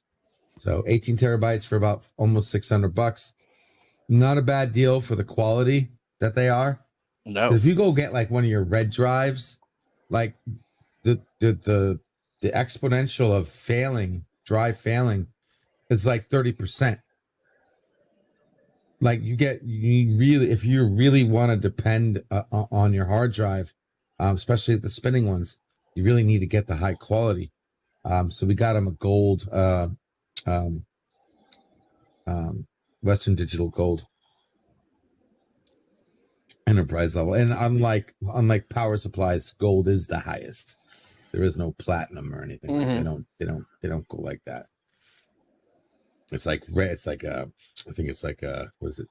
Red. No, green, red. No, I'm sorry. Green, blue, red, purple, black, gold, I believe.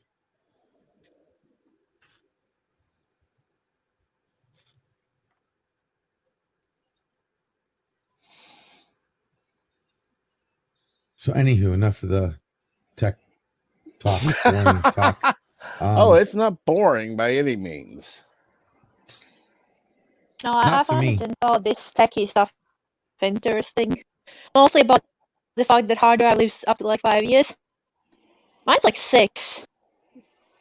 At least. Yeah, you're yeah. I'm sorry that the tech talk is part of nerd culture. Exactly. I love that kind of talk. So yeah, it fits. It all comes like hand in hand. You know, this is like I don't know, like a different version of a talk show, but on YouTube. We don't have the same topics every day. That would be boring. No, though. I mean, I just can't wait till something Thomas happens. Potts. What Thomas happened? Potts. That's a hell of a lot of porn. Yeah. It's not porn. It's nerdrotica.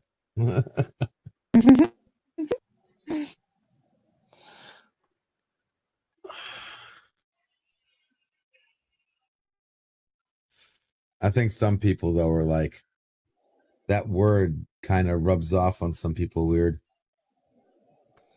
Which word? They're thinking it's like naked nerds or something. Nerdrotica. I like I'm I think it getting sounds a weird. sounds really, really I think it sounds really, really cool. It's catchy. So do I. I love it. Yeah, tell me about it. Well, like I said, some people I think they think of erotica, thinking it's some kind of porn. That's what I'm Yeah, saying. so it That's why I makes me think it's literally like say porn it's not for porn. nerds. It's no, exactly. If nerding out turns you on, right? If talking about can teleporters exist, computers, analytics, what nerding out on it, if that turns you on, that's nerdrotica. Getting turned on about nerdy stuff. Not naked chicks or naked guys or taking off my pocket protector. I mean do. I've never seen you wear a pocket protector. Wow. Yeah, that was something else. You should have saw me in high school. You understand, when I went to school, Captain Trek, when I went to middle school, I wore pants and dickies and a plaid shirt. I was the definition of nerd. The only difference is I was 240 pounds and bullies only messed with me once. That's good. I was tiny and skinny, and they messed with me for most of the high school. It was the only thing being a big bone person helped with. It's the only thing. Everything else sucked. I hated it. But when it came with being bullied, being big helped a lot. I think my bullying only stopped when I started punching back when I was like 15. Yep. That's what everybody refuses to admit. Like no teacher or anybody is ever going to admit it. But there's only one way how to stop it, and it's when you punch back. Exactly. And over a year, it's more than that though. You have to be outspoken. A lot of the stuff that I got out of and into was because of my mouth. I literally told the principal one day that I literally told the principal one day, "You're an idiot," because I was in the principal's office with the bully I fought with, and the principal thought making the bully apologize to me was going to fix everything. And then when the bully left, I turned around and said, "Do you realize what you just did?" I said, "I'm going to have to deal with this later. You realize that bully just lied to your frickin' face and you accepted it. Thank you very much." And I walked out. And within minutes, we already got into another, before we got back to, and I remember this as it was yesterday, before we even got, because he actually was walking, so I don't know. I figured I had enough time where he was already going to be in the classroom, and he wasn't. He was in the hallway. We already got into another, what do you call that word? Implication, whatever the hell. Altercation before we even got back to our class. And yes, we were going to the same class. And I told the principal off, like, you thank you. Now you just made it worse for me. You do realize that, right? Okay. Thomas, I need to ask you. You said at least you had the ability to fight back. I couldn't. Why? Some people couldn't. I knew some nerds that couldn't fight back because they were a toothpick. Too skinny, too weak, too small, too skinny, too weak, too didn't want to. When I started fighting back, I was not strong. I didn't suddenly become strong or anything. I literally grew my nails out longer and sharpened them to scratch them and make them bleed. It made them stop at the beginning. After like a few months of doing that, I managed to learn by experience of how to actually throw a punch. And it took about a year, maybe a little bit longer, till nobody really bothered me as much anymore. They're gonna like say something walking past me, but they're not going to try to beat me up anymore because they know that I've learned how to actually hit back and Women are evil. I'm not gonna just punch you somewhere. I'm gonna punch you where it fucking hurts. Yeah. Because I'm not strong. I'm gonna go for the places that are going to hurt the most. Mm-hmm. And it worked. Doesn't matter how much trouble I got into. It's honestly my child. She's 9 now. She's a year or two ago. She's pacifist kind of like.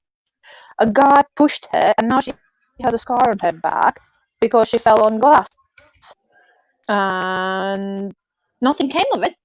Nobody gives a shit. Nobody's going to do anything. A half-assed apology of a guy whose name I don't even know. One of the neighborhood's kids.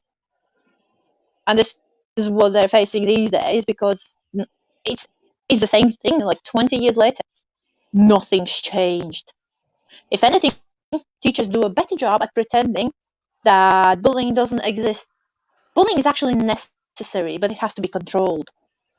It kind of builds up people's capabilities of doing stuff. It builds up your resilience, in all honesty. I mean, Right. Not I wouldn't be everybody's the only insensitive certain prick I am people. today if it wasn't for bullying. Yeah, Yeah, but but that's it only has for to like people like be you and me. controlled. When they do this Bullying thing doesn't where help the everybody has weak. to.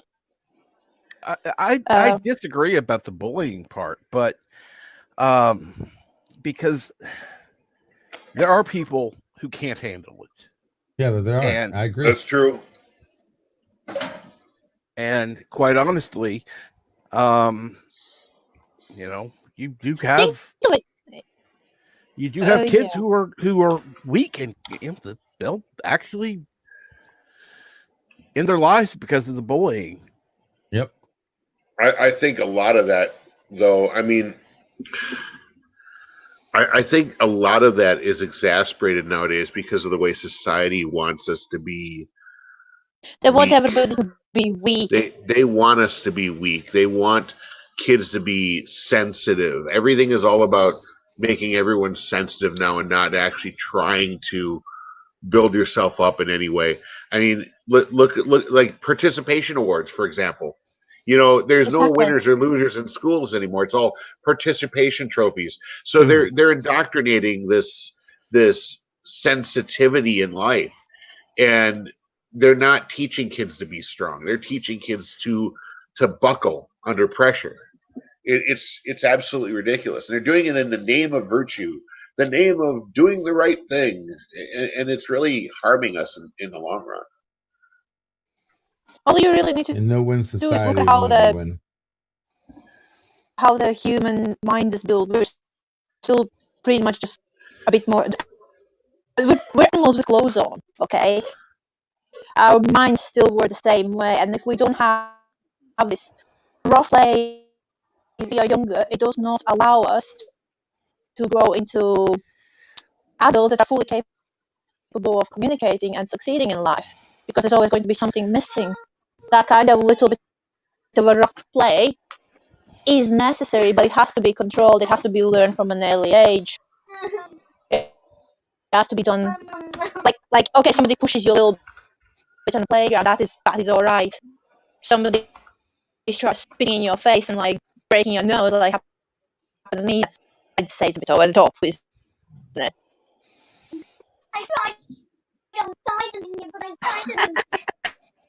Okay, I'll put myself on mute for a bit. My daughter got into a fight. Now, my daughter is extremely sensitive. But she's also tough, which you know, she had about 3 or 4 years of karate, made black belt. So picking a fight with her is really dumb idea. She can defend herself, and I'm proud of that. And she was in class. Now, this is one thing that really bothers the crap out of me is when I was in school, you weren't allowed to have devices of any kind. You couldn't have a Walkman, CD player, headphones, Game Boy, nothing. You couldn't bring anything into school. This is, mind you, the 90s.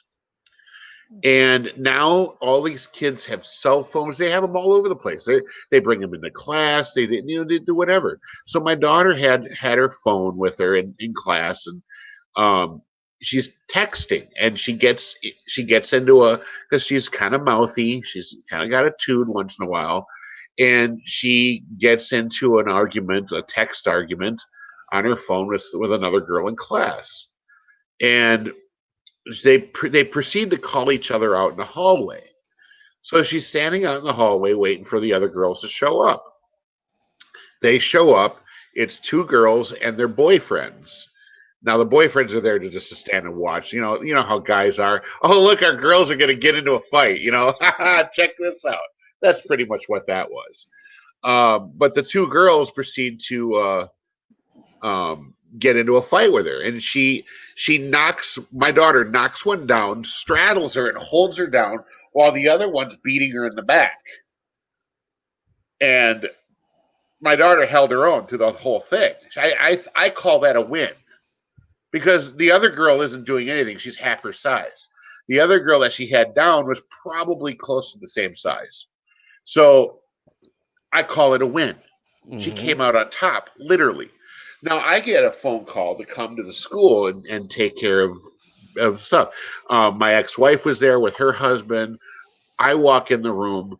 Now they don't bring the parents in separate. They bring them in separately, so you can't talk to the other parents. So you can't. And the first thing I asked them, like, where are the other girls? They're like, oh, well, they're being dealt with separately. Well, can we talk to them? Can we talk to them and their parents? No. Well, why not? I'd like to know what their parents are going to do about their daughters. Because like they basically said they had footage, they had camera footage of everything that happened, and they describe it to me. I'm like, okay, can I see the camera footage?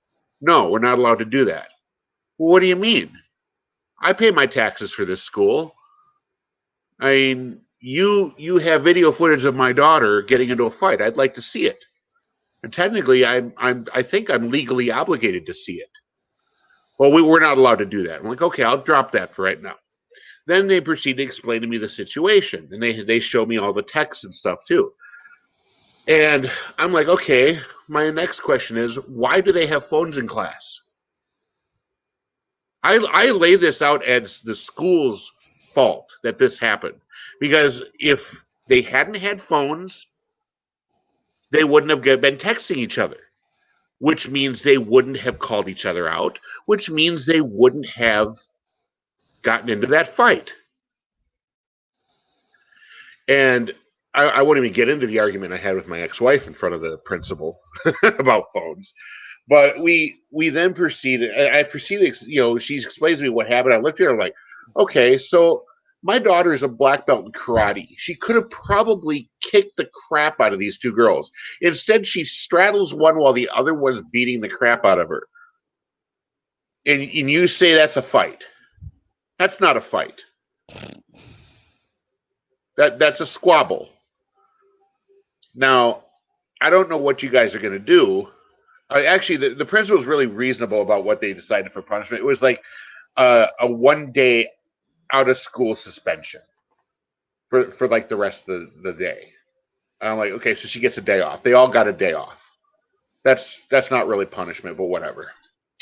Oh no, I don't have to go to school today. Yeah, right. Come on. So I just looked at her and I'm like, okay, here's how I feel about this. You guys are allowing devices in class. In my opinion, the culprit of this entire thing is the fact that your policies allow these kids to get away with whatever they want. And then you have to deal with the after effects. So you should go back to no devices like it was when I was in school. So that way they're not calling each other out and getting themselves into trouble in the hallway. Mind you, fights still happened when I was in school, but it was a little harder to communicate during class. Usually happened between class.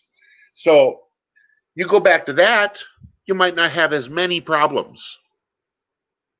Now I'm going to go take my daughter out for steak. You guys have a nice day. Left the room. Good one. Yeah. Yeah. Yeah, I don't think that No, liked me much after that. No. I was beyond pissed. I can imagine. I mean, I went to that school. I cannot believe and how strict they were when I was in school. I brought a pair of headphones so that I could go in the computer lab and play my video games, which they let me do. They let me play my video games on their computers in the computer lab.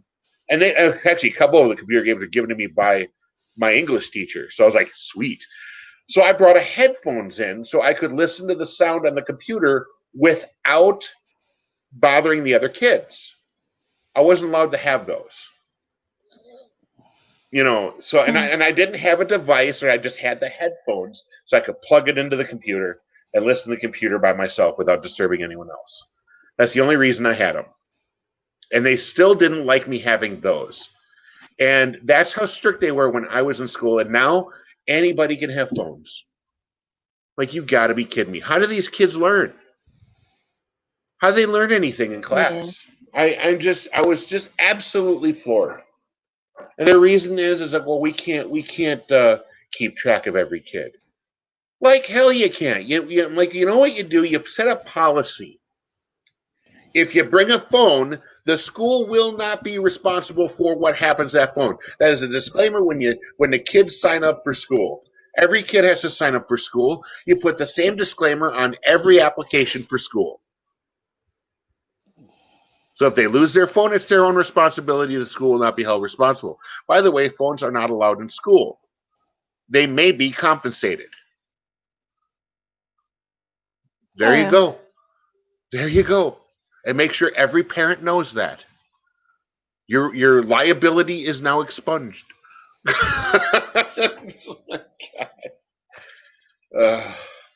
Anyways. Next rant.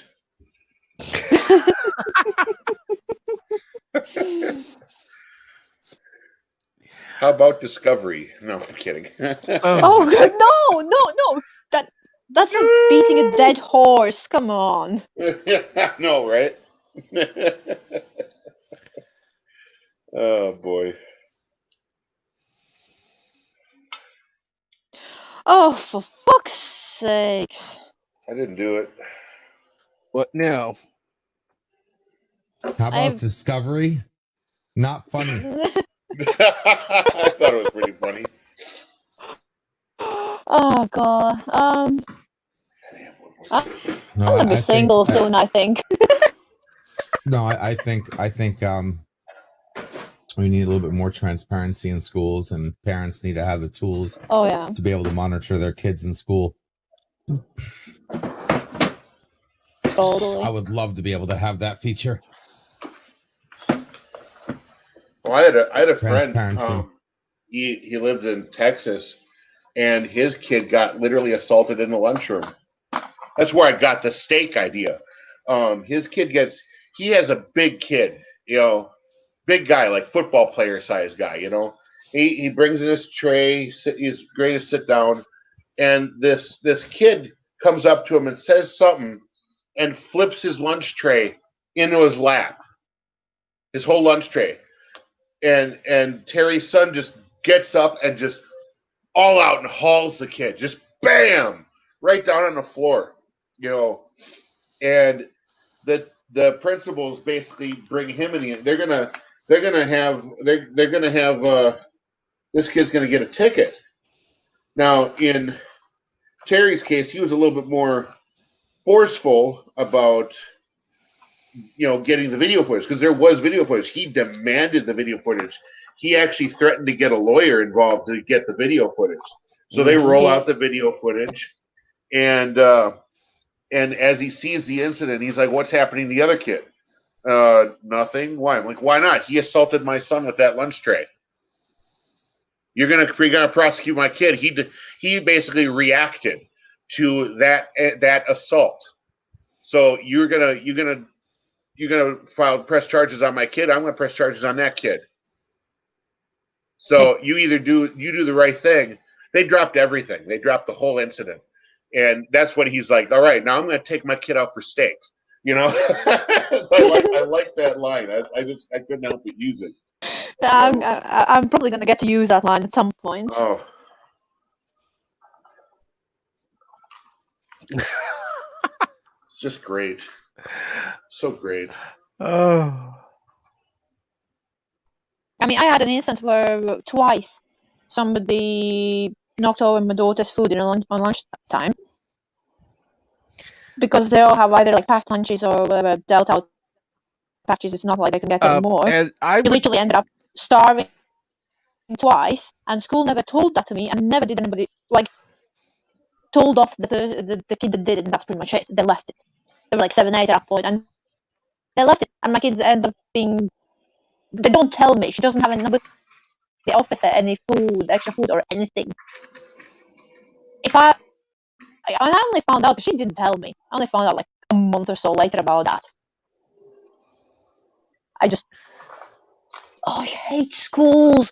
Honestly, I really, really hate schools.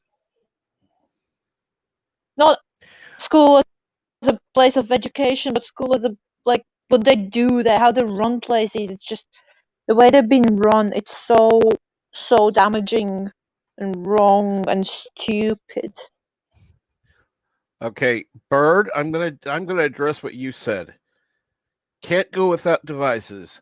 Not true. You don't need them.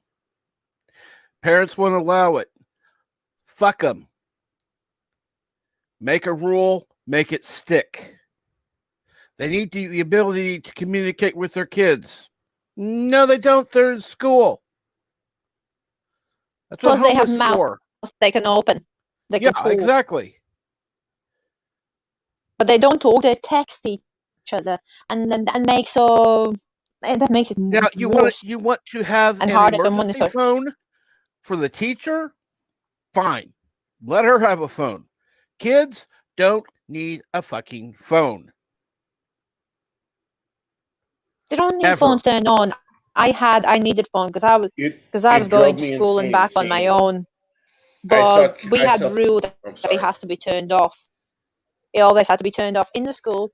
Sometimes it needed to be left with the teachers, depending on like school or classes, and you could take them at the end of the day. Because when I was walking back for like a mile and a half home, my dad wanted to know where am I, what if something happens. If he shows up home and I'm not there, he's going to be worried, right? And I agree with Thomas Potts. School is for education. Yeah. You stated it as a question, but yes, school is technically for education. You don't need a fucking phone for education. I would see kids in middle school with phones. When my I daughter know. was going to middle school, and they were walking around with their for phones. education. I'm like, what are they doing with phones? What is a 12-year-old or need with a phone? I don't get it. I'm like, why? TikTok or whatever not. Oh my gosh. They live in those phones at that age. They literally live in them. I still don't have a working There should not be lawsuits. Make the fucking rules and make them stick.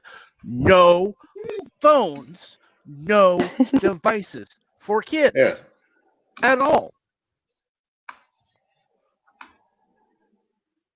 One of the high schools.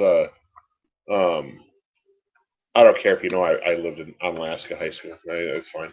One of their excuses is that if they need to use like the computers for internet and stuff, the phones just make it more accessible because they don't have enough computers. I'm sitting here like, what? They have the same amount of computers you had when I was in school. We had plenty of time.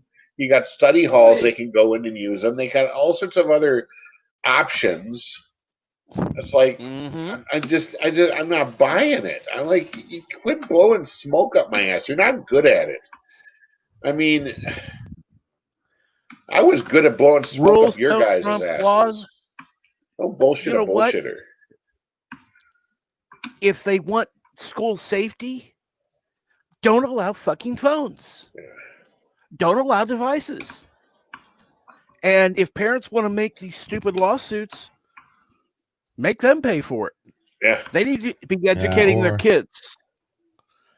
So I'm sorry, Bird, I like you, but your arguments are ridiculously stupid. It's very simple. The only thing that trumps lawsuits are contracts. Make them sign a contract. And that's so easy to do. I mean, it's like I said, when you're signing up your kid for school, you have I mean, they already have clauses in the school Yeah. in the applications. I mean, it's not hard to make an addendum to that. They do it all the time, but they don't want to waste time policing for it. That's really all it is. They don't want to spend the time because they know every kid's got them.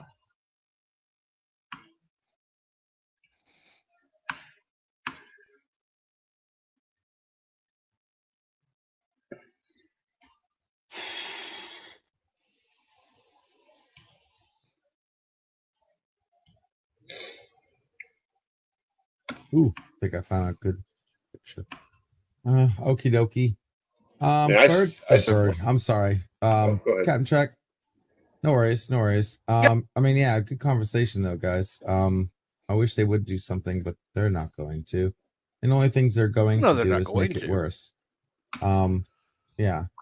So it's the way it is. Change the way they do worse. That's all worse than it's worse than what it was. It's only going to get worse, and going to get worse. Yeah.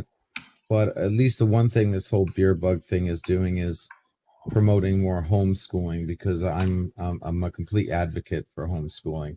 I never used to be, but now I kind of. I bumped into a gal I worked with at a factory, and we had talked about homeschooling. She was really big into homeschooling, and I thought it was just, I thought it was kind of, I didn't like the idea because in my opinion, I didn't think your kids would get interaction with peers, which I felt was important. But now I look at it like I look what goes on in schools now, especially after my daughter went, and I kind of see what she's talking about. Now, would I be a good person to monitor homeschooling? Hell no. God, no. I'm a lazy son of a bitch. And I didn't like going to school when I went to school. So I don't think I'd have been a good person to help my daughter make sure she gets her schooling done. Right. Yeah.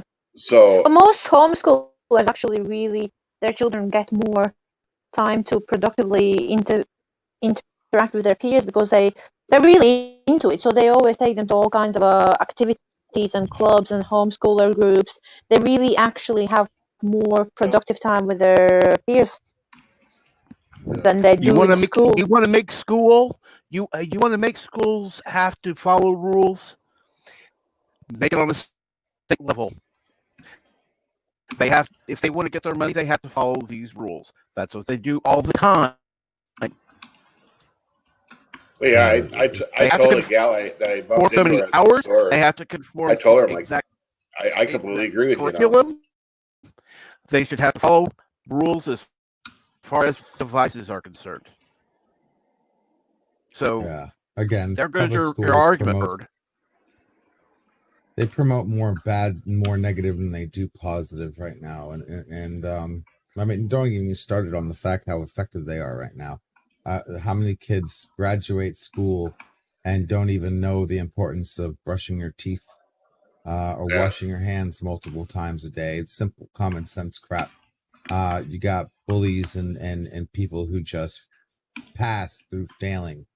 You got tests that are getting easier and easier and easier. You have people who are going to the next grade that don't even deserve to go to the next grade. The way they do math, because of the idiocy of the crowd left behind. Yeah, exactly. And it's not leaving them behind; it's making sure they step forward. So the first thing, accountability. I would love to see the first act that President what's his face does is repeal No Child Left Behind. I would love that. Just because a child has to repeat a grade doesn't mean they're left behind. No. But I guess we live in a world where tropes like that or whatever, catchphrases or care more about being catchy than actually defining what they mean. Anyway, that being I don't said, know much about repeating classes, but wouldn't summer school be like an effective way? Because nobody's going to fail on all. Nobody would ever fail on all subjects. They would be failing like one or two subjects because everybody's always good at something and bad at something. So they would only need to repeat a number of subjects that they could I totally always do thought that was a over a thing month in the too. summer. Yeah, I always thought that was a thing too. I never liked the fact that they had grades for all the subjects. Like you should have math, science, English, and then you progress in each Like, one yeah, separately. what the heck is wrong with So like that way you can have having a grades kid for art? that's 9-year-old could, those kids that are good in math, they would skyrocket through math. They could be in like 12th level grade math and 9th level grade math. And allow that to happen. And don't make it like grade per grade per grade, because then you start getting fragmented on, okay, he passed this, but he didn't pass this. So we're going to hold him back just because of that. No, but at the same time, he needs to pass this to get to the next step. I know students who failed, yes, every single class. There are students who are bad at some things. There are students who just don't give a shit and fail every single class. And there's more than you would think, because their parents don't teach them to care about school. So one, yes, that happens quite often. Number two, Captain Shrek. You can say no cell phones all you want. The first time some kid gets beaten, assaulted, possibly murdered on their walk home because they didn't have a cell phone to call 911 because their school doesn't allow it, they're going to drag the school up. The defense attorney is going, or the prosecutor, whoever is going to grill the school, and they're going to say, this little girl wouldn't be dead if you allowed her to have her cell phone. Who the hell do you think you are? And you're going to have 12 people on the jury who are going to be crying and tearing and say, you're right. And here's $100 million of taxpayer money. Yeah, and that's just because that's the reality. No cell phones. Okay, doesn't mean so don't bring. No, it's not. Banning cell phones from school is not the answer. Yeah, no. Even I Banning believe that. It's not a legit option. But your cell phone gets, yes, it is. Yeah, your cell phone gets You're dropped talking at about the outside door. the school. I'm talking about not allowing him in the fucking but school. the kids can't unless the school's going to take responsibility for $100,000 worth of cell phones a day. Why not? They already do that. Who's going to run the code check in the first place? They already have. They're already responsible for him for bringing him to school in the first place. They're already. No, they're not responsible. If a kid has their cell phone on them and they drop their cell phone, it's not the school's responsibility. Okay. Yeah, I'm sure nobody can't spin that out of control. Well, Bert, there's nothing wrong with having a code check. They already have code check in school. What happened when the It's cell called phone didn't lockers. exist? I don't know what school We all have lockers. you went to, but if you lived in New York, they haven't used lockers for 40 years. Well, in my school, okay. When I went to school, there were no lockers. They were there. They were locked off. You couldn't use them. And now they've taken the lockers away. School's for being a moron. Who took the lockers? No, because New York, because it's a fucking health hazard. It's a risk. Somebody could put a bomb in a locker. Okay, they don't have them because of safety reasons. Someone could put a bomb in their coat Not pocket. everybody Someone could put a lives bomb in anywhere. stupid- That's why I've never seen a school with a code check. Put your phone in your locker. I don't It's know not my what fault schools that you a have school to have doesn't code wanna have checks a and lockers. Every school I went to had a locker. Every school I Every know has a single one. locker. Well, Today. well, guess what? Not all schools have lockers. Guys, stop. Hold on. Well, then that's Bert, their fault for being a public school, being defunded for lockers. It's then. their fault for Fix being a that. public Hold on a second. school. And let me ask you a question here. It's their fault for not if being New funded York has properly no to have lockers, lockers. It's Bert. their Come on. fault for That not is being not funded ridiculous. properly. Where Bert, do the Bert, kids I'm put not their going to books argue and that stuff? it's not stupid. They for a carry school them to in have their lockers. book bags. You have a million Okay. books. Not everybody. No. Sorry. Yes, No, can't that's fly. how That it doesn't was. fly. That's not. That is Okay, how let it me- was. I went have to no 5 problem different schools. with I went Now, to 3 not different every middle class schools. had you I bring went in to your 2 book different every high day schools. because they Every were school aware I of went this. to had lockers. Okay. Well, I've you know what? changed Maybe schools like I yours changed- did. Mine didn't. I changed schools like I changed clothes, Bird. I went through New York City bouncing public back and schools. forth between There New were no Hampshire lockers and in Florida. elementary school. There were no lockers in junior high school, and high school had lockers, and they would lock them up You really couldn't use them, and there Every weren't even movie- enough lockers for the number of students. And And by the that- time I was that- done, there were just no Who's- lockers, period. Whose fault is And see, that? in my schools, in middle school, we had totes. We had like little. It doesn't square matter totes. whose fault it is. It's the Yeah. reality of the situation. The Yeah. reality of the Not situation everybody is they lives should in have a the funding for security lockers. Like I every said, door. I have lockers at Boys and Girls I don't Club. think it's LED, about it may not funding. be It's funded. about Why? Stop it! Yeah, it's not about funding. I get what Bird's saying. I mean, Whatever every it's area is about. different. Every area is different. Because I mean, Bird, you went what? New York City? New York City. Yeah. Brooklyn. So you got I'm betting in when you were in school there was massive crime at the time, wasn't there? Well, not so Massive much elementary crimes, school. lots Junior of- high was I a went- very high crime school. Yeah, High so school they was had not to- a high. they had High to school do was some not a high extreme- crime school. They had to do I some don't extreme wanna- methods there. Yeah, Tim, I I get don't want to that. hear about crime, okay? When I went to my, you ever go to the school where they take that Junior one high was day fairly- where you go to the next school you're going to go to for one day and check it out? You Yeah, ever I've had had that. Okay, the day we went to the next school we were supposed to go to, there was a knife fight on the campus. It was a bad school. They had lockers. Every movie you see with people in high school. I'd never seen a movie about school that didn't have lockers. Yeah, okay? I I'm saw it in movies. I thought, you know what else I used to see in high school? They used to have doors on their bathroom stalls. We didn't. Really? I've actually heard of all. Yeah. Your bathroom Yeah, we had stalls, no you sit doors on down our bathroom Yeah. stalls throughout all So you my could just public walk time by in and see people school. sitting in the toilet. People didn't shit in school because of Yeah, that but reason. I feel so bad Yeah. for you. That school needed to be closed down. I'm sorry. That shouldn't even be a school. That should be a freaking. Wow, Bird. I'm sorry. When I really, really I am had to sorry go, for I you. went to the nurse's office. Exactly. That is a health risk. That is stupid. Not having stalls Yeah, so you can go to the bathroom is. if you had an emergency. That is dumb. Yeah, I don't like. I don't Now, like. don't the- get me wrong. Even the school I went to, I've heard of all handicap this stall, before too. They I'm nailed not. shut at my school because the handicap stall, which I thought was stupid because we actually had handicapped kids. They nailed the handicap stall shut because people used to go in there and smoke pot or cigarettes or whatever. And I thought that was stupid. But at least we had stalls to go into if you needed to take a dump. I mean, geez Louise, Bird, where the hell were you? Can I ask you a question? Did they take your fingerprints when you walked in, or? I mean, Jeez. did they have windows? No, I or think it were was they a little those- early those for metal fingerprint tech. rods that up and down everywhere. Wait, what? A little early. When did you go to school, Bird? They've been taking fingerprints since the goddamn 20s. Oh, I Yeah, thought you you meant know like where you went- biometric fingerprints. Oh no, not, no. not ink and. Where they roll your and- hand in the yeah. ink, man. They used to Yeah, I do that didn't when mean I was a kid. biometric. I meant yeah. I I'm 45 know, years old, man. but they Not that wished. old. I wish they could, because I tell you, they would have solved 50% of the crime in the neighborhood Right? if they forced us to be fingerprinted. Probably more. Did But you at least have okay? So if you didn't have lockers, right? You say you didn't have lockers. That means everybody had to tote all their books every day in a bag, right? All day long. They had Yeah, to have bags. absolutely. Yes.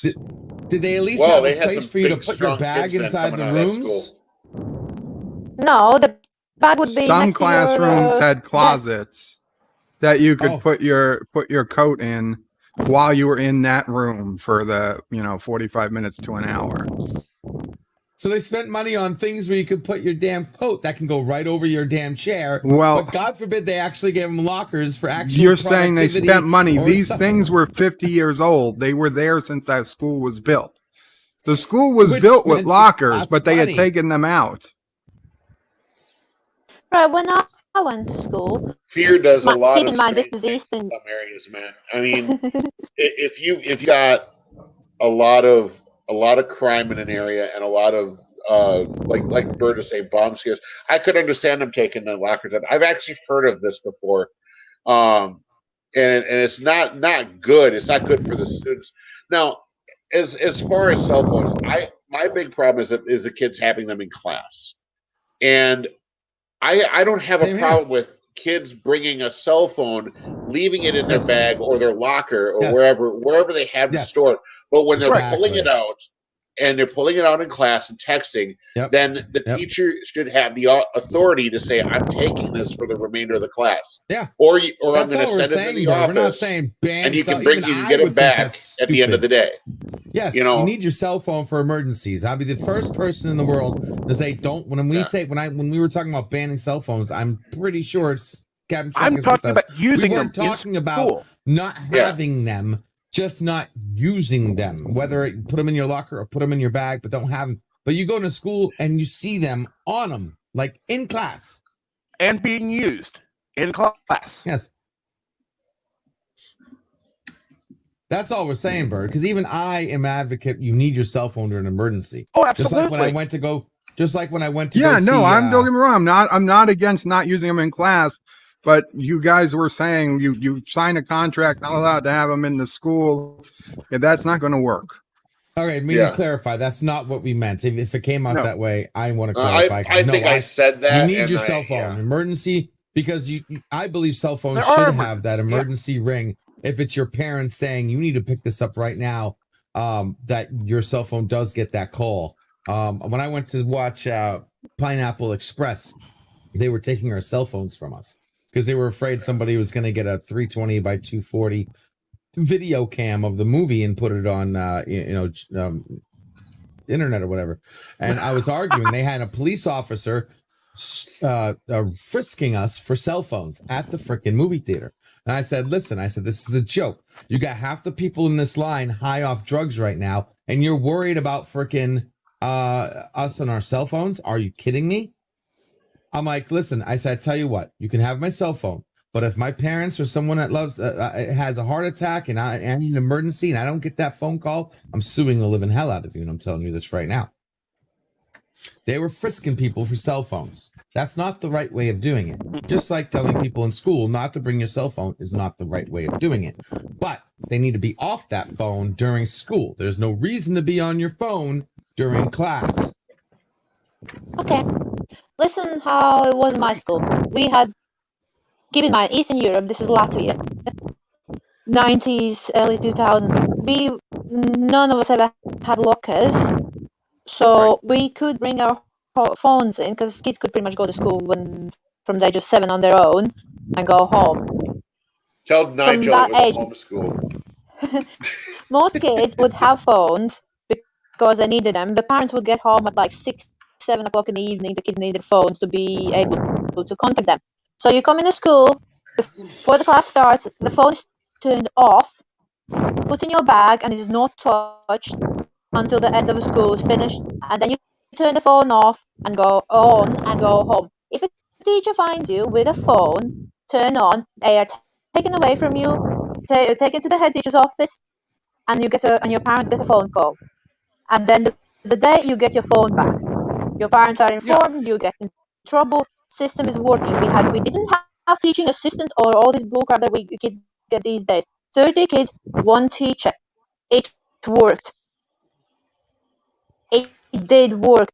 And because the phones were turned off all day, if there was an emergency, if the parents had an emergency, they would call the head teacher. There were a few numbers there to call. They would call them, and they would come in the class and let you know your parents have called. You need to go. And that system worked. There was nothing wrong with that system. From time to time, you would get some kids pull out their phones in the class, but they would get taken away as fast. And if the teacher was really nasty, she would read whatever you wrote there in front of the class. Happened to me, and oh my fucking god, I'd rather die again. You don't want that happening. When I grew up, there were no phones. So when I was in school, there were no cell phones. I was 9 when I got a phone. That was pretty much around that age, so like 1999, 98. Around that time, people started getting mobile phones. And they were cheap enough to give kids. Every classroom did. And I could call my mom from any one of the phones in school. So I was like, that was cool. No problem. I guess it's kind of why I'm kind of anti cell phone. I have a cell phone, but I don't have an active service on it. I just never bothered to reactivate my track phone. I just don't care enough about them anymore. It's kind of like a tablet to me. It's a little tablet. Hi, Nigel. Hi, Mr. Hey, Cactus. How's it Nigel. going, boss? Hey, Mr. Cactus, and hey, Cinnabon. All right. Hey, Bird, I'm going to get ready for the waiting room, my friend. Gotta get the ball rolling here. Thanks for having me on. Glad to see your channel's growing, my friend, and keep up the good work. And hopefully, if you're And free later, come catch us at the waiting room later. absolutely. Absolutely. Nigel, would you please throw in his channel, please?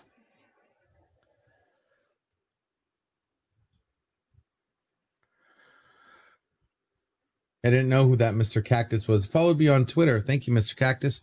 Awesome. Friend of Nigel is a friend of mine. Well, Nigel's awesome. So, yeah. I want to know. Absolutely. I came out of nowhere on my Twitter. I'm like, who's this Mr. Cactus? And at first, to be honest, when I first saw it, I was like, wonder if this is an alt count. I didn't know who Mr. Cactus was.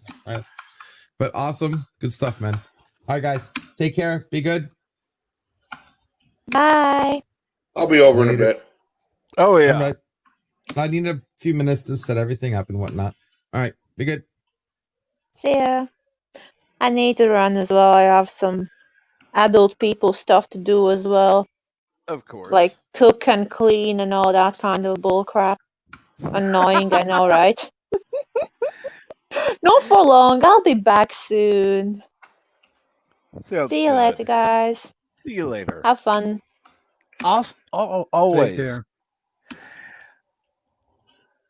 Let's see here. Let me check if I can find that real quick.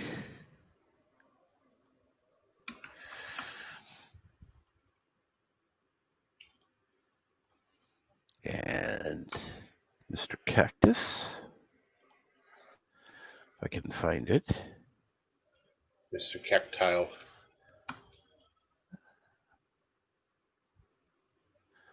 Mr. Cactus. Okay.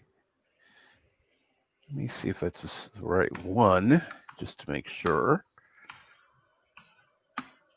It's hard to tell.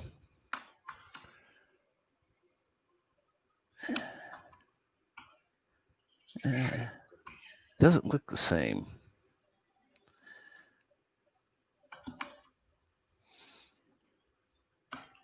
I'll subscribe anyhow. Maybe there's another one. And you can let me know if I subscribe to your channel or not.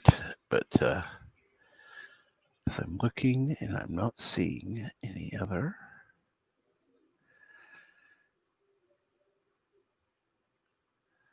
I see a couple other Mr. Cactus. They don't look the same.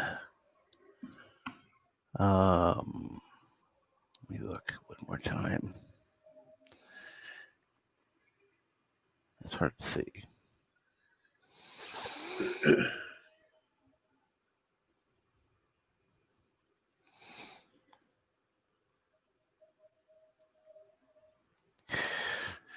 So what are you going on, Bird? Probably 4 or 5 o'clock Cool. Eastern.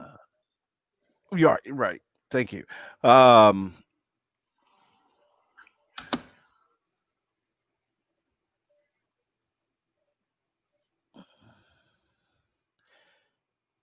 let me see here. Since he is a, go ahead. I'll do that. And let's see here. Come on.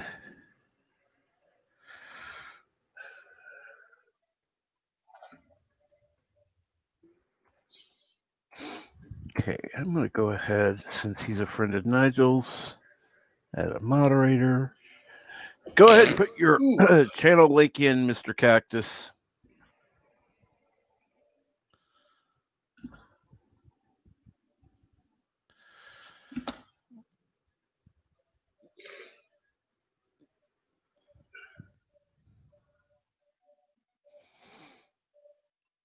And let me see here. Since you're here, Nigel,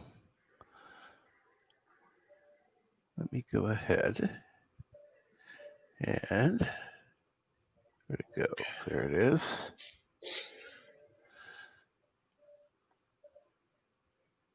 Happen to have too many tabs open. And in the wrong order. But let me move that morning brew down to here. There we go. And okay, let's see here. Cinnabon, I'm hungry. What should I eat? Well, you could eat some of the food you get for your rabbits because you get good food for them. How about something healthy?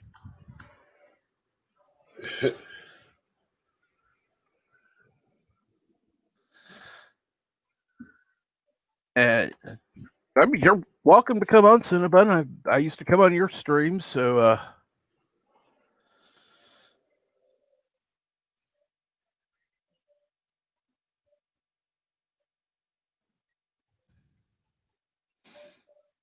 gotta keep that. Wait, what?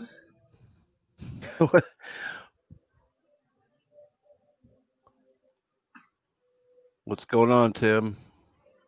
I was selling a bunch of stuff and it gave me a ring back for some reason. I don't know why. It's weird.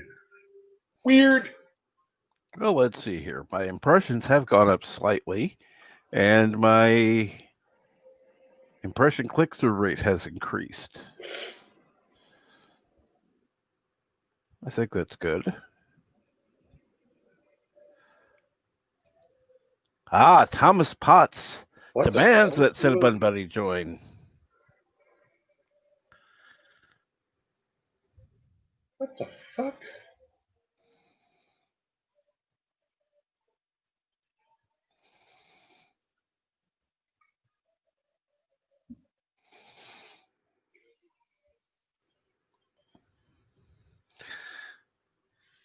Well, Cinnabon, are you going to take the challenge?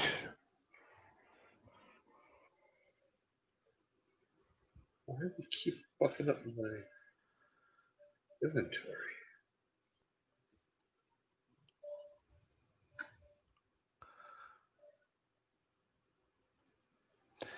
Now, Nigel, let's see here. You said something earlier. You watched Star Wars: A New Hope last night. Why don't you come on here and talk about it?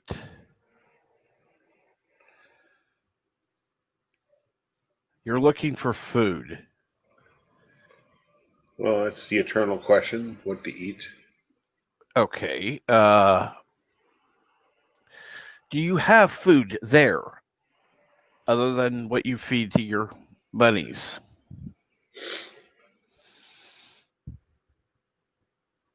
Because we know you got food to make a salad. Tater salad?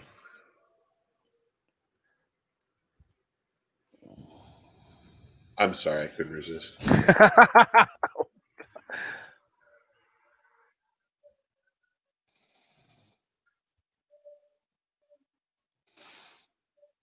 Well, I mean, I could be mean. You could always make a bunny stew.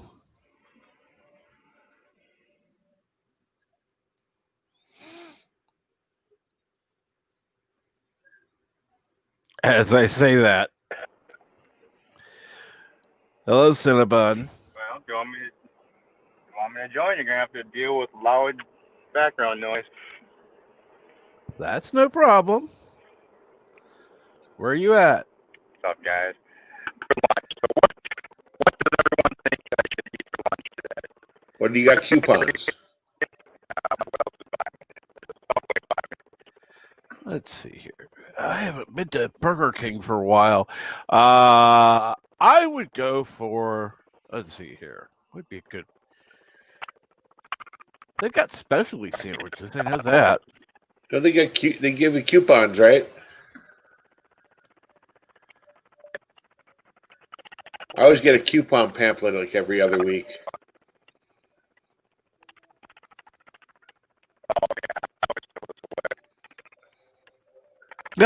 He always throws them away. That's why you should keep them, Cinnabon. No shit. I got a stash sitting right here. I might actually use them today.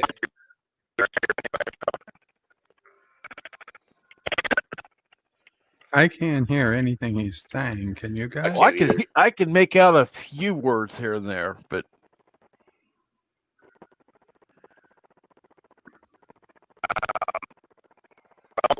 I'll try and fix that.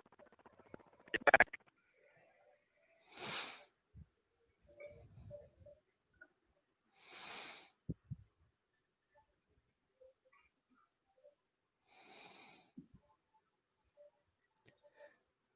and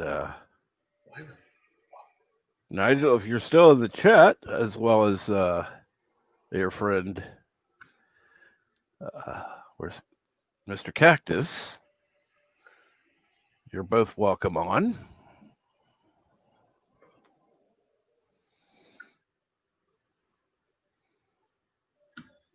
I remember the good old days when you could click on a button and just go to somebody's page.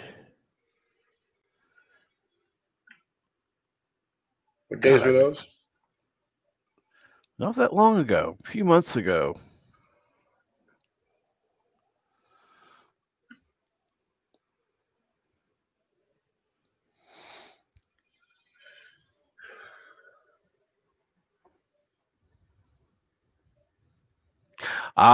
Thomas said, Cinnabon is speaking in code. That's why you can't understand.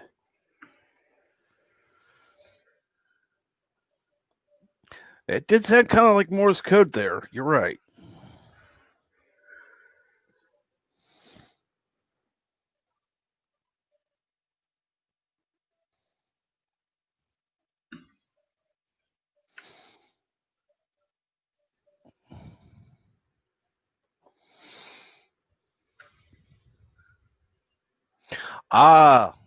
Needs an update.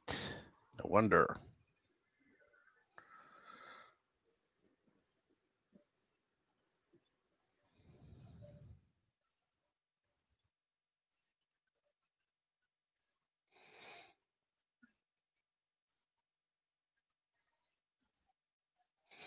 And let's see here. What's going on, Thomas? How are you doing? Are you one of those that doesn't have a mic either?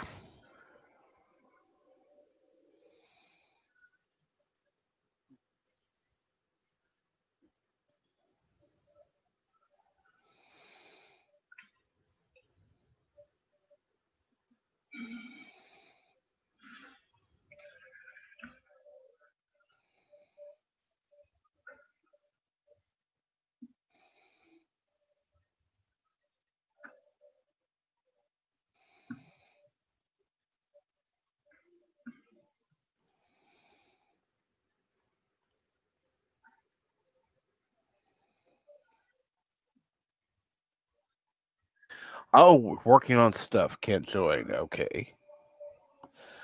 Well, it'd be nice sometime if you could actually join. That would be good.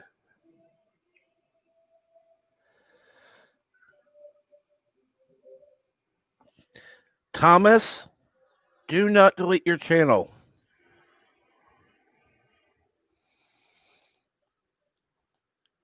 I don't care what you do. Do not delete your channel.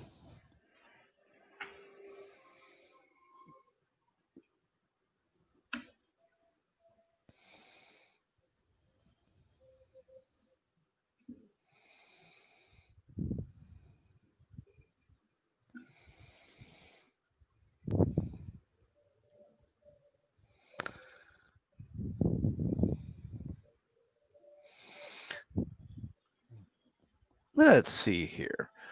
I'm going to do a little share screen. Just a moment.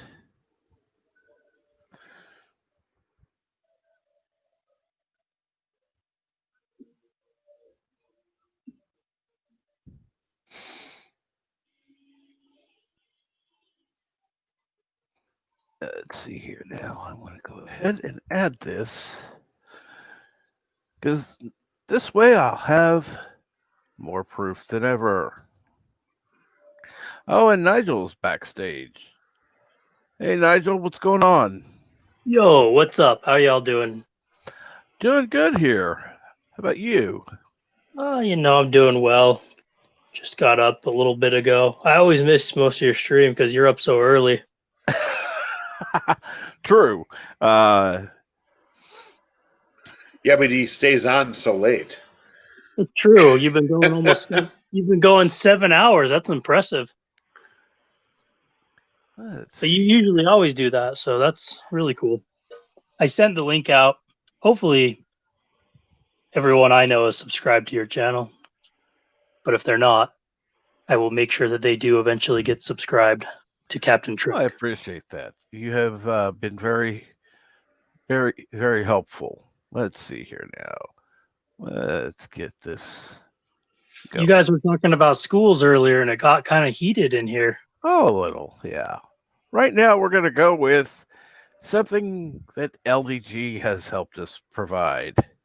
Very good. Yes. Is it behind And the we all event come from different of areas, so we last all week have different and perspectives attempts on to it. So take that's just how over it works. Project Prometheus? Like I live in a pretty stagnant area where nothing happens. So Oh man. Wow. That's yeah, just block that. I don't need proof on there we go. Thank you, Thomas Spots. And Prometheus, is it behind the events of last week an attempt to take over Project Prometheus? Oh man. Wow. That's yeah, just block that. I don't need proof on there we go. Thank you, Thomas Spots. Sorry, not sorry. yeah, you should have played that while he was on. Well, I didn't have it while he was on, but he's always more than welcome to check. Oh, I'm sure he will. That's assuming that he's not.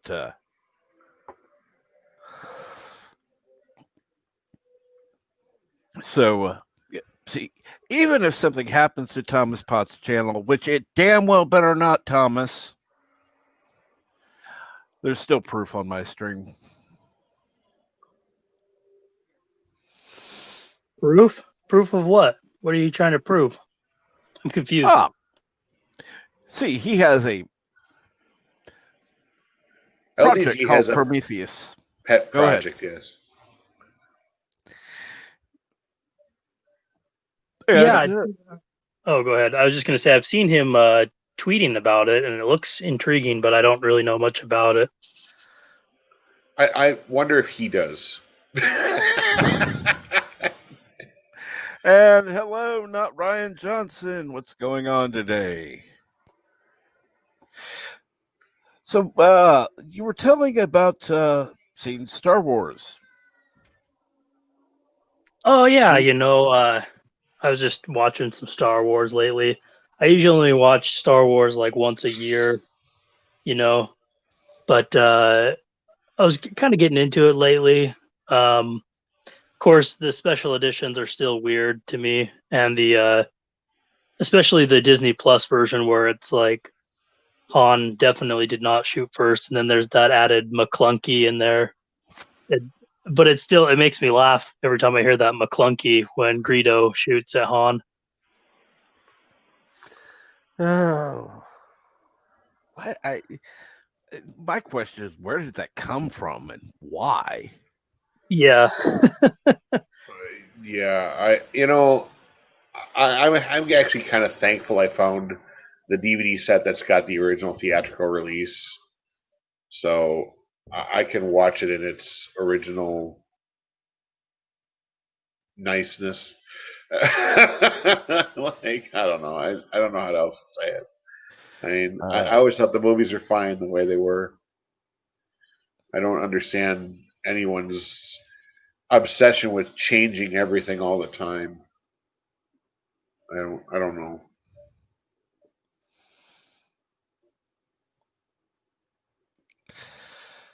Yeah, I agree. I think before George Lucas added in special effects and things, everything was just perfect as it was. Those are the versions I grew up with. I didn't have a whole lot of experience with Episode 4: A New Hope. We had recorded Empire Strikes Back and Return of the Jedi off TV, and those were pretty much the unaltered versions as far as I'm aware. Mhm. And those were the ones that I kind of am most familiar with. And then, of course, later when the special editions came out, I went to go see them in the theaters, and those are the ones that have been subsequently re-released on home video for the most part. But And Fender Fire says, at least we got some good jokes out of McClunky, I guess. yeah, I've had a good laugh over McClunky. McClunky. Wow.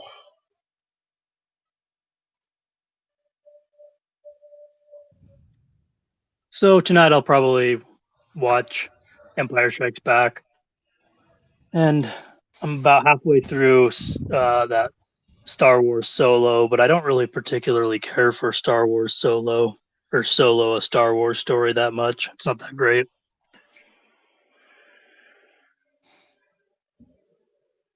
I have never seen it, actually.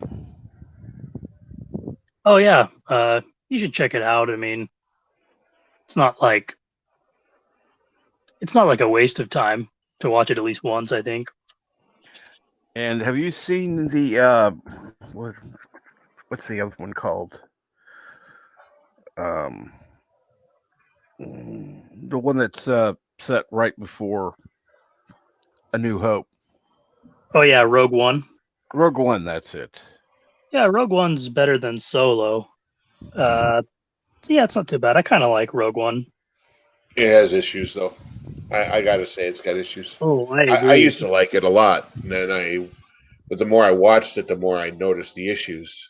Oh, for sure, I agree. That's the biggest problem I have with the movie now. I mean, it still has a fantastic third act, with the battle at Crate or Scarif or wherever the hell they're at. I almost said Crate. Shit. Yeah, Scarif is right, I think. Yeah, Scarif. And there's some great new TIE fighters, a lot of great ships, a lot of great scenes. Some things that don't make exactly too much sense, but it still is a great spectacle. But when it gets down to the story, the dialogue, the way they talk to each other in the movie, it really does get grating after a while because there's Yeah, so many things that they say that don't make any sense. for sure. And just it feels like the entire notion of the film is to cover up the fact that they could destroy the Death Star with one proton torpedo down the. Yeah. So it's like it's just kind of a retcon of a movie. Well, they made a movie about. I mean, I like the concept. They basically took a line. I watched a video by a guy whose channel was called Ponsori Games, and he did this review of. Well, actually, his video is titled "Why Rogue One is actually the worst movie ever." Now, I don't think it's the worst movie ever, but I do see a lot of his points in this video, which are reflected in what I say. Right. What I say about it is that the dialogue and the storytelling is just awful. But when you get down to the cinematography and the visuals and bringing in gold leader and red leader, and have them do their little digital cameos. That was actually kind of cool. I'm sorry, you were talking about the Rogue One movie? Yes. Okay. I just kind of walked into this. Sorry. Yeah. So there's so much. Everything is dialogue for me in that. And that's my issue with it. And some of the actions that they take, like the first thing that stood out to me, and this was actually in the theater, and I noticed this when Jyn Erso's in the Imperial transport and they're hauling her to whatever rock breaking place that they're going to take her. and she gets rescued by the rebel commandos, right? And they're like, "Are you this person?" Because they use her alias, whatever her alias was. Are you this person? She's like, "Yes." Okay, we're getting you out. And so they free her, and well, I'm sorry if I'm going to an imperial stockade where I know I'm going to be put to hard labor, probably beaten and just wrecked for the rest of my life, or I'm going to get rescued by a bunch of rebel troopers. What do? You A, go with them.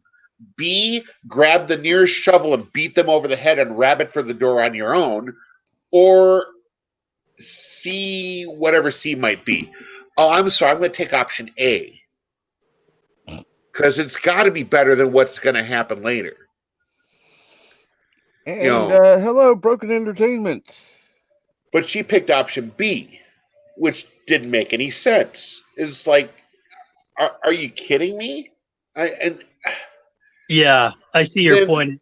then you've got Saw Gerrera, right? Saw Gerrera let her go on her own at the age of 16 when he knows that she's the daughter of the guy who's a top imperial scientist, that the Empire went to great lengths to get back, when out of his self-imposed exile. So he lets her go on her own when he was supposed to be the one to protect her. And he felt that the best way to protect her was to send her off on her own, which she eventually gets herself in enough trouble where she's in an imperial stockade anyways, where they could have just as easily found out who the hell she was. Right. And the Empire knew that Galen Erso had a daughter. So don't you think they might have had her DNA on file? Or whatever way they used to identify people? Nope. I'm confused at that. So, Saw Gerrera didn't do his job. As far as I'm concerned. Saw Gerrera throughout both the Clone Wars and in Rebels, he's shown in Rogue One, he is a fanatic. Yeah. And not in the necessarily best ways, but he was hardened by. In the Clone Wars, his sister was killed during the Clone Wars. The Empire comes in, he feels betrayed, and then you get into Rebels, and Forrest Whitaker comes back and everything. What I like about that movie is it's basically all wrapped around the very, very few lines where it says the rebellion has won its first victory. Well, this was their first victory, the Battle of Scarab. And I disagree. I thought, despite all its flaws, but then again, I was the guy who, after getting really, really tired of getting beat up about the prequels in the mid 2000s, I started calling out all the flaws in the original series, and oh boy. Oh yeah. There's flaws in the original my God. series. Talk about going after the Holy Trinity right there. They're like, you can't say that. No, that's not right. I'm like, so dude, it's okay to knock me for liking the prequels, but it's like they're like, you don't like the original. I'm like, no, I love the original. I have a Universe magazine. Flaws. I have a Universe magazine article that I keep filed away. Mind you, the magazine is the binding is gone. I only have the pages, but it's 50 reasons why we hate Return of the Jedi, and it shows all the bad plot points, things that don't make sense, things that that are literal travesties about Return of the Jedi that were like the major complaints at the time. This was made back in the 90s, like early 90s. So, or was it mid 90s? It was before the prequels even came out. And it was meant as like a humorous take. You could actually find the list on the internet pretty easily. But I mean, some of it's funny, like the Sarlacc pit being a Sigmund Freud's vagina dendate is what they called it. Like when you look at it top down, it looks like a sand vagina. It's really funny. Unedited one, yeah, I'd agree with you. When George Lucas went back for the Yeti, he put that bird's beak on it, and I wondered if it was just to make the thing look less of a vagina. Yeah, right. More than likely.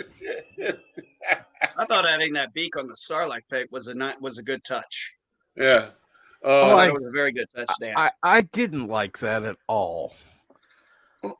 It doesn't hold up for sure. No, Well, because No. I think it does. the whole point is a Sarlacc pit, not a whatever the hell that thing was. So yeah, there's like a whole bunch, and the number one reason why they hate Return of the Jedi in that article was Ewoks. Oh yes, yeah, I but that's not understand. totally unfair. I mean, the Oh. Ewoks fan. I remember as a young guy sitting in the theater the day the movie came out, waited in line all day, got the tickets. I even remember the people I went with. And for me, Star Wars started to die when I realized when that sand skiff was driving away with Luke and everybody in it, and shit was blowing up in the background. When I realized Boba Fett wasn't getting out of the Sarlacc pit, that's when Star Wars started to die. But the nail in the coffin for me was when the fucking Ewoks, the planet of the teddy bears, took on all the badass Imperial troops and just kicked their asses. Now here's Oh yeah, now, this no, is something God the forbid, article God said, forbid, which I thought God was funny. fucking forbid a primitive culture go up against a more advanced culture and actually win. Yeah. I mean, Yeah, God God forbid. I forbid mean, a that's planet of never teddy happened bears in take history, right? That's never. Oh. Rome never got beat by an inferior army, right? What? Rome never got beat by an inferior army? Was the army comprised of 3-foot tall teddy bears? Doesn't fucking matter. Yes, It's it does. Star Yes, it Wars. fucking It's supposed to be does. about the fact. Holy shit, it doesn't matter. Okay. How Let did me the play- 3 foot Romans tall win teddy against bears the of Empire? rocks, hang I'm gliders. sorry. I'm I sorry. gotta admit, some of the traps are pretty good. I like some of the they were traps. good Like the log traps. traps Don't are get me great. wrong, but Let the, me- the You know, in the 3 foot original tall teddy trap, bears it was are Ewoks. just utterly stupid. Let me play devil's advocate here for a Go second, for it. because I Go for it, agree. Nigel. I don't particularly care for the Ewoks defeating the Empire, but I heard a They quote didn't defeat or the read Empire. They something. just took on a legion. Yeah, that it's George Lucas was apparently attempting to kind of make a parallel between the Vietnam War and, I don't know, somehow representing the Ewoks were the Vietnamese or the North Vietnamese that took on. Yeah. So I don't know No, if that's true. disrespect, brother. I know what you're saying. I get what you're saying, but to me, George Lucas was making a parallel between merchandising and a quick buck. The Oh, original draft had Wookiees as the planet. They were supposed to go to Chewbacca's homeworld, but they Yes. scrapped that because Ewoks are cuter than Wookiees. Ewok dolls Okay. would sell better than Wookiee dolls. I pulled up the somebody redid the article on a different website here. So I've got the article. It says 50 reasons why Return of the Jedi sucks. This is meant to be more humorous than like taken seriously, but some of the points actually make some sense. Now, here's the thing. Ewok number one, Ewoks. One of the miracles of the Star Wars trilogy, I'm reading this verbatim here. One of the miracles of the Star Wars trilogy is that Lucas's bizarre, ever-present fascination with little people didn't hurt the first two films. The Jawas were cool. The Ugnaughts were cool. Kenny Baker as R2 was cool. But George had to push his luck. The Ewoks are not cool, period. In circles of diehard Star Wars fans, to say you hate Ewoks is to say like you enjoy breathing air. The Ewoks are the primary example of many points in this list. Their unapologetic cuddliness is uncharacteristic and unwelcome. They look fake. They engage in constant physical comedy. Their teddy bear design is wholly uninteresting. They live in boring surroundings. Several of the film's dumbest scenes revolve around them. They were originally supposed to have been Wookiees, and they sing that damn song in the end. But aside from what we see on screen, the Ewoks are miserable little creatures for a completely different reason. They are the single clearest example of Lucas's willingness to compromise the integrity of his trilogy in favor of merchandising dollars. How intensely were Ewoks marketed? Consider this. Ewok is a household word, despite that it's never once spoken in the film. Yeah. Excellent example. Whoa, Because yeah. they didn't know what the Ewoks were called. You know, no Ewok told them what they were called. Yeah. That's really well written. Yeah, Oh, absolutely. This is actually really fun. This is why I kept this article. That is All absolutely right, I'm wonderful. going to play a little devil's advocate on my end. Let's look at it this way. First off, skip the cute cuddliness. let's go back to the fact that they were going to eat them. Yeah, right. And they didn't capture them. That's right. These So are many people gloss okay, over that. These are primitive. These are primitive creatures. When they Yes, got but they they got are Han not Solo, they were looking at stupid. steak, baby. They're Would you like not it hot, medium, stupid. or well They're done? not stupid. They're just ignorant. They know somebody's invaded their land. All they know is somebody's on their planet that doesn't belong here. They're figuring it out. They're doing what they do. They're warriors. You see, when they fight, they're warriors. Yes, they have not fought the Imperials before, but they have fought, on their planet for a long time. They've had others. Yes, I'm not going to go into the cartoons or the two movies, I but was gonna the say point of the the matter Ewok is movies, they baby. are warriors, and yes, they're cute and Kyle. Okay, so they're also tribal, and they have a rich culture and a rich history, and they are very into storytelling. That's why Chewbacca. That's why not Chewbacca. Sorry. That's why C-3PO. 3PO is telling the story to them, and they're understanding, and they're like, so their culture is like, okay, not necessarily written down, but it's more of an oral tradition, like many cultures would have been. So, people, I think, just focus too much on how they look. And I'm gonna put it that way. You focus too much on how they look, and they focus on Wicked. Wicked was a young warrior at the time. He was actually a kid. He was a teenager, Yes, he more or was less. a kid, but they allowed their kids to be warriors. Yeah. Yes, there were some fun moments in there and stuff. But yes, people say, well, he figured out how to move the bike. Maybe he got lucky. Maybe he was force sensitive.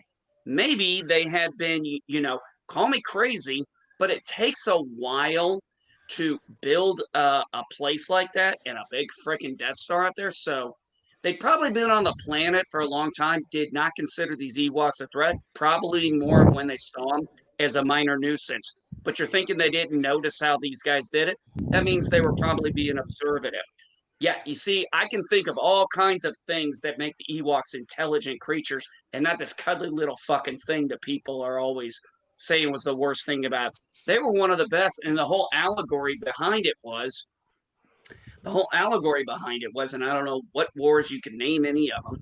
The point was, they were able to manage to fight with a superior force. Now, we're talking a legion, not planetary bombardment. They would have never had a shot at that. But they do know the terrain, they do know their land, they've already got traps set up, they know what to do, and they've got people who actually know these pieces of equipment and these people, and they're instructing them on how they can use their primitive technology to actually help fight the Empire. And So don't no, get me it's wrong, not their stupid. It makes log total traps and fucking rock traps are pretty it good. makes total I give that. strategical sense I because give they have that one purpose and one purpose only. It's not to defeat the Legion. It's to get in that fucking station and blow it up so they turn off the shield. Yeah. So Yeah, but they had to defeat jumping the to Okay, number Legion. 10 now on the list. I will say one thing. First of all, you said you were going to play devil's advocate. You then decided to retake your stance. No, I said they were intelligent. Uh, And I'm and pointing out why I they have were to agree intelligent. with the article where it says, and this is obvious, Lucas sold out and didn't use Wookiees because it was more marketable. And the way Maybe his the Wookiees contract were was just a little written, more expensive. the way the contracts were written, he got He wanted to sell more toys. money from merchandise than he Cute did from the toys sell movie better. itself. That's right. I mean, don't get me wrong. I had all the Ewoks, and I had the Ewok playset. My mom got me all that because, yeah, and I had it. It was fun. So number 10 on the list. This is I thought this was kind of funny. Solo, number 10. In Empire, 3PO stated that Carbonite would keep Solo safe, provided he survived the freezing process. Safe, yes, but 3PO said nothing about the side effects, namely that people in carbon freeze gain 20 pounds and take on the demeanor of Ward Cleaver. Wars of Empire established Solo as a braggart, pirate, all-around scoundrel. In Jedi, he's just a good-hearted, slack-jawed simp whose comments and actions are almost exclusively played for laughs. In not a single scene does Solo have the same acrobatic edge that he possessed in the previous film. Harrison Ford does nothing to help the situation, perhaps to his credit, acting with a boredom rarely paralleled as he kills time waiting for another Indiana Jones installment. Yeah, so his actual attitude does change quite a bit in Return of the Jedi. Yeah, he's not the same like. Right. Yeah, 100%. He was really phoning that last one in. It was a shame because Star Wars arguably made him. You know, it really put him on the map. What did he have before that? American Graffiti. American Graffiti wasn't a bad movie at all. Yeah. He had his heart softened because he got Princess Leia. Between Empire and Jedi, so he was a changed man. You know, power of love. Number 15 is something that I've heard a lot. Why he wanted What's number 15? Number 15, surprise, they're brother and sister. After Jedi came out, Lucas would routinely go on record stating that was in his mind, Star Wars was always first and foremost a story about a brother and sister. Does anybody really buy this? Wars and Empire both had sexually charged scenes that play significantly creepier when watched with the knowledge that Luke and Leia are siblings. It seems unlikely that Lucas would have included those scenes if he knew that one day people would be seeing them in such a different perspective. What seems likely, however, is that when Jedi came around, Lucas was grasping at straws, searching desperately for a plot revelation to equal Empire's classic father-son moment. Oh, well, even if Lucas is telling the truth, Yoda did, after all, say in Empire that there was another. The issue could have been handled in a less clumsy fashion, having Luke and Leia learn about their relationship through means other than a spur-of-the-moment, force-guided guess that would have been a start. I used to hear that complaint a lot when that first happened. Like before the prequels came out, I was just fresh on the internet. There was a big contention about that. Oh my God, they're brother and sister. But they were kissing. This is one I think is funny. Number 6. Piss off Han. It didn't have any meaning to him, and even Luke knew it. Yeah. Well, then the line. I know. I honestly think it was always known. My personal feeling though about that is that I think it was an easy way out to avoid the love triangle problem, which actually can be a really good story plot, as several anime series have actually done. Like the Macross franchise does the love triangle all the time, and the original one was quite well done. And you always wanted to triangles with brothers and sisters. No, they never did that. But I mean, what I'm saying is that they did have a resolution to it, and it was more satisfying than all of a sudden, oh, your brother. Oh, Menmei is actually my sister, not my love. No, I'm kidding. Now, number 16. Go ahead. I was just going to say, I can't say I've ever read anything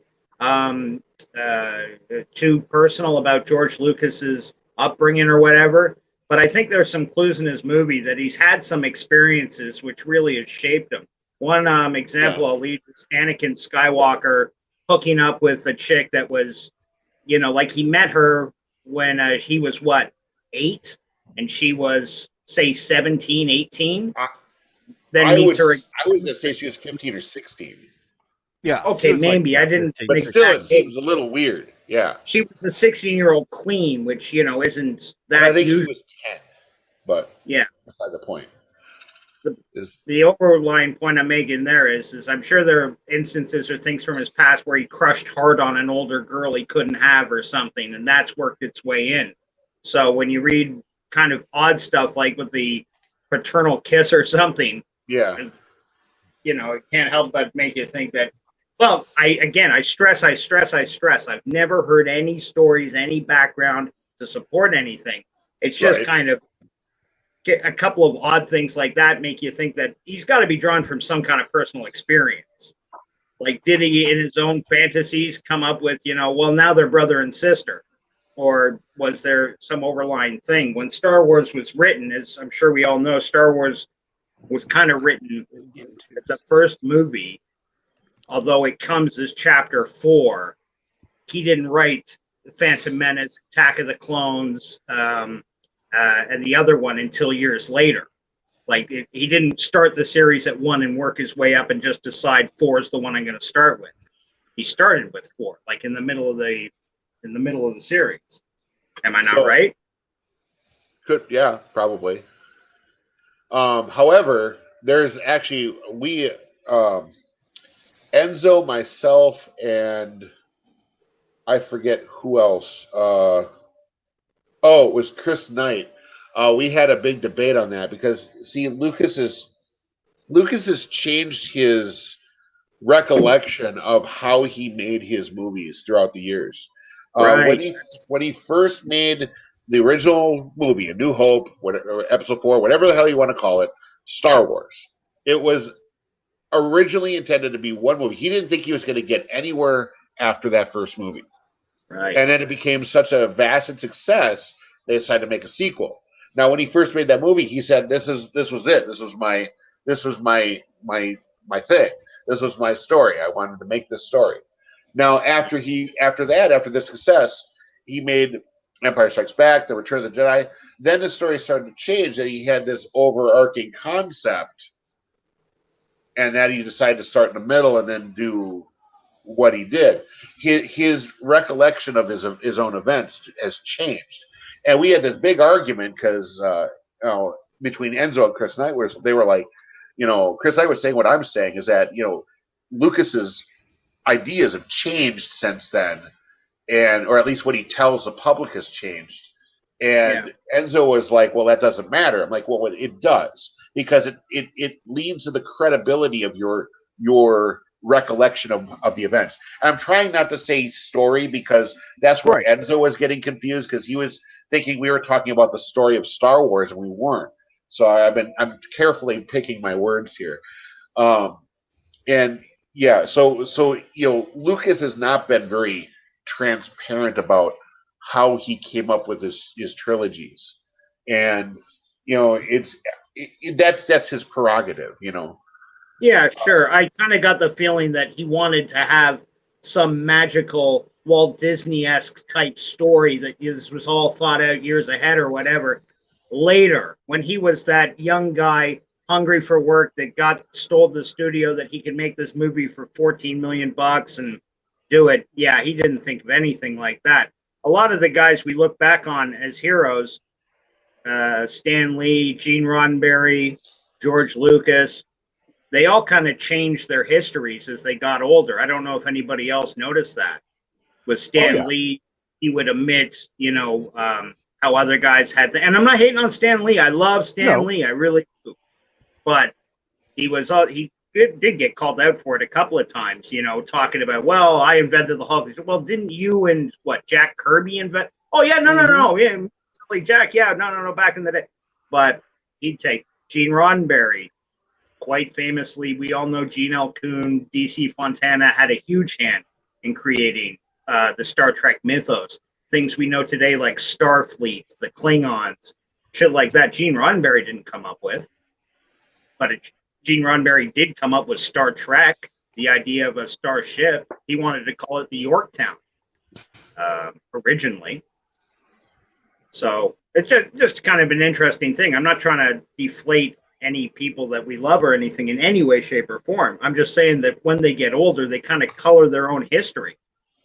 And I'm sure, I guess we're all guilty of that. If I, talked to my dad before he passed about, the stuff he got up to as a kid, he left all the pirate shit out and just told me the good things. So number 16, this is actually kind of funny. I never noticed it until I read it the first time. Unforgivable dialogue. 3PO approaching Jabba's palace. I have a bad feeling about this. Han Solo when confronted by Ewoks. I have a bad feeling about this. Leia after releasing Solo from carbon freeze. I got to get you out of here. Leia after being freed from Jabba's chains. We got to get out of here. Leia after she and the Ewok are ambushed on Endor. Let's get out of here. With dialogue like this, it seems like Lucas finally put that million monkeys at a million typewriters theory to a test. It made me kind of giggle. He did have a talent for recycling dialogue. Sometimes it was cute, like I got a bad feeling about this that carries through almost every movie, I think. Right. Possibly every single. Well, and that's in my books too. That was like, three times in one movie by the same actress. But mind you, I get Leia though. I mean, Carrie Fisher was strung out on coke at the time, so they probably limited her dialogue. Well, she had to be strung out on coke to get into that little metal bikini. Yeah. Well, if you ever notice when they're in the shuttle, and I saw this on Red Letter Media, when they're in the shuttle and she's got her hand on Han's shoulder, you can see her coke finger. You know, her fingernail. She got one longer fingernail. Mm-hmm. Yeah, it's right there in the screen. Oh God, there's so much. Stupid coincidence. Boba Fett's death. It's inexcusable that such an imposing figure as Boba Fett, one bounty hunter good enough to capture Han Solo, flies clumsily to his death in the Sarlacc pit while screaming like Shem from the Three Stooges. Any Star Wars geek worth his weight in trading cards will tell you that Boba Fett is the trilogy's most underused character, until Darth Maul. His brief but badass appearance in Empire has had us all anxiously awaiting the next film, assuming his role be greatly expanded by the events surrounding what we thought would be an incredible escape by Han. Not only does Fett have nothing to do in Jedi, but in the ultimate indignity, he's killed off without ceremony or honor for no better reason than another damn burp joke. According to the novels and comics, Fett survived, but that's not what's implied from the film itself, and it doesn't make the scene any less shameful. No, and it's funny, if there was an addendum to that point 17, I would say that Boba Fett largely was hype. If you saw, the only time we ever saw him fight anybody was really Luke Skywalker. It didn't work out too well. And yes, I know Luke's a Jedi, so that's like, going up against super top tier. But I was hugely disappointed with Boba Fett's death. I really did expect to see him be the badass, because essentially in Empire, all he did was follow somebody and rat those people out to the cops. Here's he didn't actually number capture Han Solo. There was no gun battle between them. Sorry. Go Number ahead. 28. The opening text crawl, in which we are given our first taste of each three films. Let's compare their opening sentences, shall we? Wars. It's a period of civil war. Empire. It's a dark time for the rebellion. Jedi.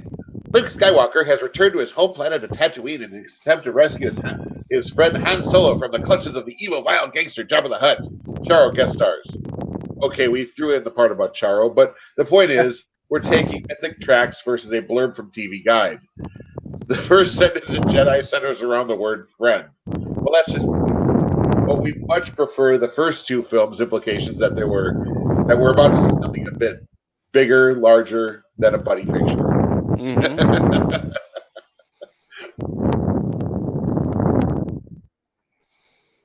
Who is breathing into their mic?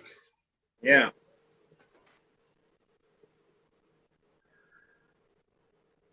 Jabba's torture room. The droid torture room. This one actually made me laugh in the theater when I was a kid and I saw this. First of all, torturing droids is stupid on a purely conceptual level, seeing as how they're machines and all. But what on earth was going through Lucas and Marquand's heads when they decided to play the scene in Jabba's droid room for laughs? Wars and Empires both have torture scenes. They're pretty unsettling. You know why? Because they're torture scene, for Christ's sake. Torture is not supposed to be funny. No one wants to laugh at a screaming power droid as a bad steam effect shoots out of his feet to simulate the application of intense heat. But to the makers of Jedi, there's nothing like a little humor at the sake of torture victims, even if they are mechanical. Following the release of Jedi, Amnesty International must have logged hundreds of reports of people flogging their waffle irons and blenders. Oh my God. Yeah, that one made me laugh. Oh, let's see what else is there. I'm kind of skipping over a lot of the more boring ones. Bad editing, alien Right. languages are badly Right. presented, inconsistency with the established universe, Yoda's death sequence. Oh, this is cute. Yoda says, "Soon will I rest, yes, forever sleep." Less than 4 minutes later, bam, he's a goner. And what does Luke do while his beloved master lays choking and gasping for his final breaths? Well, he just sort of sits there like a doofus and watches him writhe in pain. Not like dialing 911 on is an option on Dagobah, but a simple "Hey, master, are you okay?" would have been a nice gesture.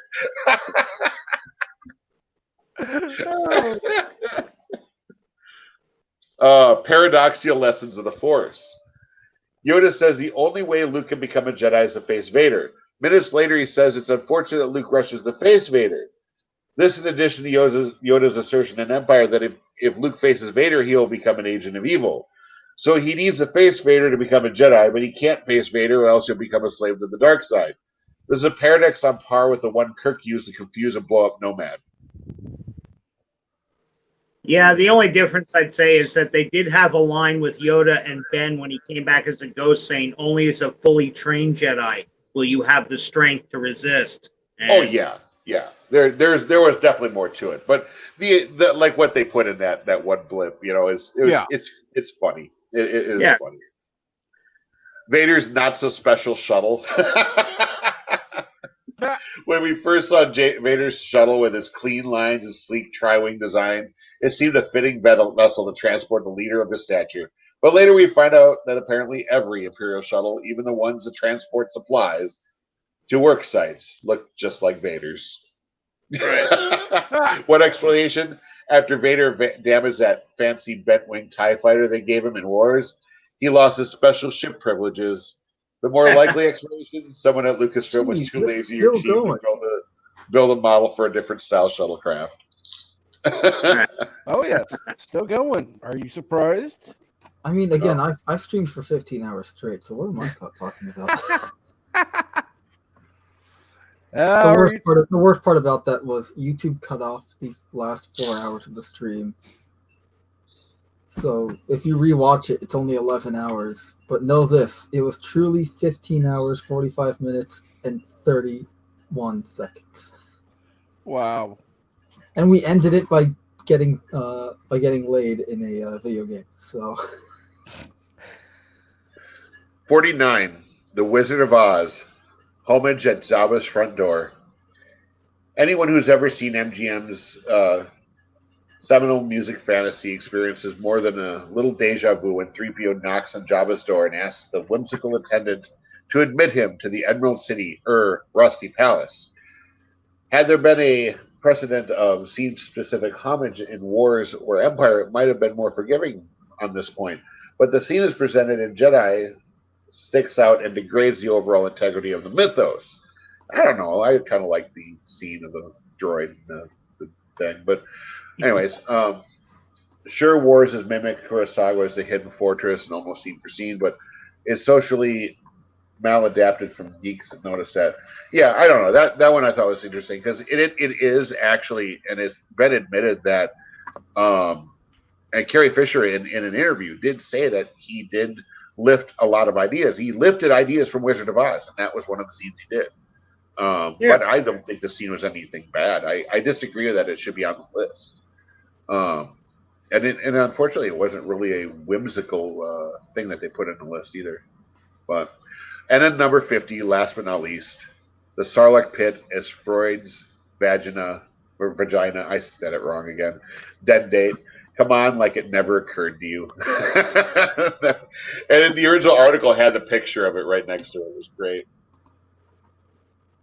But they also had in my magazine they had like a list of 10 reasons why Return of the Jedi did not suck. Right. But they also had some other things that were funny, like the top 10 black characters in Star Wars. Number 1, Lando Calrissian. Number 2, the security guy that was under Lando Calrissian. Number 3. Number 4, Number 5, they had a lot of blanks. Number 7. Top 10 women in Star Wars: Princess Leia, the Ion Cannon Gunner. They had like 2 or 3, and then The it Ion went Cannon blank after itself. that. It was funny. It's so funny. Right, you God, can make the argument the Ion Cannon itself was a woman because it was a giant boob. but The boob gun. Yeah, I will say, and it is unfortunate that Ian B decided to leave because he would be defending this. Going to the prequels. I'm not one of the haters of the prequels. I'm not either. I dislike a few parts, and that's about it. I do dislike Jar Jar Binks. I don't care about Jar Jar Binks.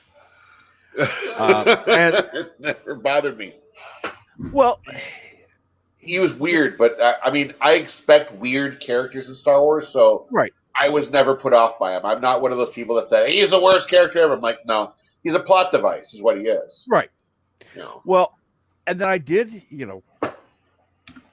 there is somebody that would frequent anti-trekkers and Bird of Prey streams, which was Alexander, who loved Jar Jar Binks. And I thought, So I decided to look up because I know where he's from. I thought, okay, let me look it up in French because that's the version he would be watching, would be the one in French. And quite honestly, the voice that was used in the French cut is less irritating. Right. I can see that, yeah. So I don't blame the actor. I don't blame the actor. He was doing what he was told to do. If you saw any of the French version, could I ask, you know how he talked, not just his cadence, but the way he said certain words. I'm so sorry would come out as Misa so sorry. Did the French version have any accommodation for that? Okay. Or was it just played straight like I'm so sorry? It was the same wording, but obviously, French words were used instead of English. But it did say Misa.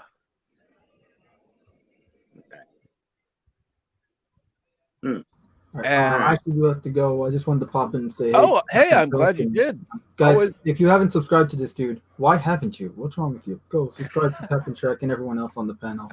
I'll probably be back on a little later if you're still on. But awesome. Go ahead and pop your channel into the chat if you don't mind. Yeah, I actually have a stream tonight at 7:15. So cool. Let me just get the link. Hopefully YouTube won't ghost us this time, but I mean, why would they change all of a sudden? You never know. It could change. Right. Yeah, have fun, guys. I'll talk to you later. Awesome. Thank you for joining us. Take care, Shadows. Thanks for having me. Also, Nigel had to check out too. Yeah. All right. Oh, boy. And wow, I can't believe I've gone this long. I can. 38 minutes. Why is that, Tim? Because you go this long almost every day. That's becoming a recurring thing with you. I checked your channel the other day. I looked at some of your older broadcasts, and few of them go this long. We were talking before about the Ewoks on the planet and stuff. There's just one thing I want to ask. When the Ewoks, when they decided they were going to go after the Empire and stuff, I think Tim, you said those traps were cute, and yeah, I thought they were cute. Then on the Some of on them the are actually film, pretty good. great, Oh, yeah, absolutely. They were ingenious. ingenious and clever. But a couple of times in the thing, like remember the part where the AT-AT is walking and it trips a wire and 30 logs come rolling down a hill and it can't stand on them and it dances around and falls over on its side. Right. And the other one where they had those two, they looked Actually, like it didn't fucking trip a California wire. They just cut redwoods. them. They had Ewoks that were cut the logs. Cut them absolutely dead straight. Like you need lumber machines for that. And Oh seeing yeah, those guys with tip spears and shit like that, I don't know how they managed to do that. Let alone how 3 foot tall creatures hoisted several tons worth of logs up in one direction and then several tons worth of logs up in another direction. That's where in they the had hopes the rebels that help some them figure machine, that out. yeah, like that was a bit advanced for me. Like just physically, even with the rebels' help, have you ever tried to pick up a log? Those were redwoods that hit the thing. Yeah. These were like giant oaks, you know. No human beings rolled those up a hill, 10 of them, and They held showed them. them the art of pulleys. Yeah. Like that would take a crew of legitimate lumberjacks weeks to set up. And Yeah, these guys exactly. did it in like an hour. Yeah. Come again? Yeah, that was just a little plot point that it didn't sit well with me in the theater either. Again, I'm not trying to hate on the movie. It truthfully was my least favorite of the first three. But it's still so much better than any of the last three movies. And honestly, I saw the first Star Wars movies in the theaters when I was a kid, when they first came out, and did so all the way up until this new batch. I think Ryan Johnson's was the first time I didn't go see a Star Wars movie in the theater because, to be honest, J.J. Abrams' first one, disappointed's not the right word, but it is. I don't know how you guys felt. Like I know this has been said 10,000 times, but it was just a rehash of Star Wars: A New Hope, like the whole plot and everything, beat for beat. The movie was self-aware of that actually, which I think is weird. Because I mean, Excuse me, just yeah, well, like the biggest indicator of that is when they're going over the plans of Starkiller Base, and Han Solo's like, so it's like the Death Star, and they're like, well, no, it's like the size of a planet. I'm like, oh, so it's a bigger Death Star. So right there, the film is self-aware that it is literally like rehashing A New Hope. Right. You know, it's just blatant right in the movie. Yeah, I mean, I don't know. I didn't care. I wasn't. I didn't mind it. Force Awakens. I was actually, it was okay. I didn't mind it. And to me, it was kind of like, okay, they're trying to redo it. They're doing things over. I accepted it, and right.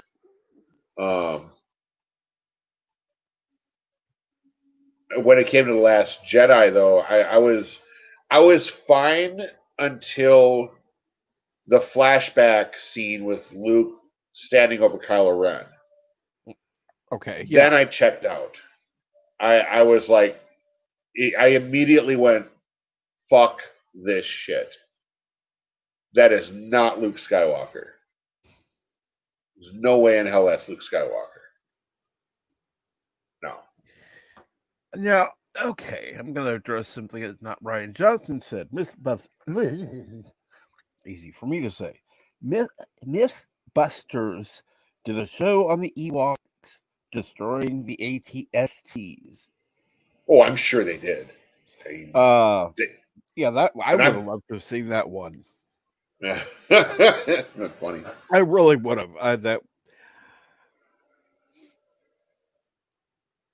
would have been fun to see, but wow.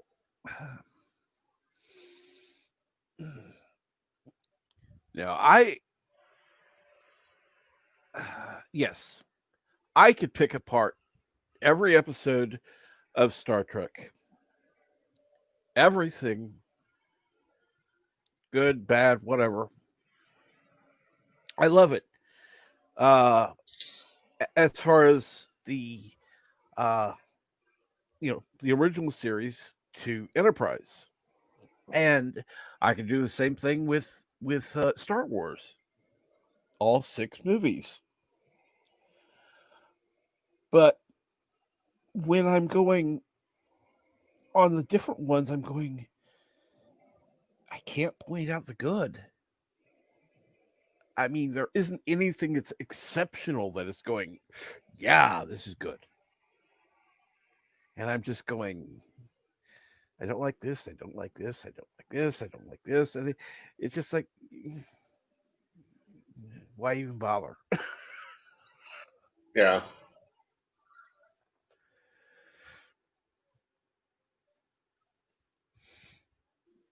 Oh, oh, goody! It's time for. Let's see here now. Where the heck did I?